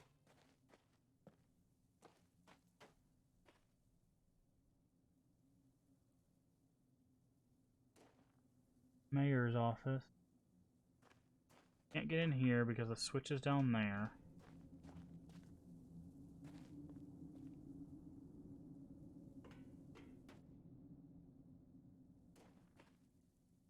To get down there, we have to get in the mayor's office. We don't want to get in the mayor's office. Very clearly a bar you can see blocking it.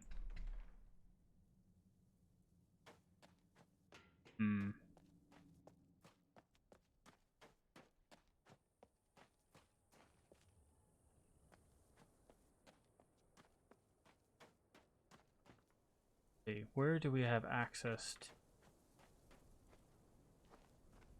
that we haven't explored?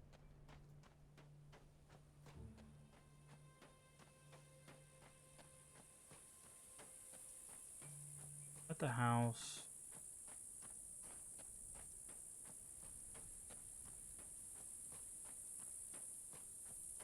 Through here.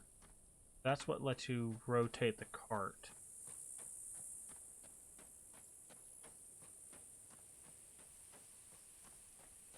Started.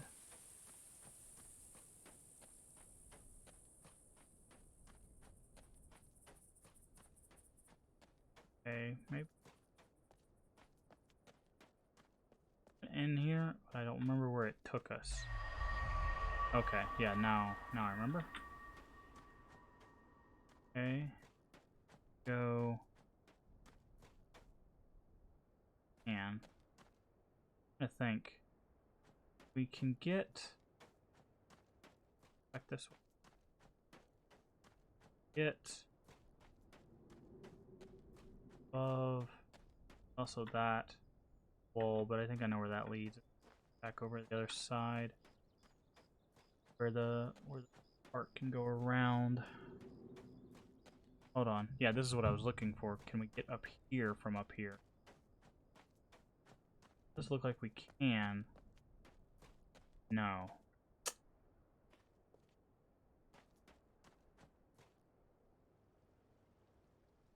Does look like there's a possible wall movement there.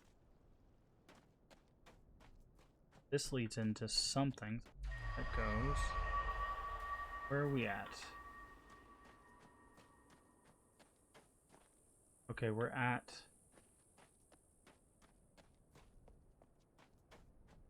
We're down and come in? No, it's just this entire wall. That's where we need to get. So if that corresponds to that side, right? Want to get over there, we need to go this way.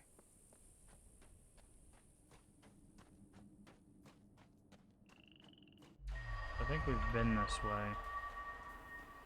Sure. Yeah, this same place. Can't. We're really close. That's what we need access to right there. This area. Look like there's a open side there. We can open this. That lowers that shortcut. That gives us a way across here. Gives us a way to go this way. Which there's stuff over that way. Could come from that direction as well.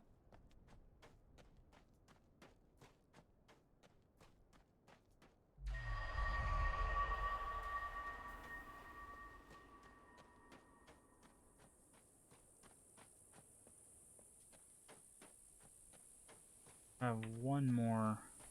It's not going to take us where we want. It's going to take... Yeah, we already went up there. This... Oh, actually, no. Where does this wall take us? We go as far left as we can. Going through there. Let's go through.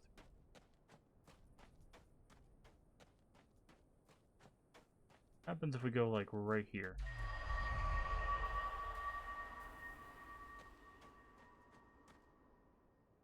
Oh, okay. That does not... Okay. Right. Puzzle things out. Also, every time we teleport, it looks like the tree lights up or something lights up, like right there. Yeah, you did. Like it's not that I'm getting lost or whatever. It's just I'm trying to find the exact position that we would need, and I feel like it's like right through here. But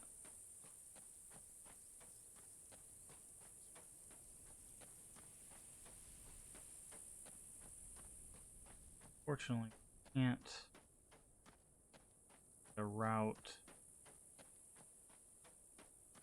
Tried this. And try. Yeah, we got inside the house.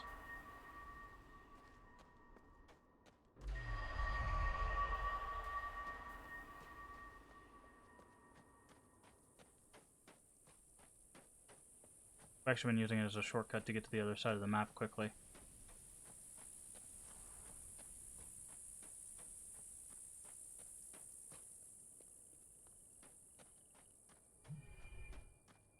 Yeah, see. And inside.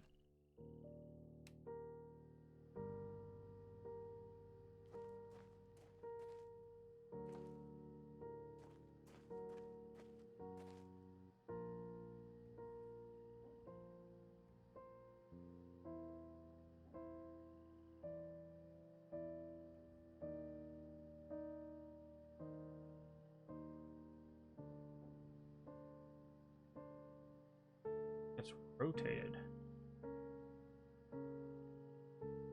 Yeah, it is a good map. We already know about the projector circling something on the map. That was if that was a attempt at a hint. We already know about this because that's what it turns on.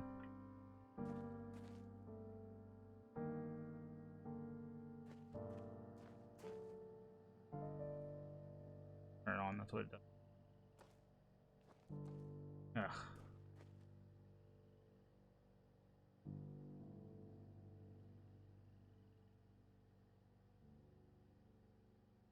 Our transition points.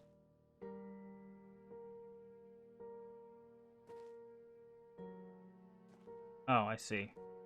They're hard to see.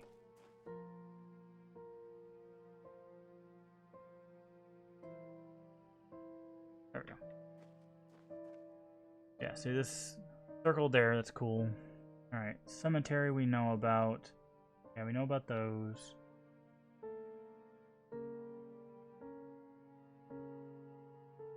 Yeah, see there's a transition point here.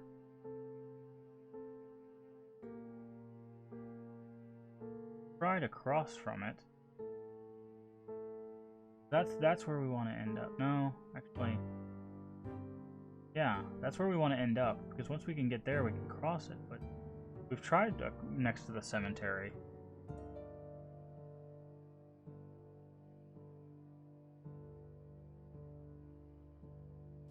Here with the light off. Yeah. So it'd have to get on the wall in order to go there. We don't know how to get on this wall, right? This is where we want to go because this is what opens up the shortcut, and all the stuff we want is right here currently.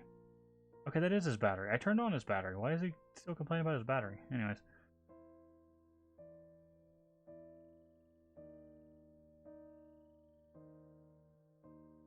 Alright. Can't get to this one anymore because we can't go up. Actually, we can, maybe. Maybe because we have power over there. Hold on.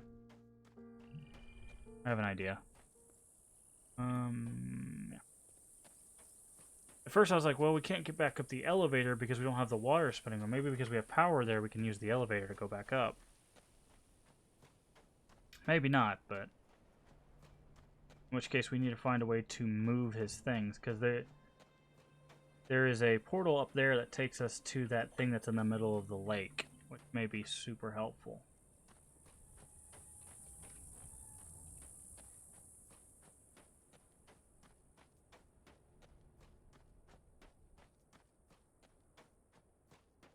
Doubt it, because it feels like it's water powered, but...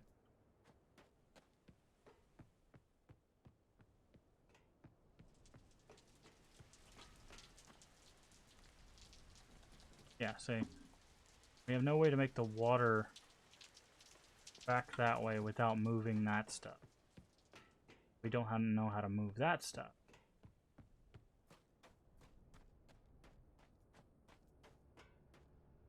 Guess those are our objectives currently. Figure out how to move these out of the way. Get rid of these. We can get to this door.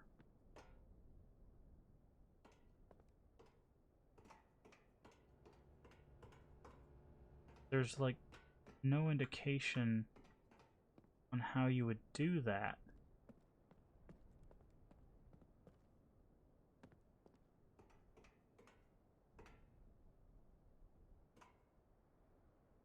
They will move with story progression. Ah. Okay, so that objective is for later. So then our next possible objective is how do we get onto the wall? Because if we can go on the wall, we can take it to the other side, and then we can start doing things.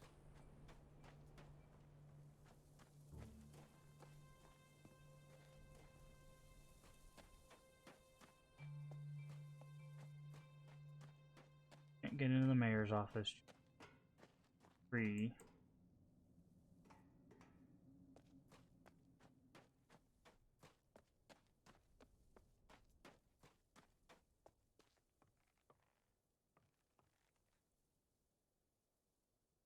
Those red rocks? Kind of hard to tell. Think so? Might be. Seem to be glowing. Thing up there.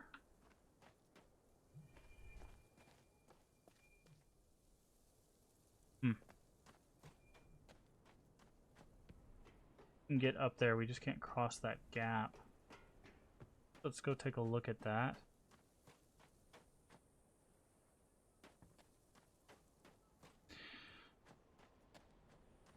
Yeah, I don't know if there's do with this. That our goal, since we've been told that this only moves with story progression, our goal is there. Although we haven't, since we turned the power on, we haven't tried this thing again. This door down here.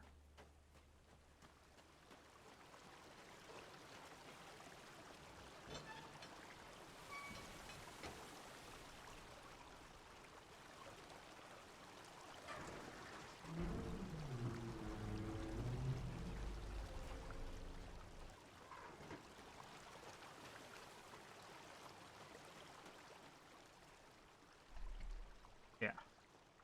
Built block.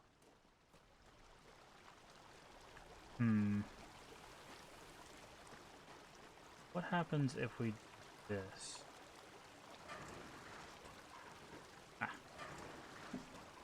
Nothing. Okay, so it will not rotate that way, it only rotates that way.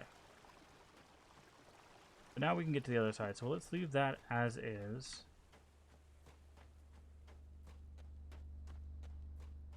And see, maybe there's a bridge on the other side of it that'll allow us to cross. That's the only thing I can think of.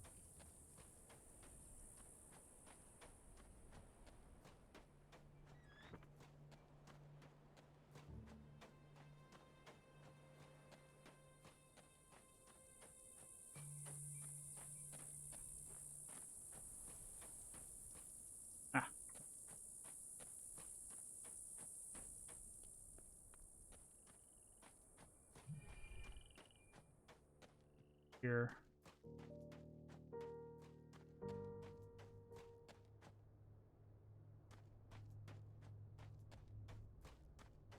I want to see. I think we've been up here. I might be mistaken. We may not have actually checked this wall here.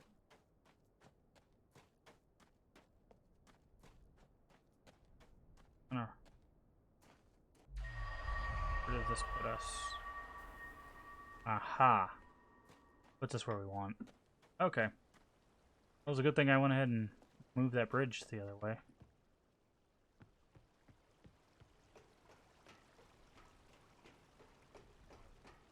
Guess this lowers this. Oh, thought I grabbed it. Good. Okay. Shortcut get.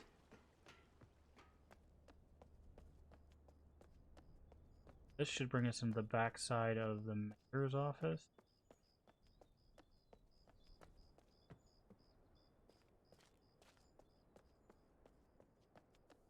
Or at least to the tower. Ah, it seems that they're one and the same. Seems like there's a puzzle here.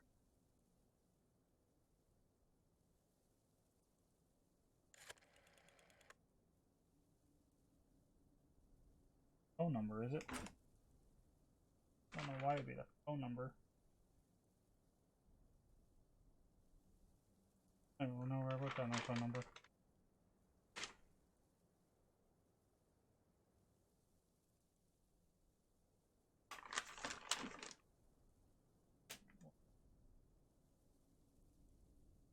Probably not even close. Right? Long.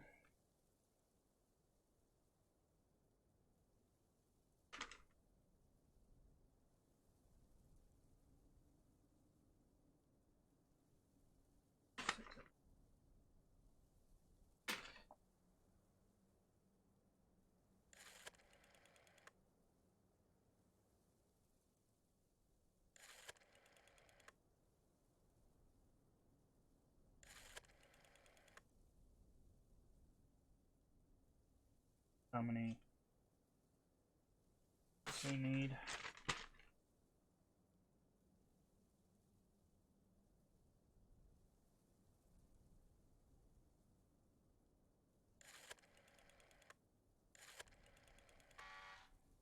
Okay, so it takes 6 digits. Need something that gives 6.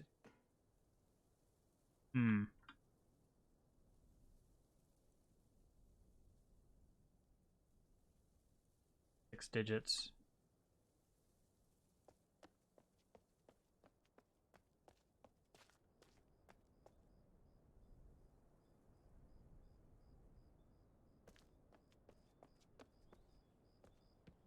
Let's some.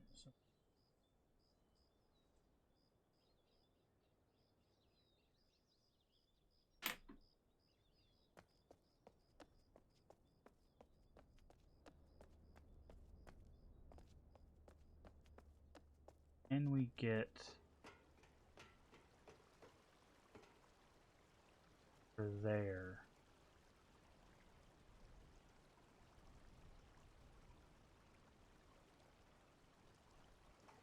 Well, we don't know where this leads. We came in through up there. A little exploration up here. Just the wall. Went down that way. Let's go this way. Aha. See. We have 2 possible, like, entrances. Where does this take us?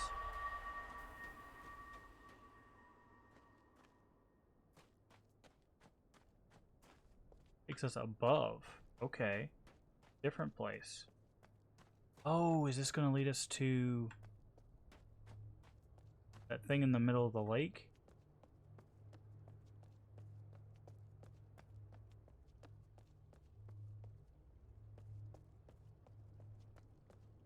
Where going? Oh. Huh.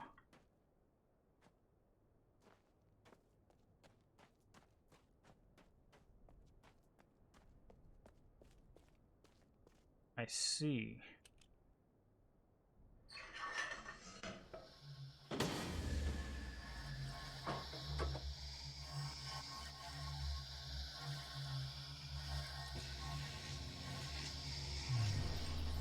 Oh no!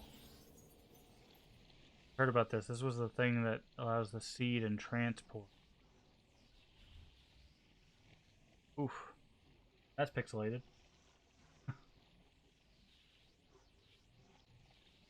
Yeah, let's see how good our load times are.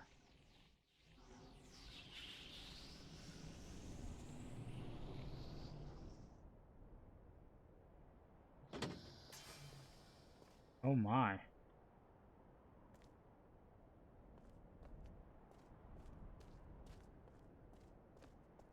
Entered a new age.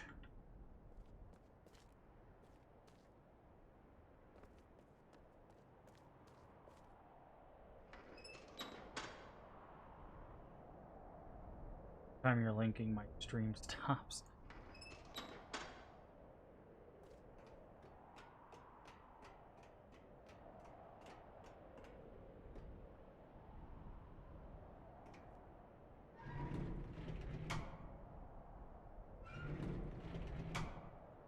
Okay.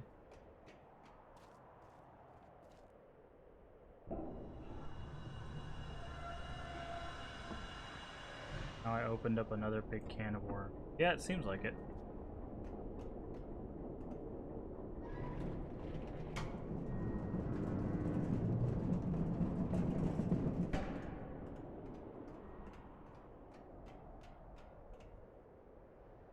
Okay. Assuming how that does seem to be the case, I think that is where we are going to call it for today. I still am not feeling super well. My throat's really starting to bother me, so I'm gonna go ahead and leave a few minutes early. We did about a normal stream length. Leave a little bit early, rest my throat, take some medicine, maybe rest a little bit. But I hope you guys are enjoying this. This one's interesting. This it's got some odd things to it that I'm interested to explore. Not a huge fan of like alien stories, so like that part's not really grabbing me. But the moving through the world and how it's like snatching up pieces of other worlds, that's kind of interesting. But anyways, I hope you enjoyed this. If you did, don't forget to hit the follow button. The follow is free and helps the channel out tremendously. If you want to support the channel, there's of course a sub button down there. There's 3 different tiers. We do have an emote, singular emote. It's very crude, but it does work. So if you're subscribed, you get that lovely emote made by myself in like 15 minutes because I wanted to give you guys something. I'll be working probably later on next week sometime. I'll try to start working on the sub badges and the other tiers of emotes. But yes, as Cyber said, Prime Gaming subscription is free. So that's that little crown icon. If you have that and you haven't used it, of course you can use it anywhere on Twitch. You don't have to use it here, but I would definitely appreciate it if you did. Either way, I hope to see you tomorrow for more Obduction. I don't know how long this game is, so it may be 3 or 4 streams. It might be 2. Who knows? But I will say tomorrow there is going to be a definite cutoff time. It'll be basically this time tomorrow. Like I have a lot of stuff I've got to get done tomorrow afternoon. So we'll probably maybe even cut it back by another 30 minutes. But yeah, I hope you'll join us for that. If you missed our missed playthroughs, those are all in the videos down there. I made a collection just for the Mist series, so you can watch them from Mist to Uru, all of the games in between.